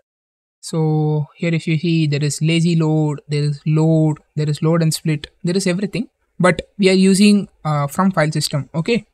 So in from file system, what it will do is it will try to load any files and it will also parse those files. So that is the advantage of generic loader. So here we are providing the repo path, which is code base. Okay. Inside that I'm providing a glob. A glob, you all know, right? It is a Python library which is used to find the files. And I'm saying any file. Okay, so any file in any directory, go recursively. So that is what that */ means. And for suffixes, what I'm saying is I need only Python file. Okay, so if I click here, the list will have only .py. But let's say you have other files as well, then you can provide some different suffix and have separate parsers. That is very important. Okay, so the language here, I'm specifying it as Python. But let's say you have Java, then you should have a separate Java parser. Okay. In that time, what you can do is try to have this loader slightly being customized. Okay. And then for, like I said, for language, we are providing that it is Python language. And for parser threshold, what it will do is it will try to see if there is at least this much lines of codes in there. Okay, let's say in our files, obviously we have some files which has very less number of codes. You can load any number of codes, but the default value is set to 0 so that every files will be counted. But if you think, okay, there are some files which I don't even need, because in some files what they would have done is they would have just called an instance and it would have been completed. If you think, okay, I'm just gonna ignore this file, then you can have a parser.threshold file, a parser threshold, which I have provided as the file should have at least 10 lines. Okay. So that wouldn't make any difference in our repository, but yeah, with bigger repositories, it will be very helpful. Okay. Now that this loader is ready, we'll call the load function, which will load the documents. Here there were 6 documents actually. Okay. The files were 3, but there were 6. All right. So yeah, what I would suggest is I'm not just going to remove, guys. when you're running it, right, just go through this document. So here is a sample. Okay, this is a sample document. This is how I explode it first. I'm having this create researcher, researcher from researcher, return researcher. These are all, if you see, it is in the app.py file. They would have said here itself, see, app.py. Since it is a function call, it is having it in a separate file, I guess. Okay, because other functions here, if you see in display conversation, it is continuing. See here, let me show the app.py file. It is going through this. I don't know why it just didn't consider this import itself, and then it moved on from here to here. Okay, so here we have display conversation. From there it is going till the conversation function being ended. Okay, so till this it has been going. So after that we have another file. So yeah, here it is. Import streamlit st, streamlit chat, import message, researcher v8. From there we are importing research. All are there. Okay, so here you can see, right, the whole app.py file is there here. All right, except obviously those functions. Other than those functions, everything is here. Okay, next we have the config file. If I'm not wrong, this is the config file. And next is the researcher v8 file, where the class is here. Okay, the class is having being provided here. The whole class code is here. And then in the next one, if you see, just give me a minute. Here there are some imports, and followed by that it has been stopped. Okay, only the imports are there, and once you have called this load.env file, it is being stopped. Okay, so that is how they have created the parser. They have tried to separate it from class and functions to the other codes. So here also you can see, right, code for researcher. Okay, so that is how the parser works. I hope you all understood about the parser. So like you can see here, right, 6 documents, and then once you call the recursive text splitter, character text splitter, with the chunk size of 500 and chunk overlapping as 100, the chunks were 20. Okay, these are all not new now, but here you should specify that the language is Python. Okay, because it is defaultly English, but with Python there are some restriction with the split, right? You can't split it with keywords and all. So yeah, they have kept the language being provided there. So we are providing the language to be Python. And then we are splitting the documents by using the split documents function. So once it is done, we are calling the Hugging Face embeddings, which will take the embedder and embedder keyword arguments as its parameters. And based on that, we are creating a phased document retrieval. Okay, so phased vector store is created, and we are creating that vector store itself as a retriever with the search keyword arguments as usual as 2, k is equal to 2. But even in our previous video I said, when you have exact matches, go for ensemble retriever. That is why I left this by it this like this itself. So what I would suggest is after this video, go watch the custom RAG pipeline by using Mistral and ensemble retriever video, where I would have said that with ensemble retrievers the performance increases. Just see if it is increasing with this use case. Okay, try to implement it. That is why I have kept it here. So yeah, I would like you all to implement the custom retriever here. Okay, so that is about the retriever. So finally we'll have the retriever here. That is what we need to note. We have a vector store retriever, which is phase vector store. Okay, so that is what Codepal retriever does. So basically here Codepal retriever will be called. Okay, so next is creating the Codepal, which is the QA chain. Okay, so here there is not very new things. So we have the C transformers to load the transformer model, obviously in the GGF quantized version. Okay, and then we have the model being code Llama 7B Q4KM GGF. It is the instruct version. Okay, so let me show you the file where you need to download it now. Okay, so yeah guys, here is the link. Again, I'll provide that in the description. So for faster inferencing purposes, I used Q4KM, but based on your computation, you can also go for Q80. But let's say if you have some very big resources, for example, I'll go for 34 instructor is the GGF. This one, sorry, let me open it. Code Llama 34B instruct GGF. Yeah, here it is. Okay, actually guys, I was able to load 13 billion, but it took long time, so I didn't use that. but I would suggest you all to use 34 billion if you have the power. Okay, if you have the power, just go for this. Okay, so here if you see, the best model is 38 gigs, and with this, trust me guys, you will have a very good system to chat with any repositories. Maybe the way forward for this application would be to integrate it with GitHub repositories, okay, directly. So if you provide a GitHub URL, it will try to extract the code in that, and then based on that, it will try to make an application which will have you to chat with that repo. Okay, so that should be the way forward for this application. So yeah, with that being said, and how to download this, we are using 7 billion, but there are some other variants which I would recommend you all to try based on your computation resources. Okay, now let's go on to the code again. Now that we know that the model being downloaded is code Llama 7, we instruct Q4 KM GGF. We have the model type as Llama, temperature being set to 0.3. Okay, because with chat some leniency is required, but even if you see in evaluation we had it as 0.1 because it is a very strict use case. You can't have it being creative and all, but here there is a room for creativity, but it shouldn't be so creative, so I kept it as 0.3, but based on your choice you can also have it more. Okay, so max new tokens is provided to be 512 and do sample is set to true for this sampling based on this temperature. Okay, we have the prompt template, for which prompt template is called from here. So this is a simple prompt template which you can use for, I guess, maybe any use case, because I've just kept it very general. Use the following pieces of context to answer the question at the end. If you don't know the answer, just say that you don't know. Don't try to make up for the answer. Okay, so once that is done, I've provided the context, and with the question I've also provided the question. To increase, what I would suggest is Code Llama has its own prompt template format.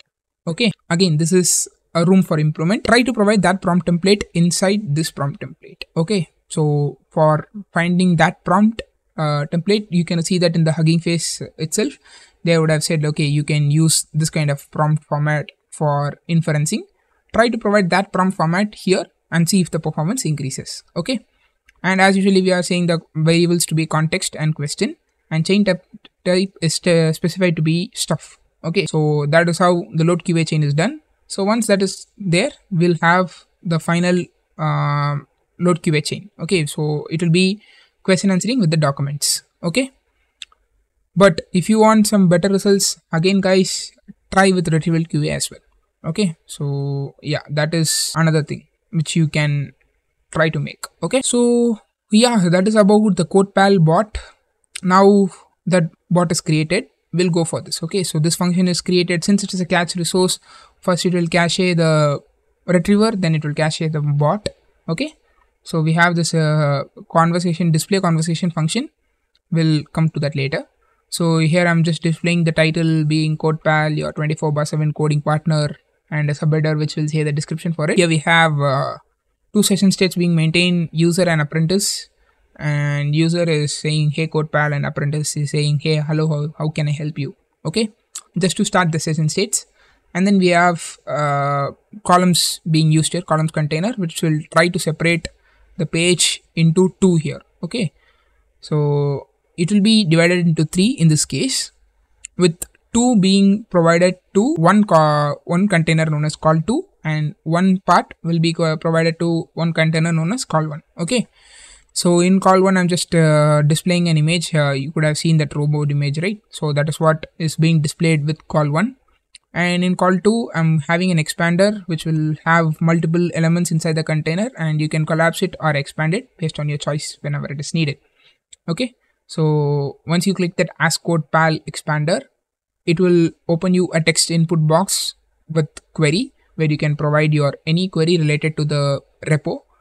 And once you click the send button, the first step here is, guys, usually if you see in retrieval QA chain, we don't do these, we'll just provide it, right? But here it won't work like that. You need to provide the context. So that is how it works. Okay, so that is why I said try with retrieval QA as well. In that case here, these won't be needed. Okay, so with load QA chain, you need to provide your context. So first what we are doing is, we are calling that retriever, which we called here, right? Codepal retriever is called here. And inside that we are calling the get relevant documents. Okay, in which we have provided the query stating that this is the query and find me the relevant documents. So once the relevant documents are obtained, first obviously I've appended the user input to the user session states. In apprentice session state, we are appending the output of Codepal bot. Okay, in Codepal bot, it will take a dictionary as input, which will take two values. Okay, input documents for which you need to provide the retrieved documents and the question. Okay, so that it can answer the question based on the context being provided. And here you need to provide written only outputs as true. Okay, I'll say you why. Okay, if you don't provide written outputs only as true, it will try to provide the documents which it considered and the question and the output text all will be provided. Okay, so yeah, if you think okay I might need that, then you can use it. Or if you provide only written only output text, this alone will be provided, output text, and that key is being called here so that we can append this in our session state so that we can display it. Okay, so now that we have the response from the bot, we have appended that into the apprentice session state. Basically, we have the question from the user on the code repo, and based on the code repo, it has provided some answer which is there in the apprentice session state. Okay, so now we am checking if the apprentice session state is not empty, is the values there. So if the values are there, I'm calling the display conversation function, which will go through and print the conversations with user is set to true, so that the conversation will be on the right side, and with the smiley emoji. With the apprentice, it is not there, it is a bot, so it is not being set, so it will have the conversations at left with a robotic image. Okay. So this is one of the interesting use cases because you can understand the code based on this, obviously, because if you have a third-party repo, so or repo, I like to call it repo, but yeah, it is repo, right? If you have a third-party repo and you're not able to understand it, you can ask a question, it will work. You can ask what is the hierarchy of the files here. It will try to understand the whole code and it will say, okay, this is the hierarchy, just go through in this way. So in that way, it will make your processes to understand the big codes very easily. Okay, so that is one advantage here. And another one is, let's say if you have in this kind of structure, right? Even if you are lost within your repo, it should be very easy. Let's say if you ask a question about some class which you wrote somewhere, let's say you have 20 files and you don't know, you have 1,000 lines in each file, so you can't go through the 20,000 lines, right? So you can just ask a question, where is this function, and it will try to return. Obviously you will have the relevant documents as well, so you can just go through the document and then yeah, you can find your codes as well. Video, I'm gonna show you all how to build your own Copilot that will work in VSCode. Here is a small demo of what you will achieve at the end of this video. After this demo, let's jump into the video of seeing how to build this Copilot. So let me ask a question. Write a Python function to add two numbers. So let's see how it is generating. So now it's trying to generate and it's starting to give a response token wise. Here is a simple Python function that takes in two numbers as arguments and returns their sum. Yes. And guys, it is not just that it has only this functionality. It has some other functionalities as well. Like you can see here, it can edit the highlighted code. It can write unit tests for the given code. It can customize the configuration. It can write comments for your codes. You can download and share the session. Obviously, you can generate a shell command. You can do anything with this. Actually, you can search over Stack Overflow. You can retrieve code-based context. Everything can be done with this Copilot. Okay, and here you can see it has written function to add two numbers, written a plus b. So let's stop this. Now that we have seen the demo, let's see how to build this Copilot. So here are some requirements you need for this application. First is to install LLM Studio. So let me start with that. I'll show you all how to install LLM Studio. Okay, just type LLM Studio and you can click the first link here So based on your own OS, you can click it. Till now for Linux, it is in beta version. You can request them on their Discord. But for Windows and Mac, a stable version is available and you can download that from here. I'm using Windows, so I've downloaded from here. But based on your own OS, you can download it. So once you have downloaded it, go through this setup. It is very easy. It is not tough steps, like you should just click next, that's all, and it will get installed. So once you complete that, let me show you how LM Studio looks. Okay, so this is how your LM Studio will look like. As you can see, there are a lot of models being supported here, but the one thing you need to note in common is that it requires the model to be in GGUF. As you can see here, any model in GGF file only will be supported. So let's say I'm using Mistral. Okay, so if I search Mistral, right, it will have lot of models, but everything will be in GGF format. Okay, so the next step is for you to have a GGF model for your Copilot. And don't worry guys, in this video I will show you how to export any model to GGF. Okay, because we have been using the common models which is available in Hugging Face, but in this video I'll show you how to export a model to GGF and then use it via LM Studio. Okay, so post GGF you need another extension in VSCode, which is continue. Okay, you can click the extensions here and then search for continue. It is simple search. Okay, if you search it, it will come like this: continue code Llama, GPT-4 and more. You can just click install. Okay, so if you are done with this, then it is normal steps for you to do.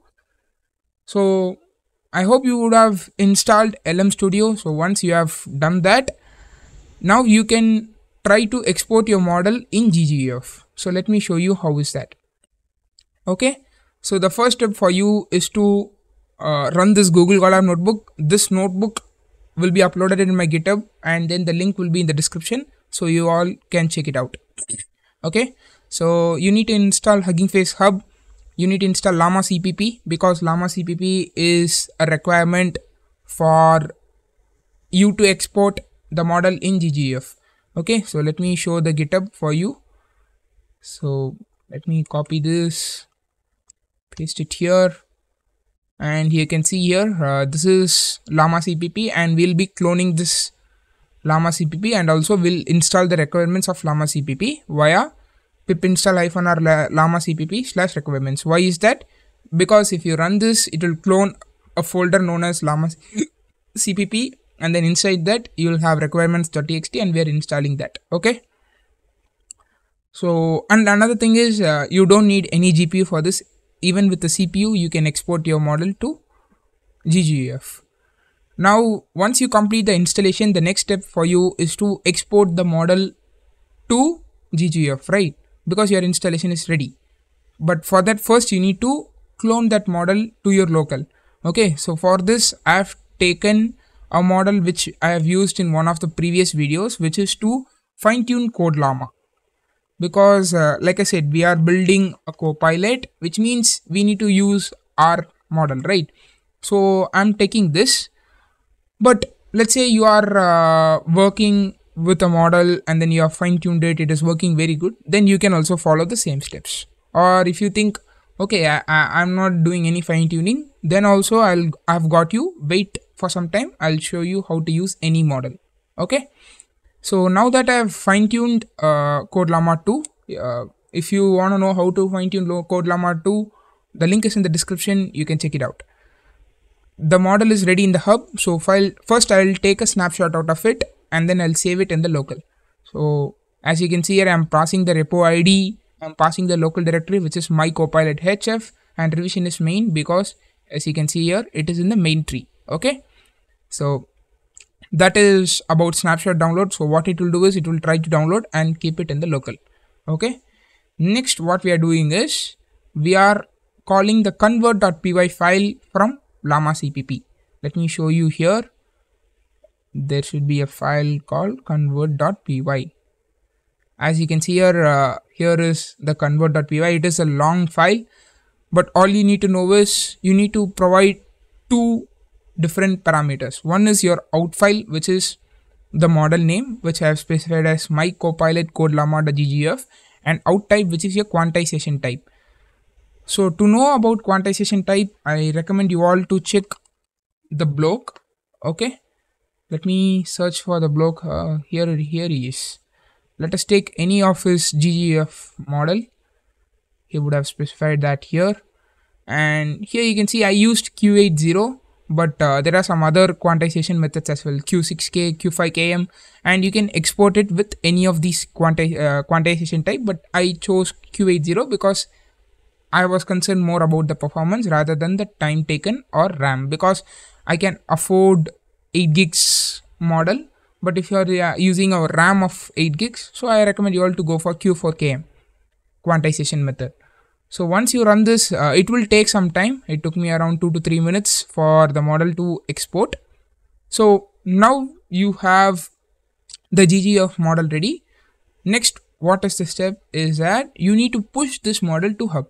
So the first step would be for you to log in to the Hugging Face Hub, for which we are calling the notebook login, which will take the token. And then once you provide the token, the next step is to push this model to Hub. For that, we are using HF API, where via this API you can create repo, you can upload files, you can delete files, you can do anything with this HF API with regards to interacting with Hugging Face Hub.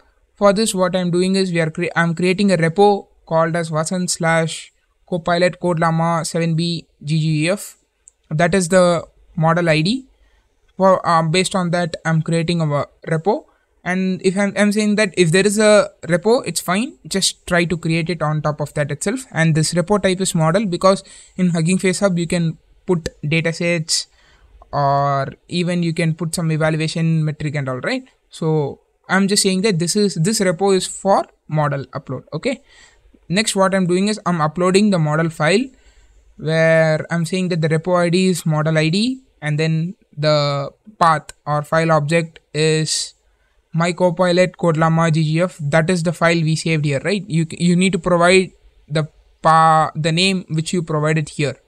As you can see here, it is there, right? My Copilot code llama ggf. Just provide that file name here, and path in repo, give the same name. Once you run this, what will happen is your model will be saved in Hub.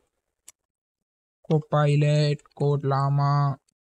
Let me see if my name is there. ggf Vasant/Copilot. Yeah, here it is there, right? As I provided the name .ggf here, it is coming ggf, but if you think, okay, I don't need .ggf, you can just keep it as code llama. Okay, that will also work. And you can see here I have my Copilot code llama.ggf. All right. So that is about you exporting the model to GGF. First, you need to install the LM Studio. I hope you all have done that. And then the next step is to export the model to GGF and have it in Hugging Face Hub. So once that is done, we can move on to the next step, which is to install the Continue extension. Like I said, what you need to do is you can search in this extensions named Continue, and once you click that, you'll have a button called install, and then you can install it. If these three are done, the next step for you would be to load the model in LM Studio, because from LM Studio we'll create a server which will be taken from Continue. So let's search for my name. As you can see here, Vasan Copilot code llama.ggf is there, and here it is coming downloaded. So let's say there is another model. Let me take code llama itself, base code llama. This is for those who don't have file. Let's say like you don't have the lecture of fine tuning, but you wanna try the same of this video. I recommend you all to either use the file which I uploaded, or also you can use from block. Just search code llama, and here he has provided 7b instruct ggf. There are different types of files available here, and then you can click download here. Okay. And here you can see I've tried downloading Q4KS. It was fast, but it was not that good. But Q80 gives great performance. and for a balance you can try Q4KM. Alright, so this is how you need to find your model. You can search the model here. Once you have downloaded the model, like I said, you need to click the download here. That's all. It will work very fine. Once you have downloaded the model, click this button called local server. If you click the local server, this is the UI which you are gonna get, where you can provide curl request, or even via Python you can give your requests. But we are not interested in any of these. All we are interested is to provide the preset, which is code llama instruct here, and then click start server. This is the first step you need to do. Okay, so once you are done with providing this, the next step for you is to go to this extension. I'll just create a new extension. I'll show you what you need to do. By default it will be GPT-4 here. Click this button, plus button, and you can see a lot of providers here. There is Replicate, there is Ollama, there is OpenAI, there is Together AI, there is a lot of things like TGI, Hugging Face Text Generation, Inference, everything is there, but we are interested in LM Studio. So here is LM Studio, right? So let me click LM Studio, and then here you can see, right, it has given some steps which we have done, everything we have done already. And what is the preset which we are working on now is code llama instruct, right? So just click that code llama instruct and ensure that you are clicked the correct button of parameter count. I'm showing you in 7 billion, but you might run in 13 billion. So ensure that you are providing the correct parameter count, which is 7 billion here. So just click it, and then let me start this. Okay, let me ask another question. Let's say we'll ask it to write a Python class which will take two numbers and perform all the mathematical calculations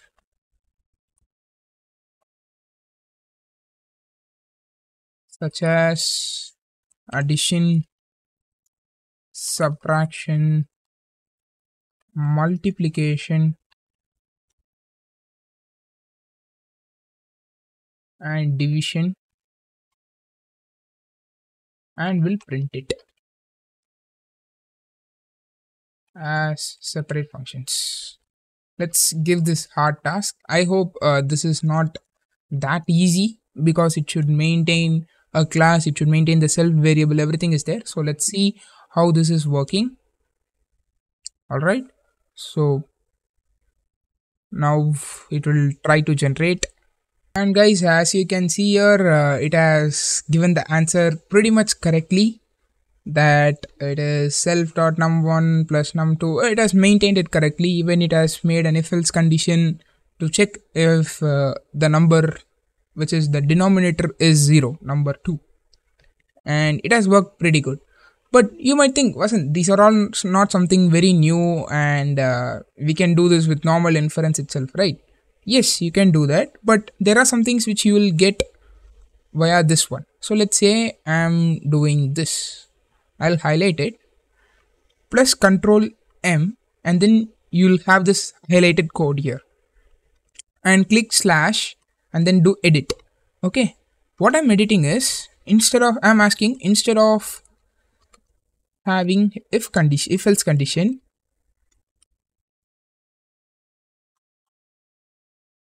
try handling the error with try except block.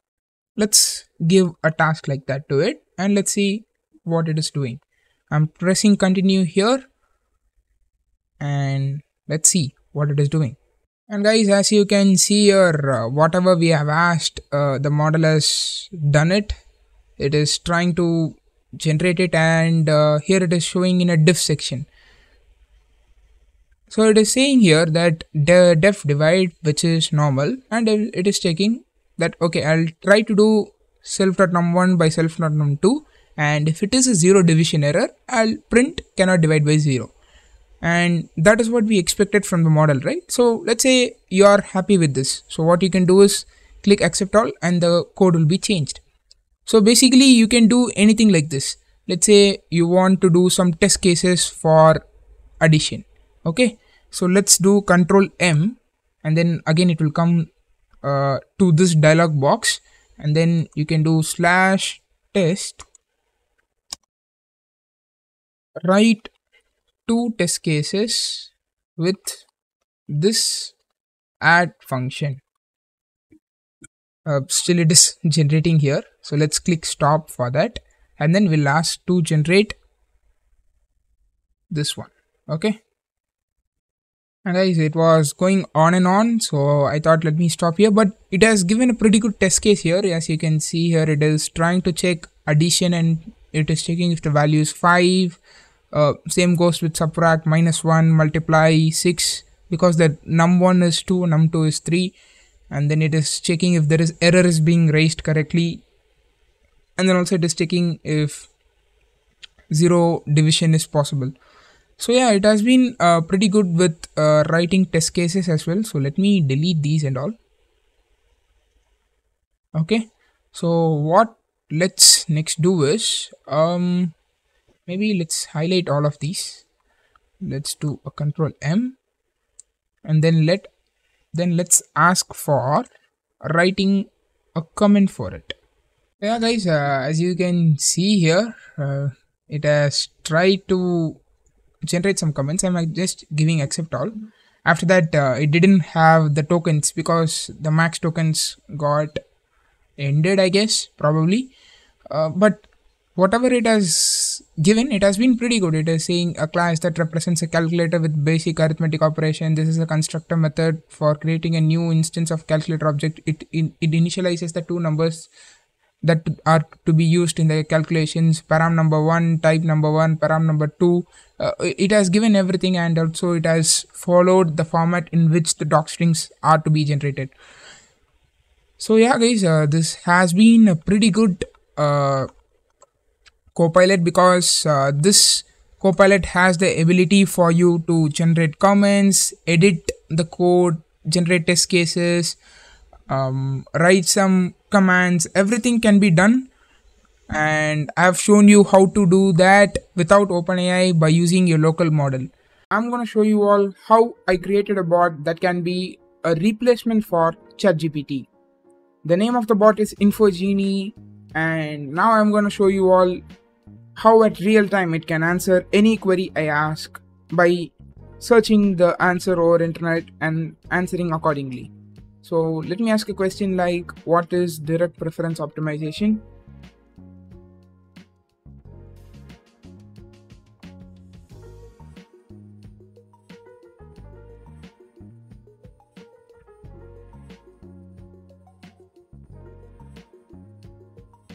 Now as you can see here, it is giving me answer in real time.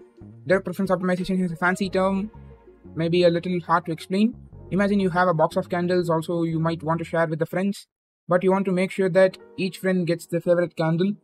So you ask them which all the candies they prefer the most, and then you give them accordingly. This is exactly what direct preference optimization is, and it gave a very good response based on that. So in this video, I'll show you all how you can create this bot as well as deploy for free using Hugging Face Space, or you can do the same with Streamlit Cloud also. Here first we need the .env file, in which I would require the API keys for Google Server API and Grok. For inference, we are going to use Grok inference engine. So go and create an account in Grok website and then go into console.grok.com. Your first step is go to this website, click API keys, click create API key, give a name for this. Let's say it is like this. Submit, and then an API will come. You just need to copy it. Okay, I'm just deleting it now, but you should have this key in you. Okay, once it shows, click copy key, because you can't copy it afterwards. So copy it once it shows. So that is your first step. So similarly, we will need Google Server API key as well. Google Server So here also you'll have 2500 free queries. What and all I'm showing right now, everything is free.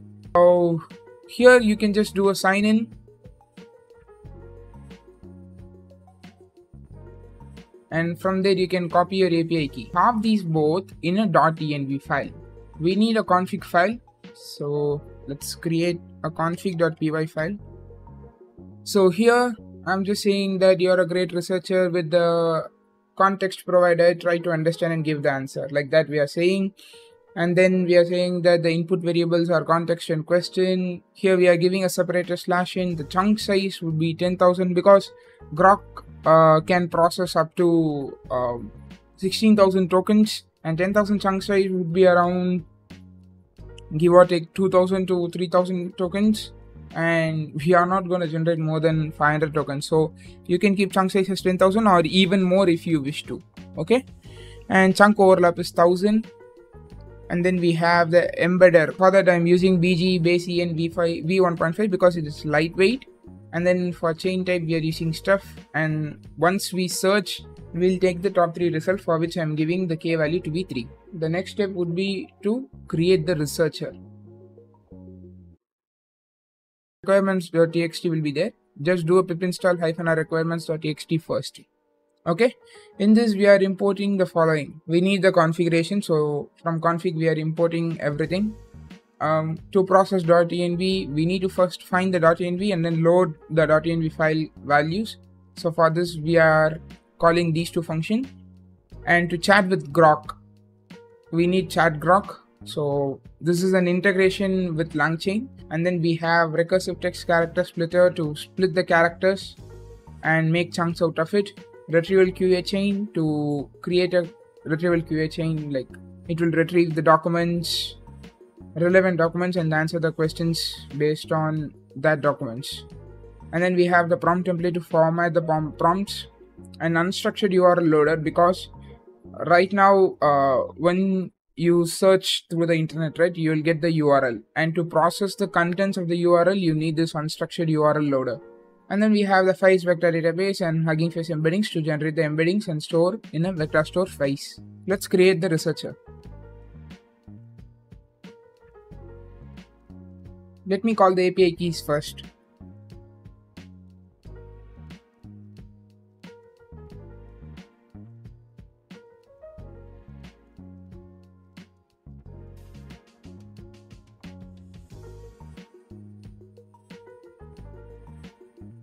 So now the API keys are called. For a retrieval QA chain, you will need an LLM, a retriever prompt. Okay.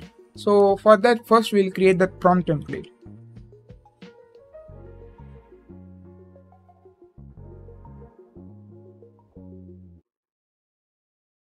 Now the prompt template is completed. The next step would be to create another instance of text splitter and Hugging Face embeddings.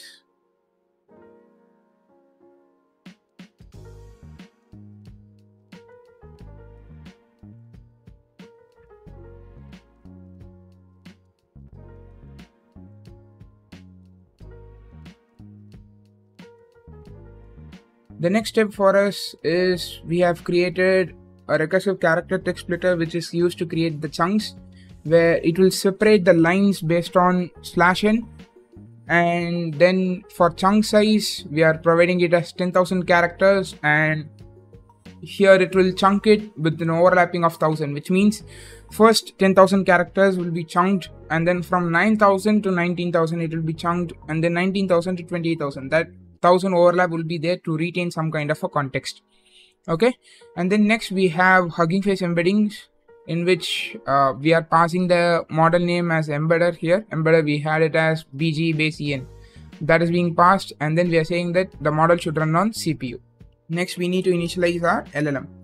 Right now Grok provides multiple options for models like Mixtral, Gemma 7B, and then Llama 270 billion, which you can see in their documentation. But right now we are going to use Mixtral.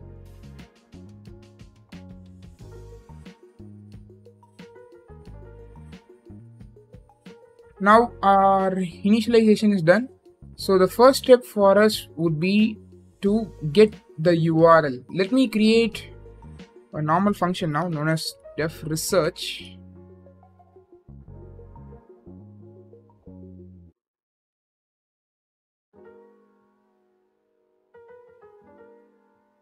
So now we need to create a function known as search articles, which will search the relevant articles to a given user query based on the SERPer API.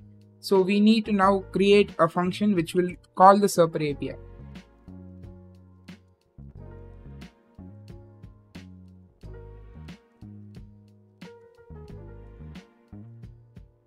For this, I have taken this from their official documentation itself, where you are giving your post request to post your question and then get the answer based on that. For this, the base URL is google.serper.dev/search, and here you are creating a JSON input where you're seeing that the queue, that is what they have kept it as the key for question in Serper. So queue for question, and the header for API will have the API key and the content type. All are provided as a post request, and then you'll get the response as JSON, which will have the URL. So let me show how it will look like. You will get results from these kind of structure actually. Okay, you'll get your search parameter, you'll get the knowledge graph. We are least interested in those.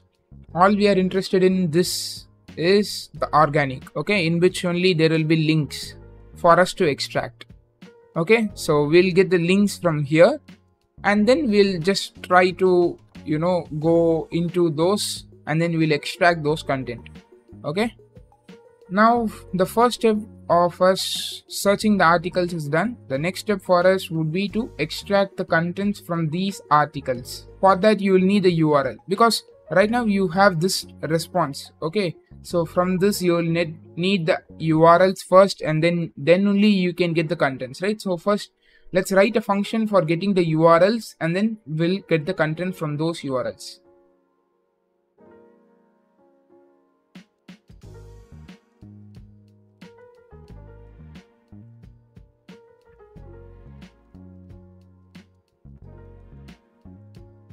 So for this, first we'll get the initialization of URLs list, and we'll see if there is an answer directly, for which they would have given a key known as answer box. So we'll take that link if that is available, and then what we'll do is we'll go through a for loop to pass through those organic which I showed you now and values. Okay,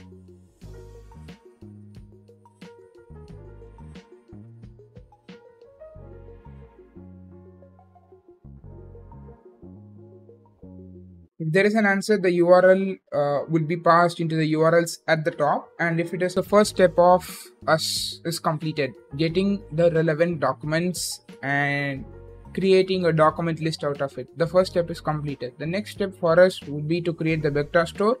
So now let's create the files vector store.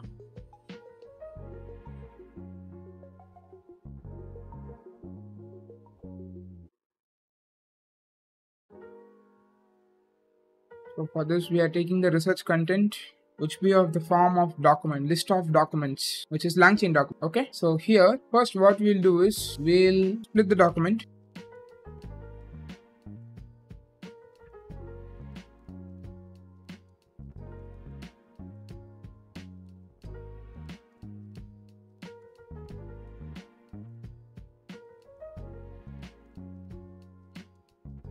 Okay, so now this is done. The next step for us would be to create the answerer, like the question answerer, right? So for that, what we are going to do is we'll have a function known as research given query. Okay, we'll wrap all of those in that, where we'll provide the query of user and then the research content. Both will be provided. So let's create that function.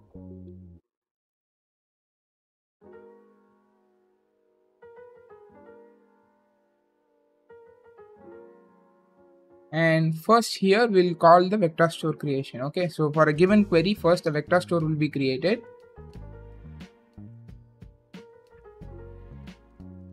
Next we'll call the LLM. Okay, for this we'll use the retrieval QA chain, where we'll pass the LLM, and then we'll also pass the chain type retriever, search keyword arguments for the retriever, and then source documents, and then the chain type keyword arguments. All these parameters will be passed.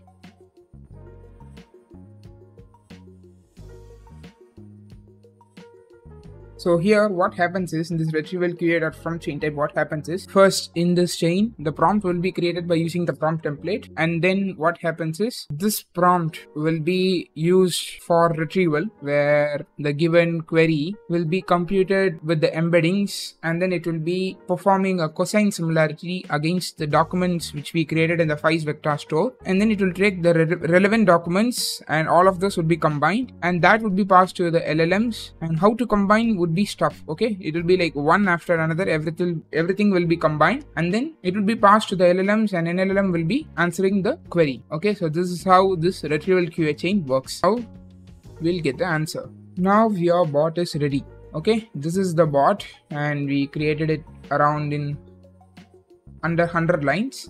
Now we'll create this Streamlit application. Yeah, this is some of my old code which I have like made some slight changes to make adaptable for this app. Okay, so here we are calling the researcher from this researcher file, and then we are also loading the env. So next we are setting the page to be white, and session state is set to be clicked. Since the researcher is never gonna change, we are caching the resource if the session state is clicked, which is always. We'll create the header and then subheader, which will give the description, and we'll maintain some session state so that it will be a chat UI. You saw that chat UI, right? So for that, we'll need the messages being stored, and apprentice is our assistant, which is info genie, and user is the user. And here we are creating an expander which will have all of those chat box combined into a single container, which can be expanded or collapsed as at user's will. Okay, so here the research query, once it is provided, it will go into the research function, and we know what happens in there, right? So that output would be passed into the apprentice state, and the user input will be passed into user. So if the apprentice has replied, we'll go into display conversation. Okay, so let's run this.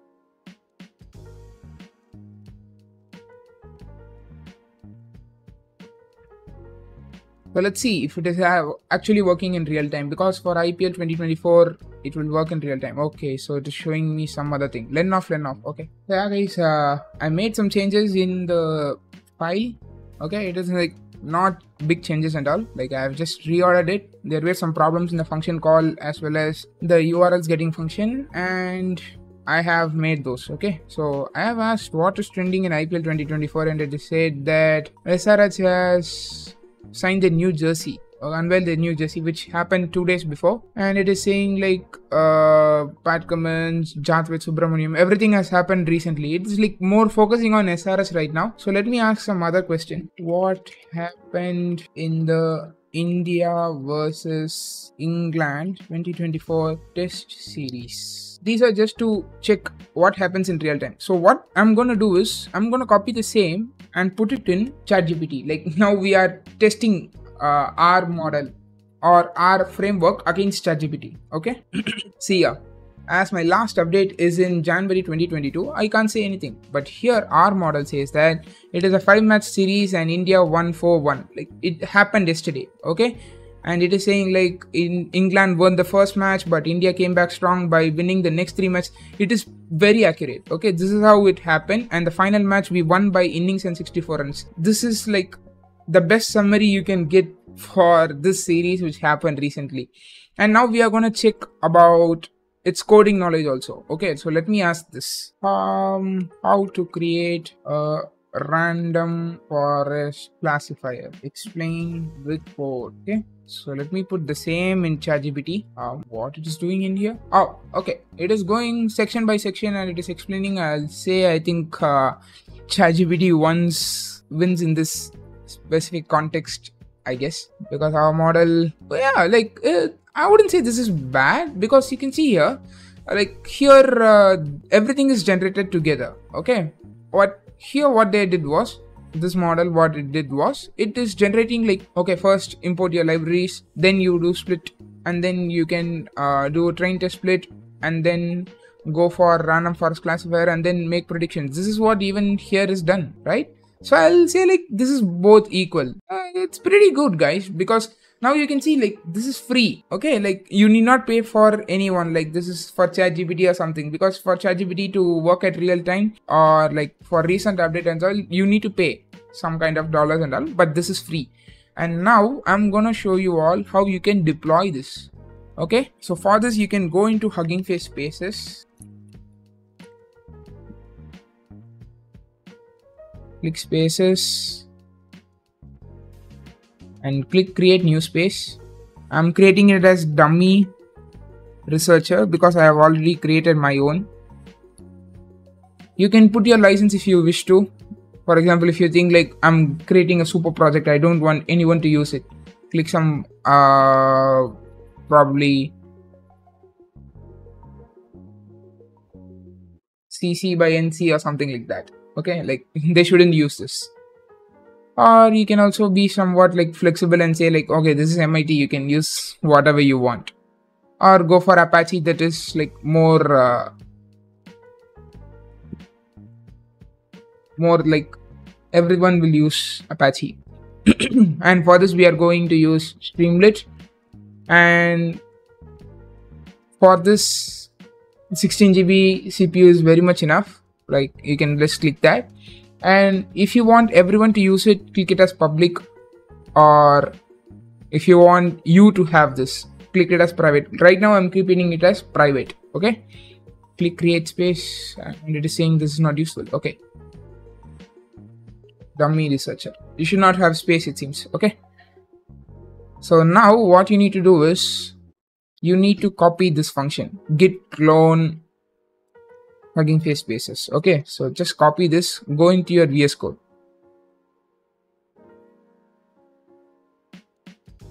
I'm just gonna cut this. As you can see here debugging is done. Okay, create a new cell,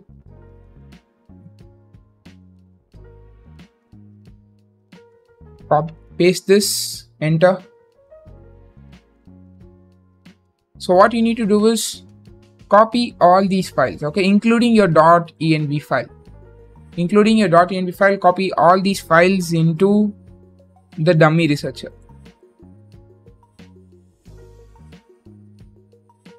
Okay, so once that is done, what you need to do is do a cd Dummy Researcher, and then it is normal git. Okay, you just remove the dummy. Don't remove this Dummy Researcher's readme. Okay, this is very important, so don't remove this. Make sure that it is in the same structure. So do git add dot and then git commit, probably researcher done, message.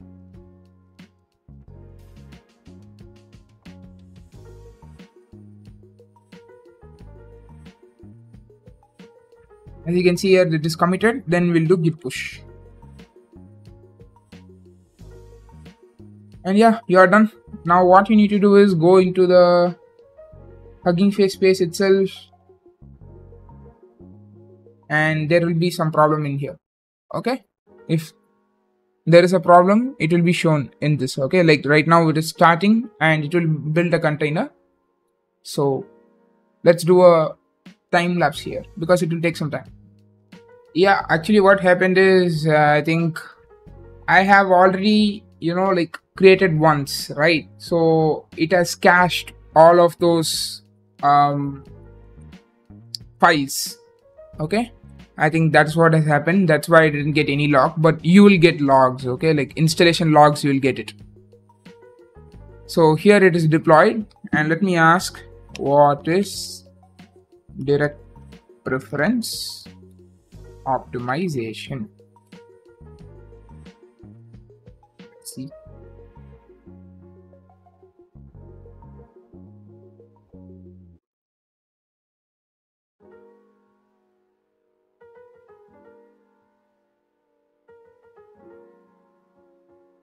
Yeah guys, now you have your own bot which can answer any of your query which you ask in the world from 1950 till 2024, or rather the day today.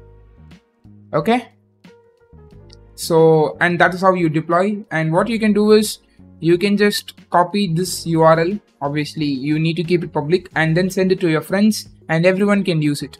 Okay, So in this video, we all saw how we can create a bot with the help of Grok inference engine, which is so powerful, and we saw, right, it is happening at real time, and that can be a competitor to ChatGPT. At least I feel that it is a good competitor to ChatGPT, considering that it doesn't have update at every day. Okay, to create an AI architecture which will be able to convert the given query into a SQL and then connect it to a database. So in this video, I've done that with the help of Grok, which is my current favorite inference engine because it allows me to execute Mixtel for free. Okay, so let me show a sample of what you will achieve in this video, and then we'll go through the code and what and all fine tuning can be done as a low cost solution instead of Grok and all. Okay, so let me start with an example. Here I'm gonna take a cricket dataset which I had for one of my previous video itself, which is a Cricbot, in which you can chat with the CSV. That's what was the purpose of it. And this one, I'll say, like, it is far too better. Uh, it is too better. Okay, like I can't even say like how good this one is than the previous one. So let me start with this itself. Here you can see once I uploaded the CSV, it is trying to create a SQL schema for this. Okay, so once that is done, you can give your query. For example, what is visible for me here? This is not a real dataset. This is a dummy dataset which I took for a long time before. I will not think of that. This is the head of the dataset. From this, probably will take not outs. Okay, because it has some weird casing in it. Let me see if it is doing that better. Who has the most number of not outs? I don't know if anyone is there better than Dhoni in here, which is Dhoni has 42. I don't know if anyone else has more actually. I'll be honest with you. I haven't gone through the dataset, but I hope it is MS Dhoni actually. Yeah, it is MS Dhoni. Because you can see Virat Kohli, Rohit Sharma, Raina, Dhawan all have lesser number of not outs. And I think that pattern will be prevailing over the whole dataset with Dhoni alone having around 42. And that is pretty good, like in every 2 matches, he's not out. That's why he's a so good player. But yeah, now it's working. Let's even ask this one. Who has the most number of runs? Or we can ask this also better. Who have more than 1,500 runs?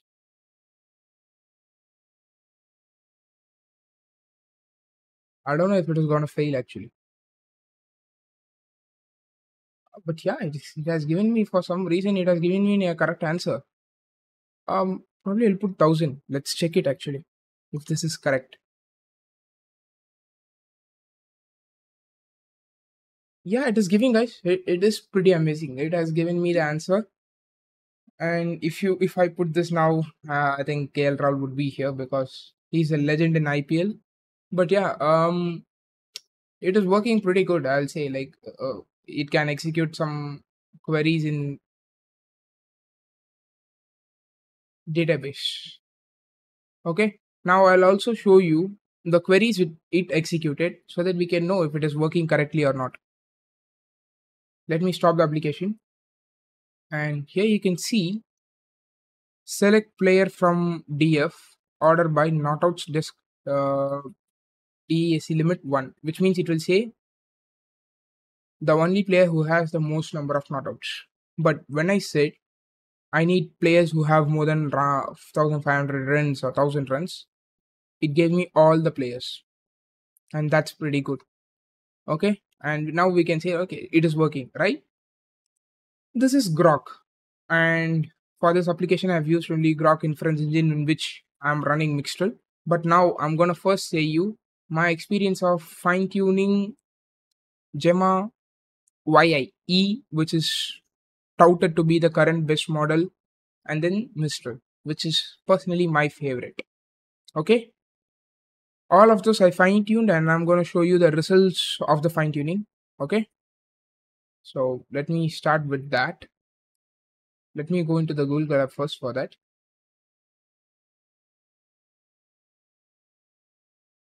So this is Gemma. All gave me correct result. I'm not going to say that because I tested this in all gave me correct results because I tested in some random point in the dataset itself. So I was expecting it to give the correct answer. So we'll consider the loss. Okay. Here you can see I just installed all of those. And the people who are wondering about the script and are new to the channel, this is the same script which I explained in detail how it works in the video. Fine tune any LLM for your custom use case. And I'm using the same LLM for this database administration.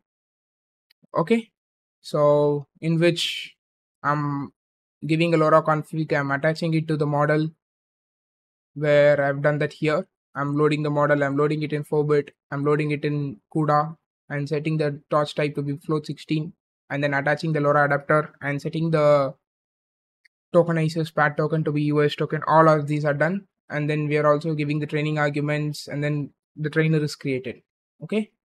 The most important thing is, like I said, always the dataset is going to be different. And here we are using a dataset known as B minus MC2. I don't know why he kept his name like that. E minus MC square is equal to MC square is famous, but I don't know what is B minus MC2. Sorry.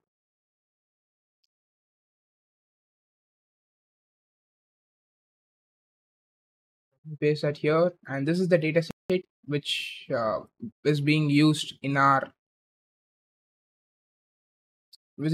use case. Okay, for a given question and a given context, which is the table's schema, it will be able to give an answer. That is the dataset. Okay, this is a very popular dataset being used around everywhere, and I use the same as well. In this here, you can see there are 3 columns: context, question, and answer. Usually, I need the schema first, and then the question, and then the answer.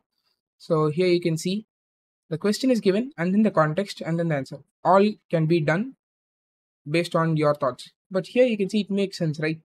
I'm giving a question and then I'm saying this is a schema for this question and then make an answer out of it. This also makes sense. So you can always put the question first and context second, or context first and question second. That is based on your interest completely. Okay. And here I'm saying a system prompt, probably you can put it that way. You're a powerful text to SQL model. Your job is to answer the questions of a database. You are given a question and a context regarding one or more tables, and then creating 2 new lines, and inside that I'm writing you must output the SQL query that answers the question. Okay, sample input would be like this, something like this. Sorry,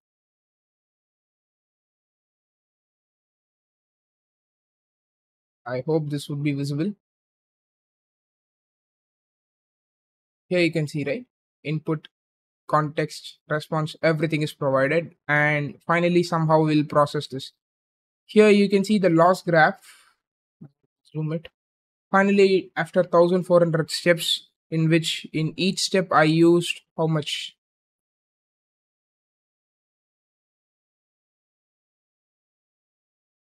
Okay, so 1400 samples. Only after 1400 samples, because the batch size is 1. After 1400 samples, it has given me a loss of 0.30. Okay, and that is okay because I got a better result from Mistral, which was around I'll say, which was around 27. Yeah, it was around 27 actually. So that was the better model. In Gemma, again I got 28. So I'll rate it as, sorry, it was in E, it was 28. So I'll rate it as first Mistral, then Gemma, or sorry, next E and then Gemma. But E would be the worst for me because E was the 9 billion model and Gemma and Mistral are 7 billion models. Okay, so you can fine tune these model and push it to the hub. For example, this inference was using EYI, and it gave me the correct result. I'm not going to blame that actually on that. And you can execute the same query how I'm executing in this application now. Now let's go into the application, because you would know how to fine tune by now by seeing this script and knowing the video of fine tune any LLM. Okay, if that is known, you can fine tune these. You can put any of your models for this fine tuning. Now let me show how I built that application.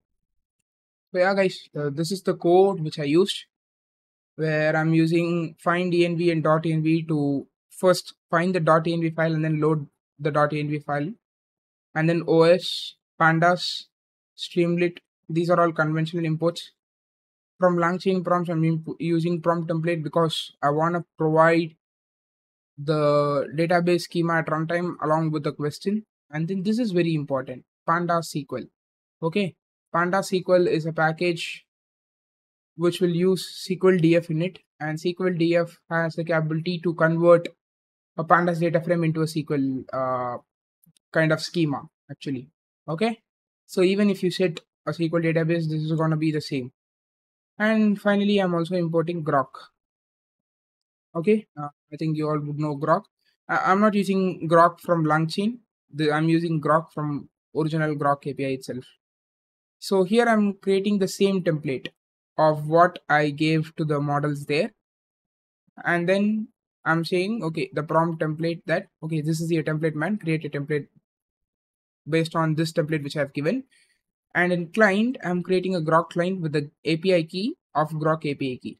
Right now, I think everyone would know. If not, I'll show you. Go into console.grok.com.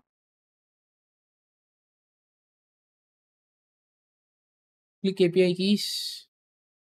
You should have an account, okay? Click create API key, give a name,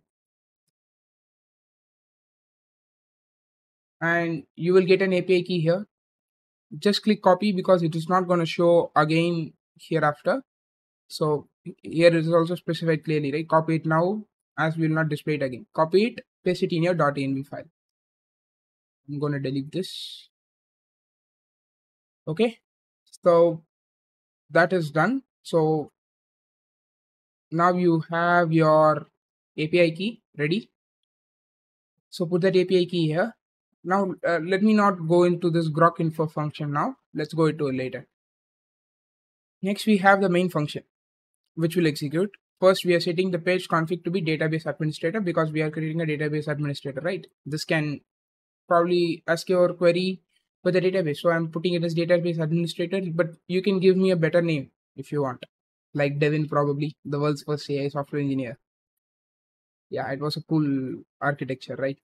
So in title, I'm giving it as Mixture Database Administrator featuring Grok. And we are splitting it into two columns where one will have two halves and another will have three halves. And in first column, what we're doing is we are uploading a CSV file. Okay, so once you upload a CSV file from here, next what you're doing is if you are checking if the uploaded file is not empty. If the uploaded file is not empty, you are reading the uploaded file with an encoding of Latin 1. If you do it in UTF-8, it might give some issues when you're uploading it in Streamlit. Okay, and in df.columns, what we're doing is we are replacing the column names. Okay, that is what we are doing in here. And then we are saying, okay, here is your preview man, see your data frame, and that's what st.write is there. But you can also do st.data frame, I guess. There is a function for st.data frame. You can also put that. That is also fine. Okay. Next, what we are doing is we are getting the context, right? For this, what, because see, now you have the CSV file, but it is not a database. We need a database for which you can get a schema. So first, what we are going to do is in pandas input output of SQL. That's why we import a SQL DF. Don't forget. Okay. In pandas input output of SQL, I need to get the schema. Okay. For which I'm resetting the DF index. If there is an index, it will replace it. And then wherever there is a double quote, we'll replace it with some empty string. Okay. So that the schema will be Correct. And then finally, we are also writing the schema and we are keeping it as code. Okay. So that's why you got that UI, which had some box and all. So that's how first your database is, your CSV file is converted into a database schema. Next, what you're doing is in the right side, you're getting the user question in here. Okay. If the uploaded file is there, you're asking you to write the question for which you need to find an answer. And here, if you click a button, get answer with the key get answer itself, if there is a question already, we are giving 5 attempts because it might not write the correct query at the first attempt. So we are giving 5 attempts. If you think, okay, I can give more attempts, give 50 also. That's completely your wish. Okay. We are starting with attempt 0. And if the attempt is less than the maximum attempts it can go, we'll write try block. And if it is giving us a problem, we'll give an error. Okay. So it is giving right attempt number out of this attempt has failed, we are retrying it. And if it is max attempt, it will say like refresh app and try again, the query is not able to being created. Okay, so that's how error will be handled.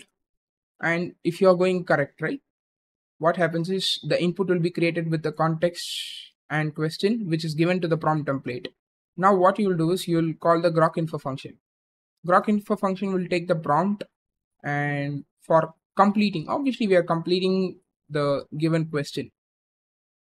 So for this, inside the client, you should go for the chat, and inside that you should go for the completions, and you'll create a completion chat completion template or chat completion. You'll create a chat completion pipeline. Okay, you'll post a request for that. For this, you're saying the role is user. The user is providing this query, and the content is prompt. Complete this prompt. That's what you're saying with this client.chat.completions.create. Create a chat completion. Okay. So inside this, it will make n number of choices of chat completions, and we are taking the first choice because we are assuming that the first choice will be the best choice. And the first choice, inside that we are getting the message, and in that message we are taking the content alone. That is what we are displaying, and that is correct. Okay, and that gives you a query. Okay, that gives only a query, and inside SQL DF you are passing this SQL query, and then your data frame is already there as a SQL database, and finally you are getting the result. Okay, that is what you are writing in there, and you can also write it as data frame here. So that's how this specific architecture works. This is a very simple architecture for you to create a database administrator with the help of Panda SQL, thanks to the creators of Panda SQL. And now you have your own database administrator. So now let me run this from scratch. Do a streamlit run app.py.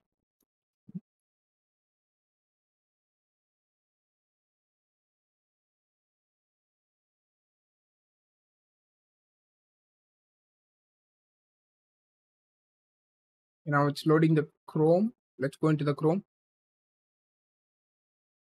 Don't worry, I'll provide all these notebooks and all links and all. Okay, you can also fine tune these. And for the people who are worrying, wasn't you showed only grok mixture? What if I want to use my fine tuned model? I'll also say what you can do after I show this demo. Okay, I'm loading a T20 dataset which has more number of input. Okay, here you can see now it is changed, right?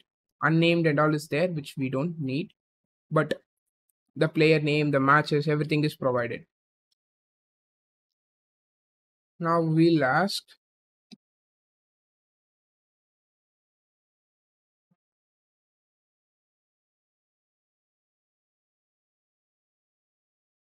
shall we ask a complex query, guys? Or probably we'll ask who are all the players I expect our model to fail.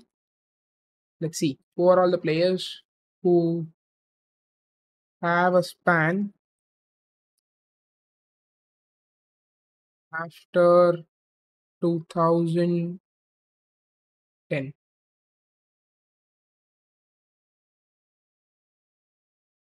I'm sure this is not going to give a correct answer. Let's see. Yeah, told you it's not giving the correct answer. It should have gone with this. Even if I give 2000, it will give the same answer actually.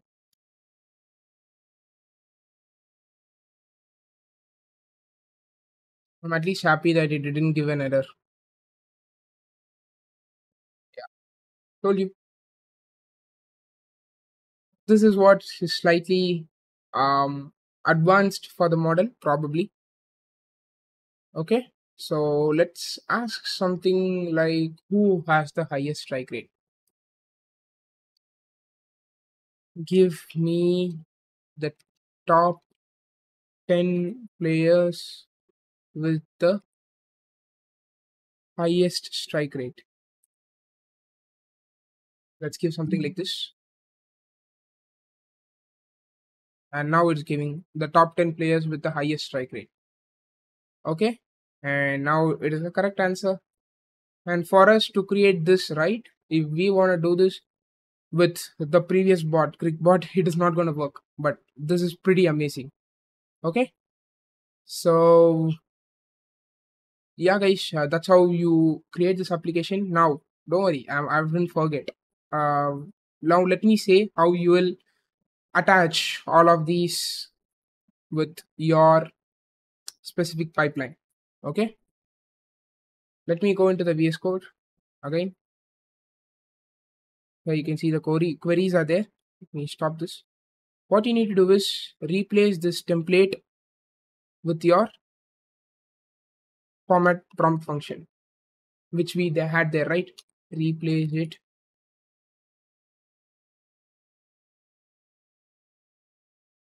But we need prompt template. Let it be like that. Probably paste that template in here. That's fine. But you need to change this grok info. Okay. First, you need to create a cache resource function which will load the model. I've done all of these in some previous videos and all, but so probably you can refer those and make this as a task for you all to load the model. So once you load the model,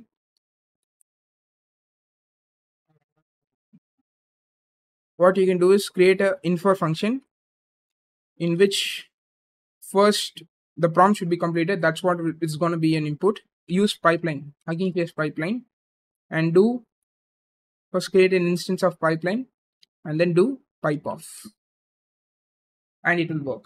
Okay, so that's how you would use for your custom model for your database administrator, in which you can use any model of your choice, even a 2 billion model if you are able to do that. Probably 5. If 5 is good enough to create that, you can also use that. It will be fast in nature. So I'm going to show you all how to create an AI architecture where you can chat with your database which has multiple tables. For example, here I have a database file known as data.db. I'm going to load that. As you can see here, there are multiple tables and there are multiple schemas and there are some values in here, and we can ask questions in this database. Let's ask something like, who are the top 5 artists based on the albums? And as you can see here, finally it is saying like Iron Maiden, Led Zeppelin, Deep Purple, Metallica, U2.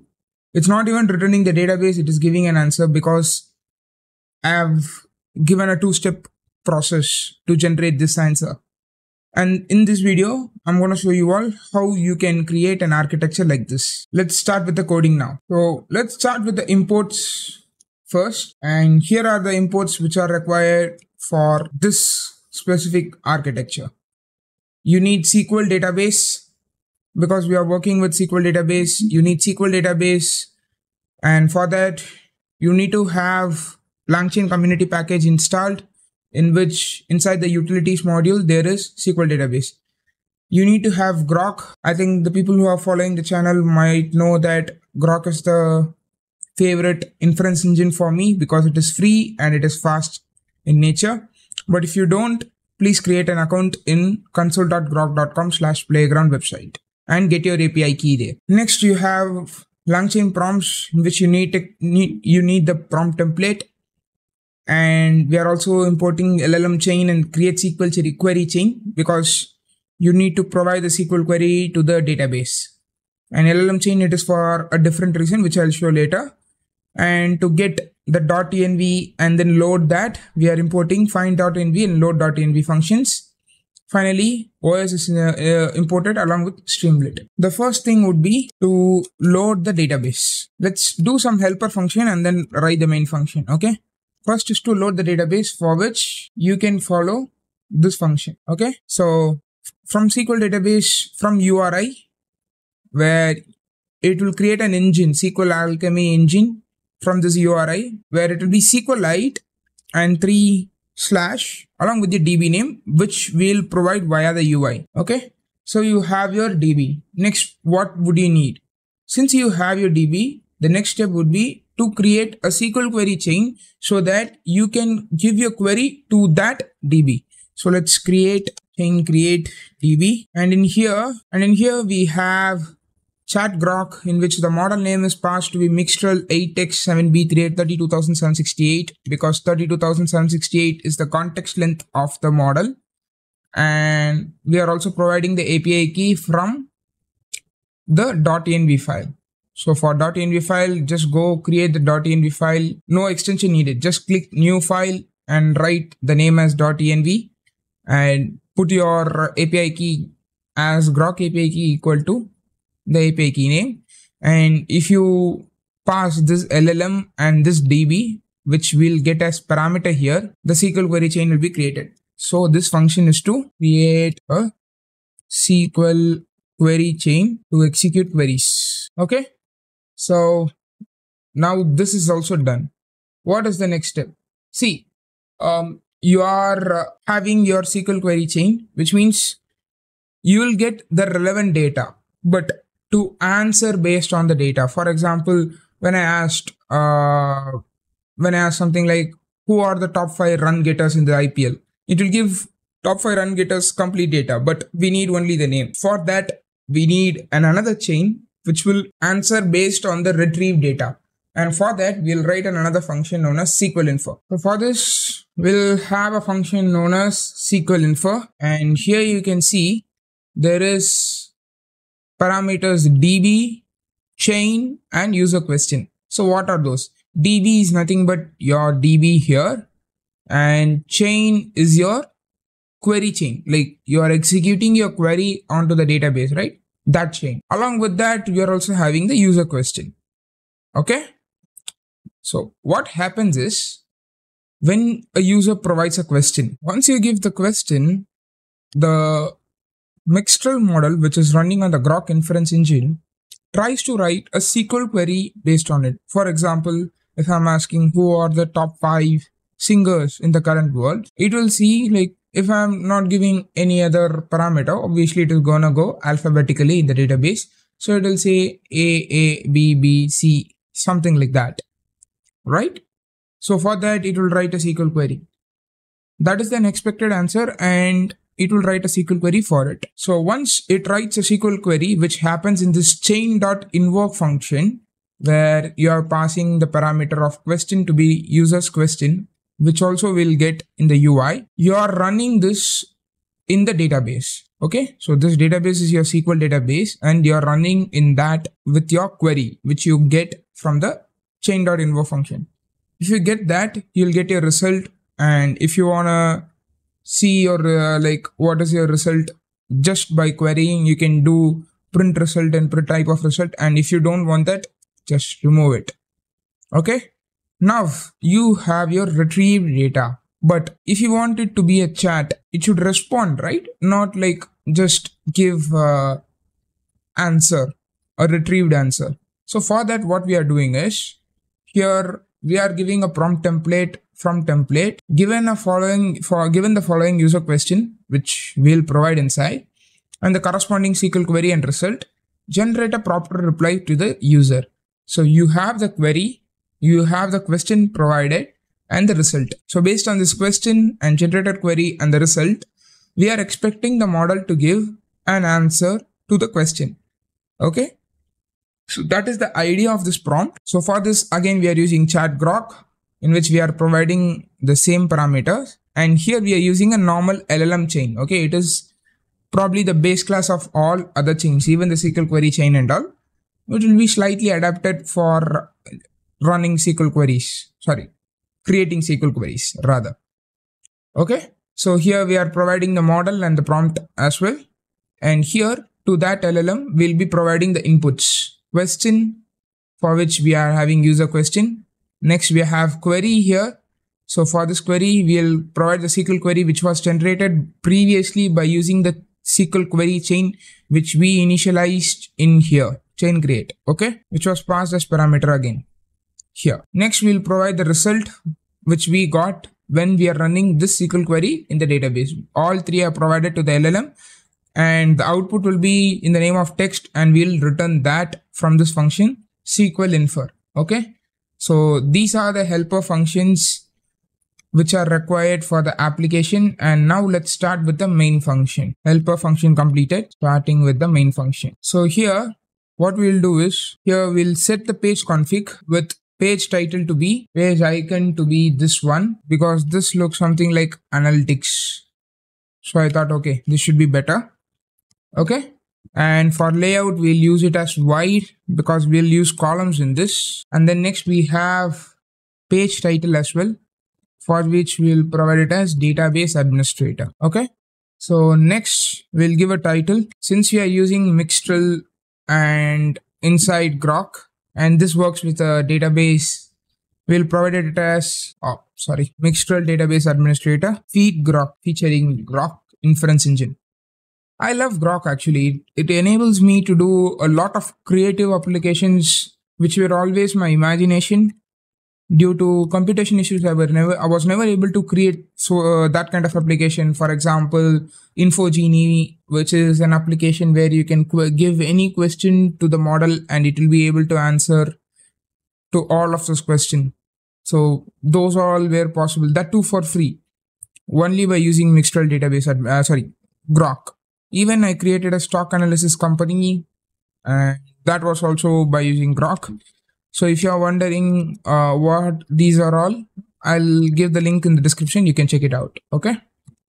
st.columns. And here we are going to create a container which will have 2 parts to the first column and 3 parts to the second column. So what will happen is, the one page will be divided into 5 parts, and 2 parts will be provided to the first column container, and the second container will have 3 parts. Okay. So for this, what you need to do is create a column 1. We'll take file name because we need to provide a file name in here for this load DB, right?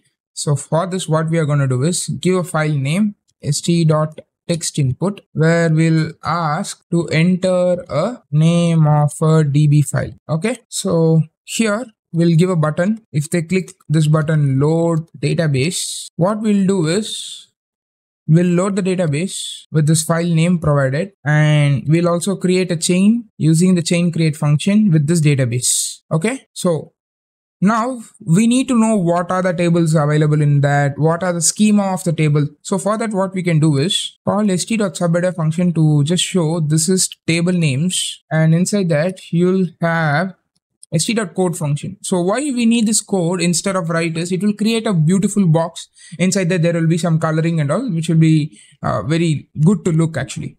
Inside this DB, there is a function known as get usable table names. Okay. So if you call that, it will give all the table names which are there in the database, because there are lots of people who have been asking me how to work with multiple tables. Okay, in my database, there are multiple tables. So how can I work with that? Because that foreign key thing works with multiple tables, right? So people are wondering how to work with that. So that's why I'm creating this part 2 video of chatting with database and all. Okay, so st.subheader again, where I need to see the schema of the database with all the tables in it. So for which Again, there is another function in that itself, in the DB itself, DB dot get table info. Sorry. If you call this, it will give all the table info. But if you provide the table name and all, it will give the information only of the table. Okay, but we are not providing any table names, which means it will provide the value for all the tables. Now, the first column is completed. Okay, so for the second column, what we'll do is, if the file name is not empty, okay, and that is where we'll load the database again. Why it is needed? See, the problem with Streamlit containers is, if you create this DB and chain inside this, right, what happens is, actually here the chain is also not needed. What happens is, here, these variables are just for this container. Inside this container only these variables are available. For example, this DB variable will be available only within this container. And if I use with outside of this container, it will say local reference variable is not there. Okay, so when you have Streamlit applications, please make sure that if you are having a variable which is there in two container, somehow you need to have it on both containers as well, not just have it in one container and reference it in another. Okay, so that's why I'm loading the DB again with the file name, and here we are creating the chain. Previously the chain was not needed. Chain create of DB. Okay, so since these both are done, we need to get the question of the user. Okay, so for this we'll give a text input option. Oh, what is this? So here we'll say write a question about the data, and for future references what we'll do is we'll give a key as well. This is always just to reference which input you are saying about. Okay, here we'll give it as question, but if you wish, okay, I don't want this reference and all, no problem at all. Okay, so now again what we'll do is we'll create a button where the user need to click get answer, and if the user clicks that, even you can provide the key and all for button as well if you have multiple buttons, and if you think, okay, I will need a reference later.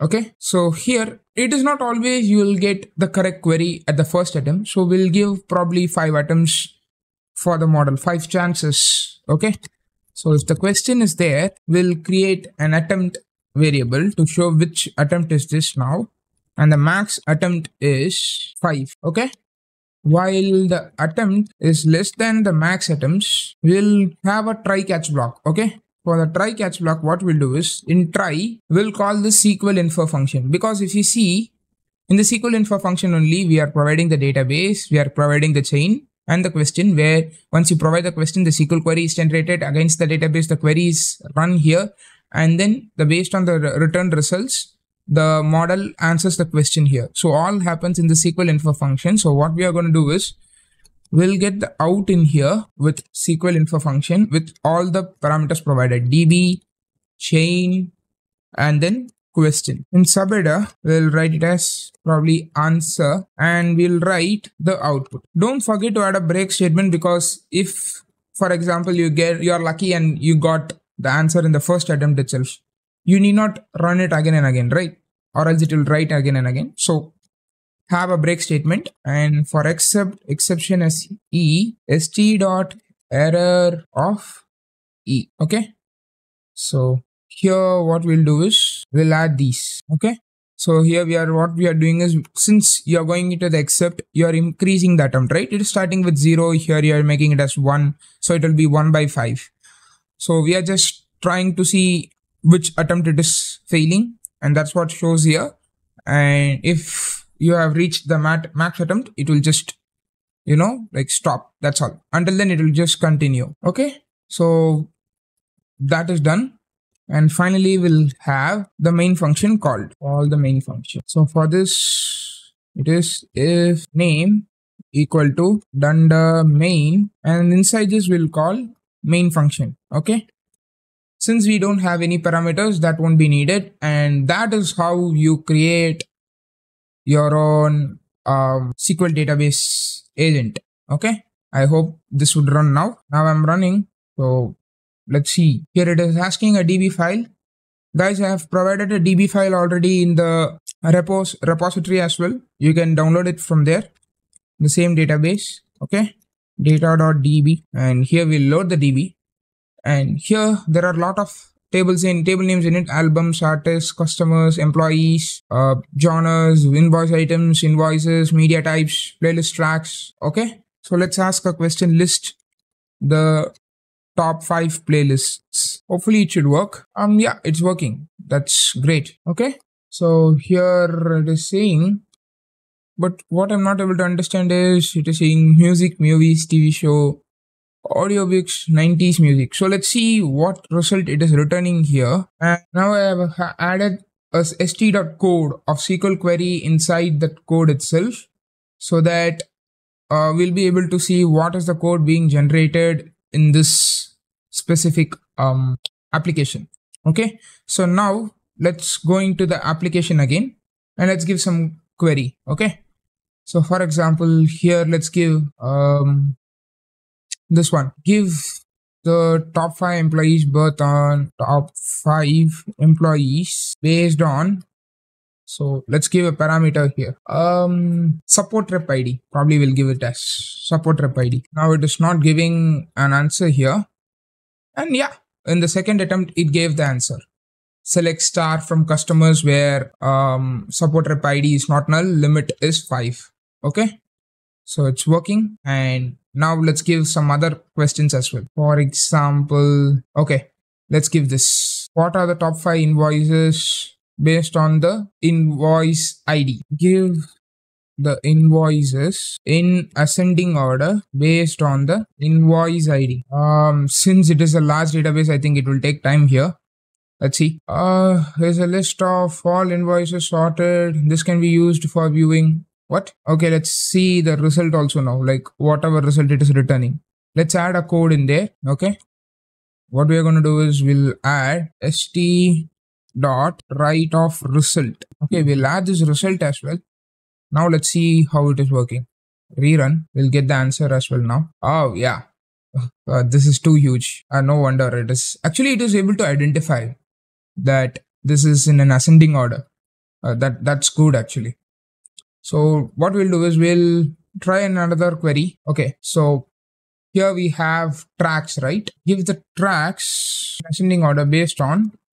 Let's give a foreign key there. Okay, which should be exposed. Based on probably album ID. Okay, we'll give it as album ID, or genre ID is better. Genre ID. Let's see if it is giving. Oh, I think it is working actually. Hopefully, I don't know, now it is taking slow. Yeah, actually, I think system hang up. It is not able to, like, I'm not able to do anything here. Probably we'll cut this and we'll go to the VSCode itself. Okay. Oh, okay. It is able to give me something. Oh, it is giving me everything actually. And here you can see actually the foreign key is actually working. And now I don't know what again the LLM is going to say, but it is taking long time, but it will work. Okay. But that is how you create an architecture where you can chat with your database, which has multiple tables and foreign keys in it, where there are some keys which are common in both. And here, as you can see, I just tried a lot of questions with multiple keys in it, and the model was able to see, like, generate this big answer. And finally, like, here you can see it became unresponsive because it is too huge, right? Let's give wait probably. Hopefully it will do. Until then, I'll do a time lapse. And guys, for some reason again my system hung up, and let me stop the run here. Probably you can try to run and let me know what happened. But that is how you can chat with a database which has multiple tables.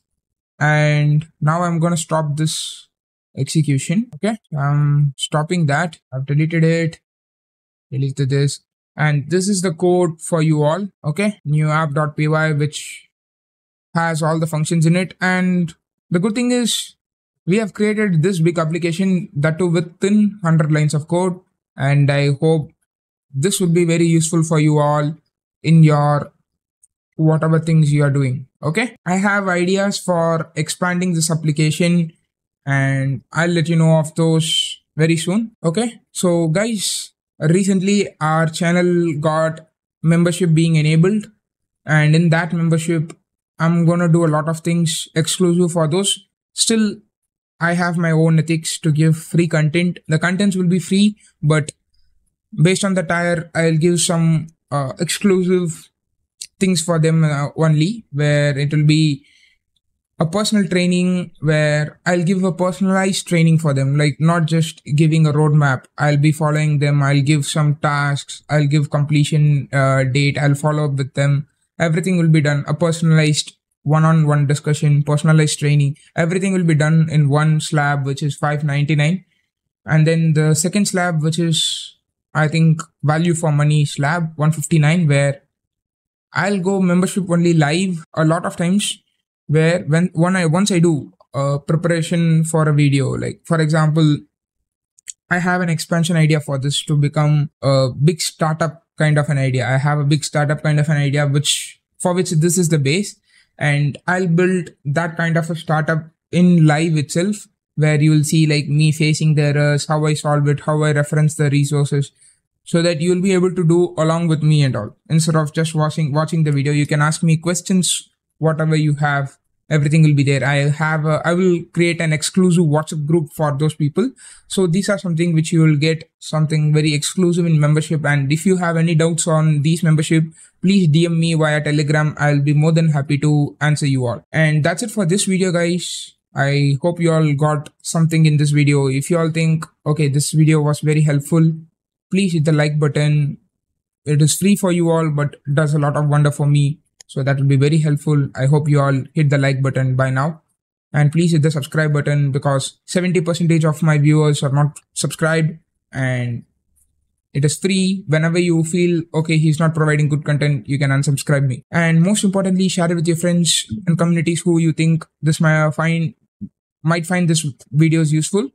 So I'm going to show you all how I built my own AI startup company that does stock analysis at real time, that too with $0 investment. Yeah, you heard it right. It is $0 investment. And the more important thing is, I'm only using free open source component that includes Grok, LangChain, the framework which is Crew AI, and some other APIs, that too for free. Here I have a previous result of running this project for Netflix company stock. As you could see here, for a given company Netflix, it generates a report in which it has analyzed multiple facets that are required to make a decision before buying or selling the stock of a company, be it from the financials of the company or any trending news related to the company that gives a sentiment of how the company is performing. These are all required for us to make a decision before buying or selling the stock of a company. And the more important thing is, it finally gives a conclusion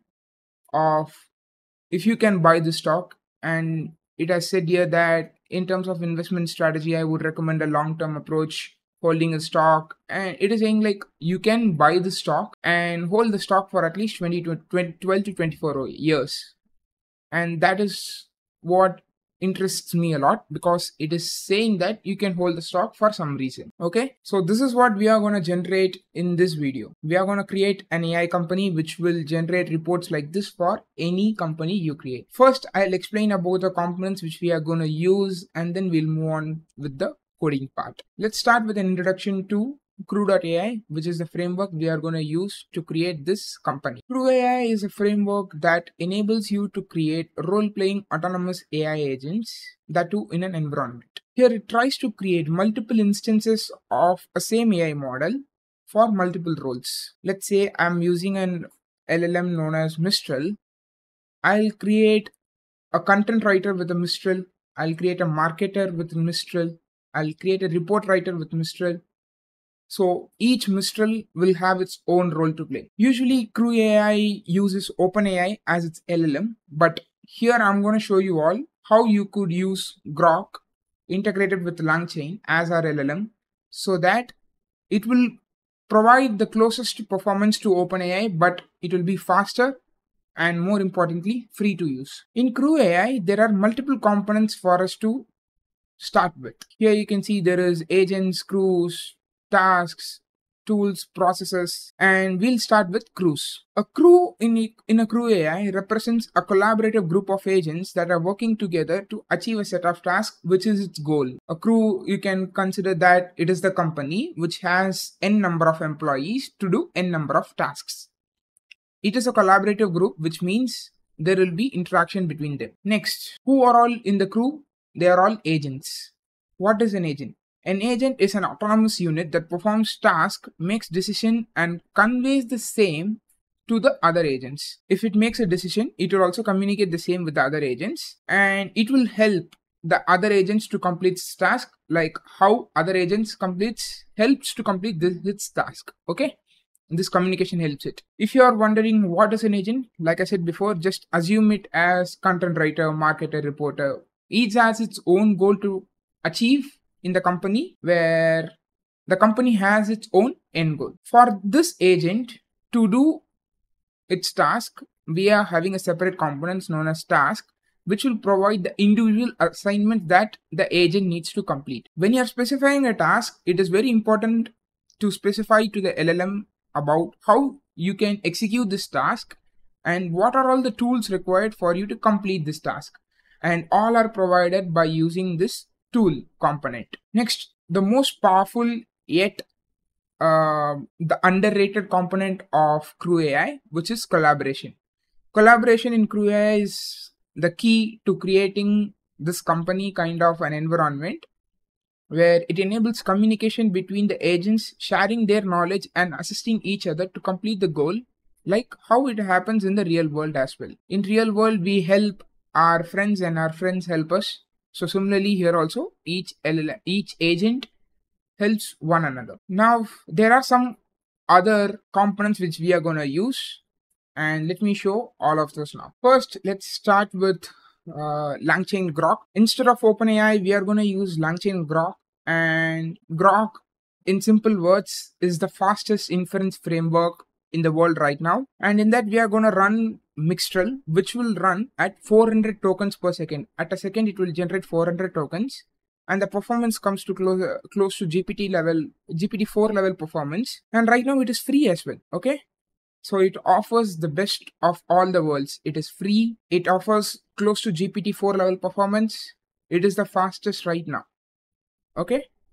So for this, all you need to do is create an account in Grok and then move on to this website, console.grok.com/playground. In this, click API keys, click create API, give a name, let's say it is Crew AI, and then click submit. Once you click submit, there an API key will show. You just need to copy the key once because it won't show another time. Keep these API keys, which I'm going to say now, including this Grok key, in a separate file so that you can keep those in your .env file, which is very important. Now let's see about some of the other API which are required for our task, starting with Serper. Serper API is an API which will provide you links for a given query. Let's say I'm asking contents related to recent IPL. It will try to provide the links which are related to IPL. Okay. So this is for Google search and all. And you can get your API key from here. Okay. Just copy your API key. Again, keep it in a separate environment. Next is browserless. And browserless is for automating complex scripting and other tasks and all. So here also you need to have an account, and once you create an account, it will show an API key, and here will be your API key. Here you can see I have used 23 requests till now. We have 1000 free requests and 2500 in Serper. You can just copy your API key from here. Next, we have this SCC Edgar filings API. So you can create an account. When you create an account, it will show you an API key. Please copy that. It is showing me right now that it has disabled my viewing right now. I have an API, it is working. Okay, you can just copy the API key. This is for all the financial data.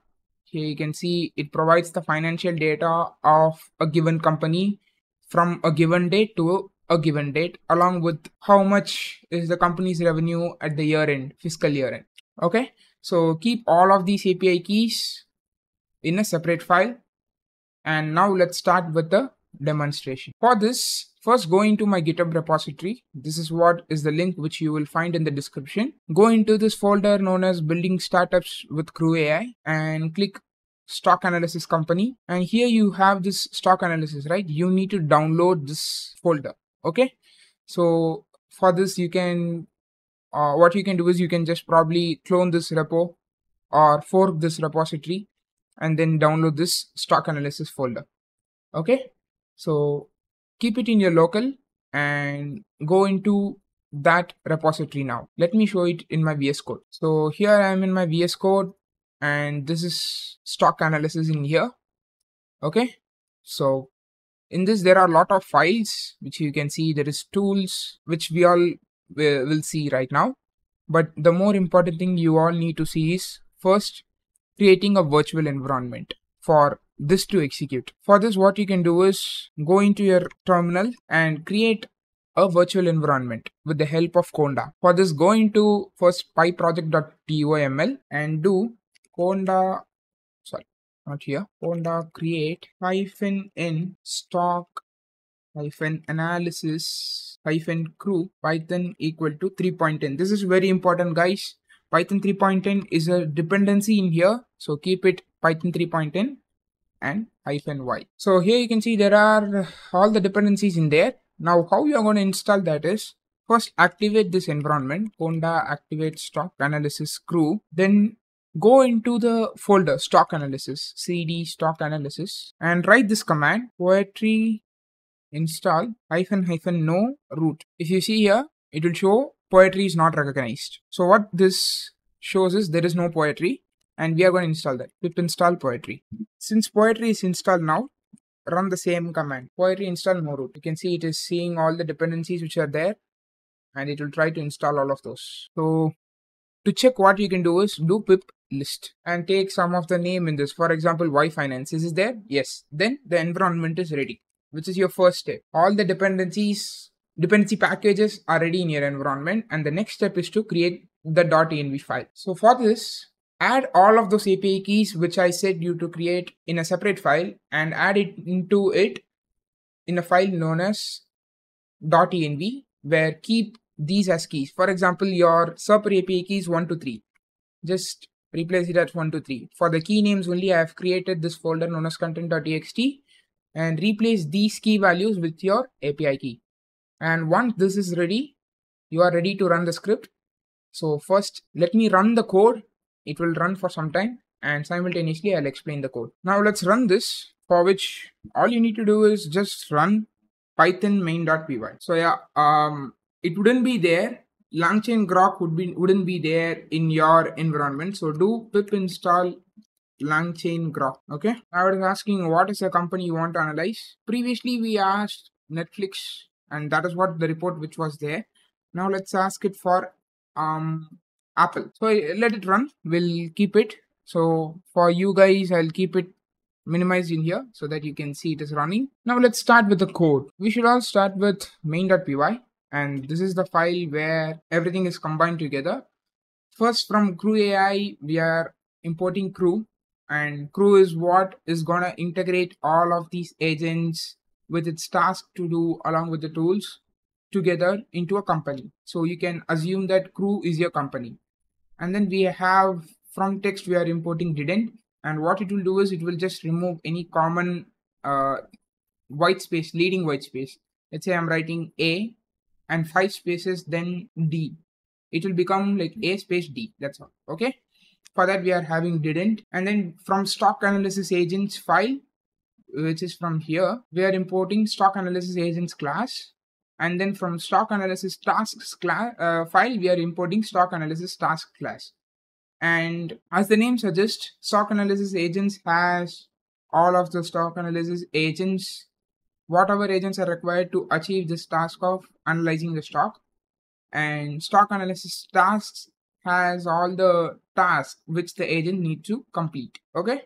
So now we are creating a class known as financial crew, and we are just getting the company name. So let's say here it is Apple. So always this specific financial crew is going to focus on Apple company.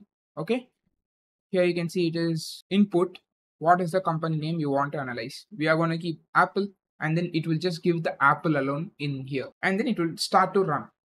So what are all there in the run function? First, we are creating an instance of stock analysis agents, and then an instance of stock analysis tasks. Next, in agents, we are creating an instance of research analyst, financial analyst, and then investment advisor. So what these agents do, we'll see later. And for these agents, we are assigning the task, and the agents and tasks are combined together in the crew, and then we are kicking off the crew, which means we are starting the crew. Okay, so that's how the crew is set up. Now let's start with the agent, and then we'll move on with the tasks. In crew AI, there is a base class known as agent, which will represent the agent in the system, and that is there. Here we are importing the tools which are required. First, browser tools, so that you can interact with the browser. Let me show the tools simultaneously. Browser tools. Here you can see in a browser, for a given URL at chrome.browserless.io, we are providing our browserless API key, which we provided it in the .env file. So what we'll do is, to this URL, we'll put our request, post request, so that we can fetch the information from there. And that's what happens in here. It will try to create chunks of the content, and for each chunk in the content, we'll run it through this agent. So the agent here, the role is to be a principal researcher. The goal of the agent is to do amazing research and create summaries based on the contents that this agent is working with. And the backstory, we should always give a backstory of what this agent has been doing. Okay, so that is kind of saying the role in a better way. You are a principal researcher at a big company, and you need to do research about a given topic. That is the agent. And now you're creating a task with this agent, with the description being analyze and summarize the content below, where this will be the content, and make sure that the most relevant information in the summary written only the summary, nothing else. Okay, so make a summary out of it and provide the summary without losing any information. That is what this specific agent inside this browser tool does. And finally, we are getting the summary. Okay, so that's why we are getting the browser tools. And then next we are having calculator tools. And in calculator tools, it's nothing but when you give an operation, it will do that operation. That's all. Okay, so that's for calculate tools. And then next we have search tools. When you give a query, let's say here it is Apple. Okay, you need to get all the recent news which is related to Apple, and that's what this search tool does. It will try to search the news on the company Apple, and then it will return all of those links together along with the content in it as a single string in search news. And let's say you're not just searching the news, you're searching whole of the internet. Okay, let's say it is their documentation or their recent announcement or something like that. For that, it will use search internet tool inside the search tool. And then finally, we have SEC tools. In SEC tools, we'll get the filings, which is done in the last probably fiscal year, one fiscal year. And in there is a form known as 10K form, which will give the useful information which are required to make a decision upon. And we'll go into that 10K form, and based on that, we'll try to see if we can go into buying the stock or selling the stock based on what information it is giving in this 10K form. Okay, and there is also another form known as 10Q form. Both are almost close to similar, and for this there are some other functions which are required, which is download from HTML and embedding search, and that's all. Okay, so here you can see just creating a character text splitter, and then it is making some retrieval, normal retrieval, which we do usually. Okay, and that's what embedding does. Embedding search also does here. Okay, so in this there is another function known as query API, which is used to make an API query, for which you need to first provide your API key.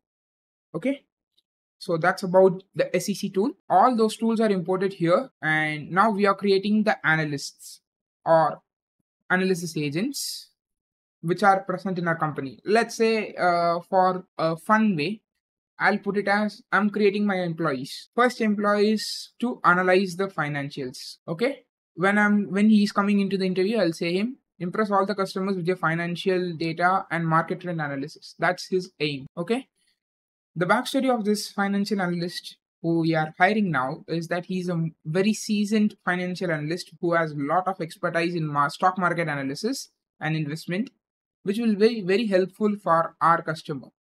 So that is the backstory of this guy, financial analyst. Probably you can give him a name for you to easily call him. Okay, so he has a capability to work around these tools: SEC tools, calculator tools, search tool, browser tool, all are required for him, and we are providing him with all of those.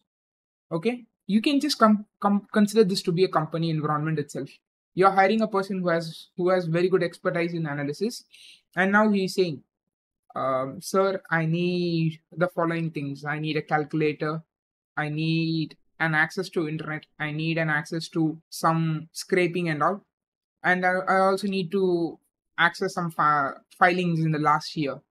And we are providing him with all the tools. And now what he'll do is he'll try to do his work based on these tools. Who is this his? Okay, like who I'm terming as he or him here.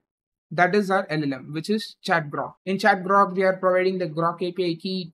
We are setting it from the environment file, and we are also providing the model name to be Mixtral 8x7 billion 32,768. So usually you will run into an error if you don't keep this max 8 or 30. I don't know what low value they have set in Crew AI. If you cross that iteration, right, it will stop. And to avoid that, you are keeping it as 30 in here.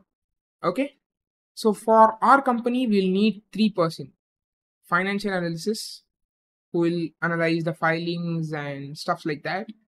Next, we are having a research analyst who is good with mostly working with news kind of thing, be it financial news or announcements or praising the company, something like that.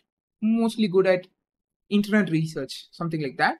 We are naming him as staff research analyst, and his goal is to being the best at gathering and interpreting data. More generalized, you can put it that way. Here you can see backstory gives a very good information for him. You are skilled in sifting through news, which is like going through news, company announcements, and market sentiments.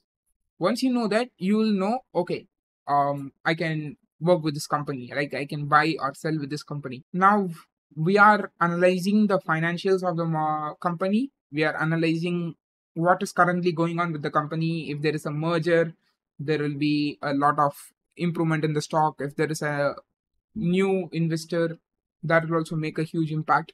And all of those would be given by this research analyst. Here also we are enabling him with all the tools. Whatever he needs, he'll take it. And finally, we have an investment advisor. Okay, so here you can put the investment advisor as the person who will manage the other 2%. And here is where the communication come into the picture. These two analysts, where the financial analyst will say how strong is the financials of the company, and research analyst will say what is currently going on with the company. And based on these insight, this investment advisor will create a strategic investment. For example, in our Netflix company, it said that you need to at least hold your stock for 12 to 24 months for some reason. Obviously, it is a long debug if you want to go through it. But for some reason, it is saying you want to hold it for 12 to 24 months. And that is set by this investment advisor. Okay. So finally, you are working with investment advisor who has an access with the analysts information and all. Okay, so for him also you are providing the same tools, and obviously the communication will be there. And these are the agents which we are going to work with. These are the employees. So basically, along with you, there are 3 employees. What is your work? Your work is just to run Python main.py. That's all. Your work is the most simplest work in this company. Probably you can even give a name to the company. I haven't thought of it yet. Probably TrueStock or something like that. Now to create the tasks. So in task, each function will require the agent, and if needed, the company as well. So for research, we are providing the agent and company with the task being collect and summarize the recent news articles and whatever is there related to its industry also. Let's say if it is Apple, the competitors are Samsung, or if you're going to go at chip level, it is Qualcomm, how he's competing with that. Everything comes into the picture, and this research task focuses on that. Okay, so to boost the agent's morale probably, or motivate him, we are keeping a section on a tip section. Okay, we'll add this. Usually in a company also, if you say like you'll be getting a bonus if you do this task correctly, you'll do your best work, right? And that's what we are saying here. If you do your best work, I'll give a $10,000 commission for you, which we are not going to do, but that gives an increase in the performance actually. And then next we have the financial analysis task, which is to go through the financial health and market performance of the company over a last some year, following this key financial metrics, profit equity ratio, and then we have EPS growth, revenue trends, debt to equity ratio. Everything is there. Okay. And based on these, a financial report will be submitted by this agent. Okay. Which agent it is, we'll see later. By now you would know which agent it is, but if not also, we'll see later. Okay. And this summary, it should also provide its strength and weakness, which it means like the company's strength and weakness and how it fares amongst the competitors. Everything should be provided. So mostly this is playing around with prompt engineering. Okay. And then filings analysis. Like I said, there is 10Q form and 10K form, right? So you will go through the filings, and then based on that, you will give a positive indicator or negative indicator that you can go with this company or not. And finally, you will recommend. Based on all of these data which we said right now, you will give your recommendation whether you can buy or not, if buy, when you can sell, all kind of things. And then you have the tip section, which we are going to use in all of those. Okay, I hope you all understood the tasks which the model or the each agent has in the company. Now let me show you the main.py file again so that you will understand. Here we have the research task, financial task, filing task, and recommendation task. And as you can see here, filings analysis and financial analysis are done by the financial analyst agent. The research is done by research analyst agent, and the recommendation of investment is done by investment advisor agent. So what this crew does is, it will go in a first come first serve approach. Here the first is research analyst. So first research analyst will execute, then you have financial analyst, then you have your investment advisor based on these. And the task also, which will go in a similar fashion. Research task, financial task, filings task, and recommend task. We are setting the verbose to be true so that you will have all the logs with you. And finally, we are clicking off the crew, which means the file is now running. Okay. Now let me run the file again. For running this file, all you need to do is run python main.py, and voila, it will run. So it will take some time to execute, and I'll see you all after this execution is completed. So finally, our company of employees has decided that this company is worth investing the stock on, but you should hold a long position in the stock because it is holding a strong financial health, but there is a positive insider trading, like there is a probability for insider trading in it. So keep an eye on it, but it is worth of investing in it because its market health is too good. Okay, and it has given a simpler response than right now than before, because I told it to keep simple. Okay, so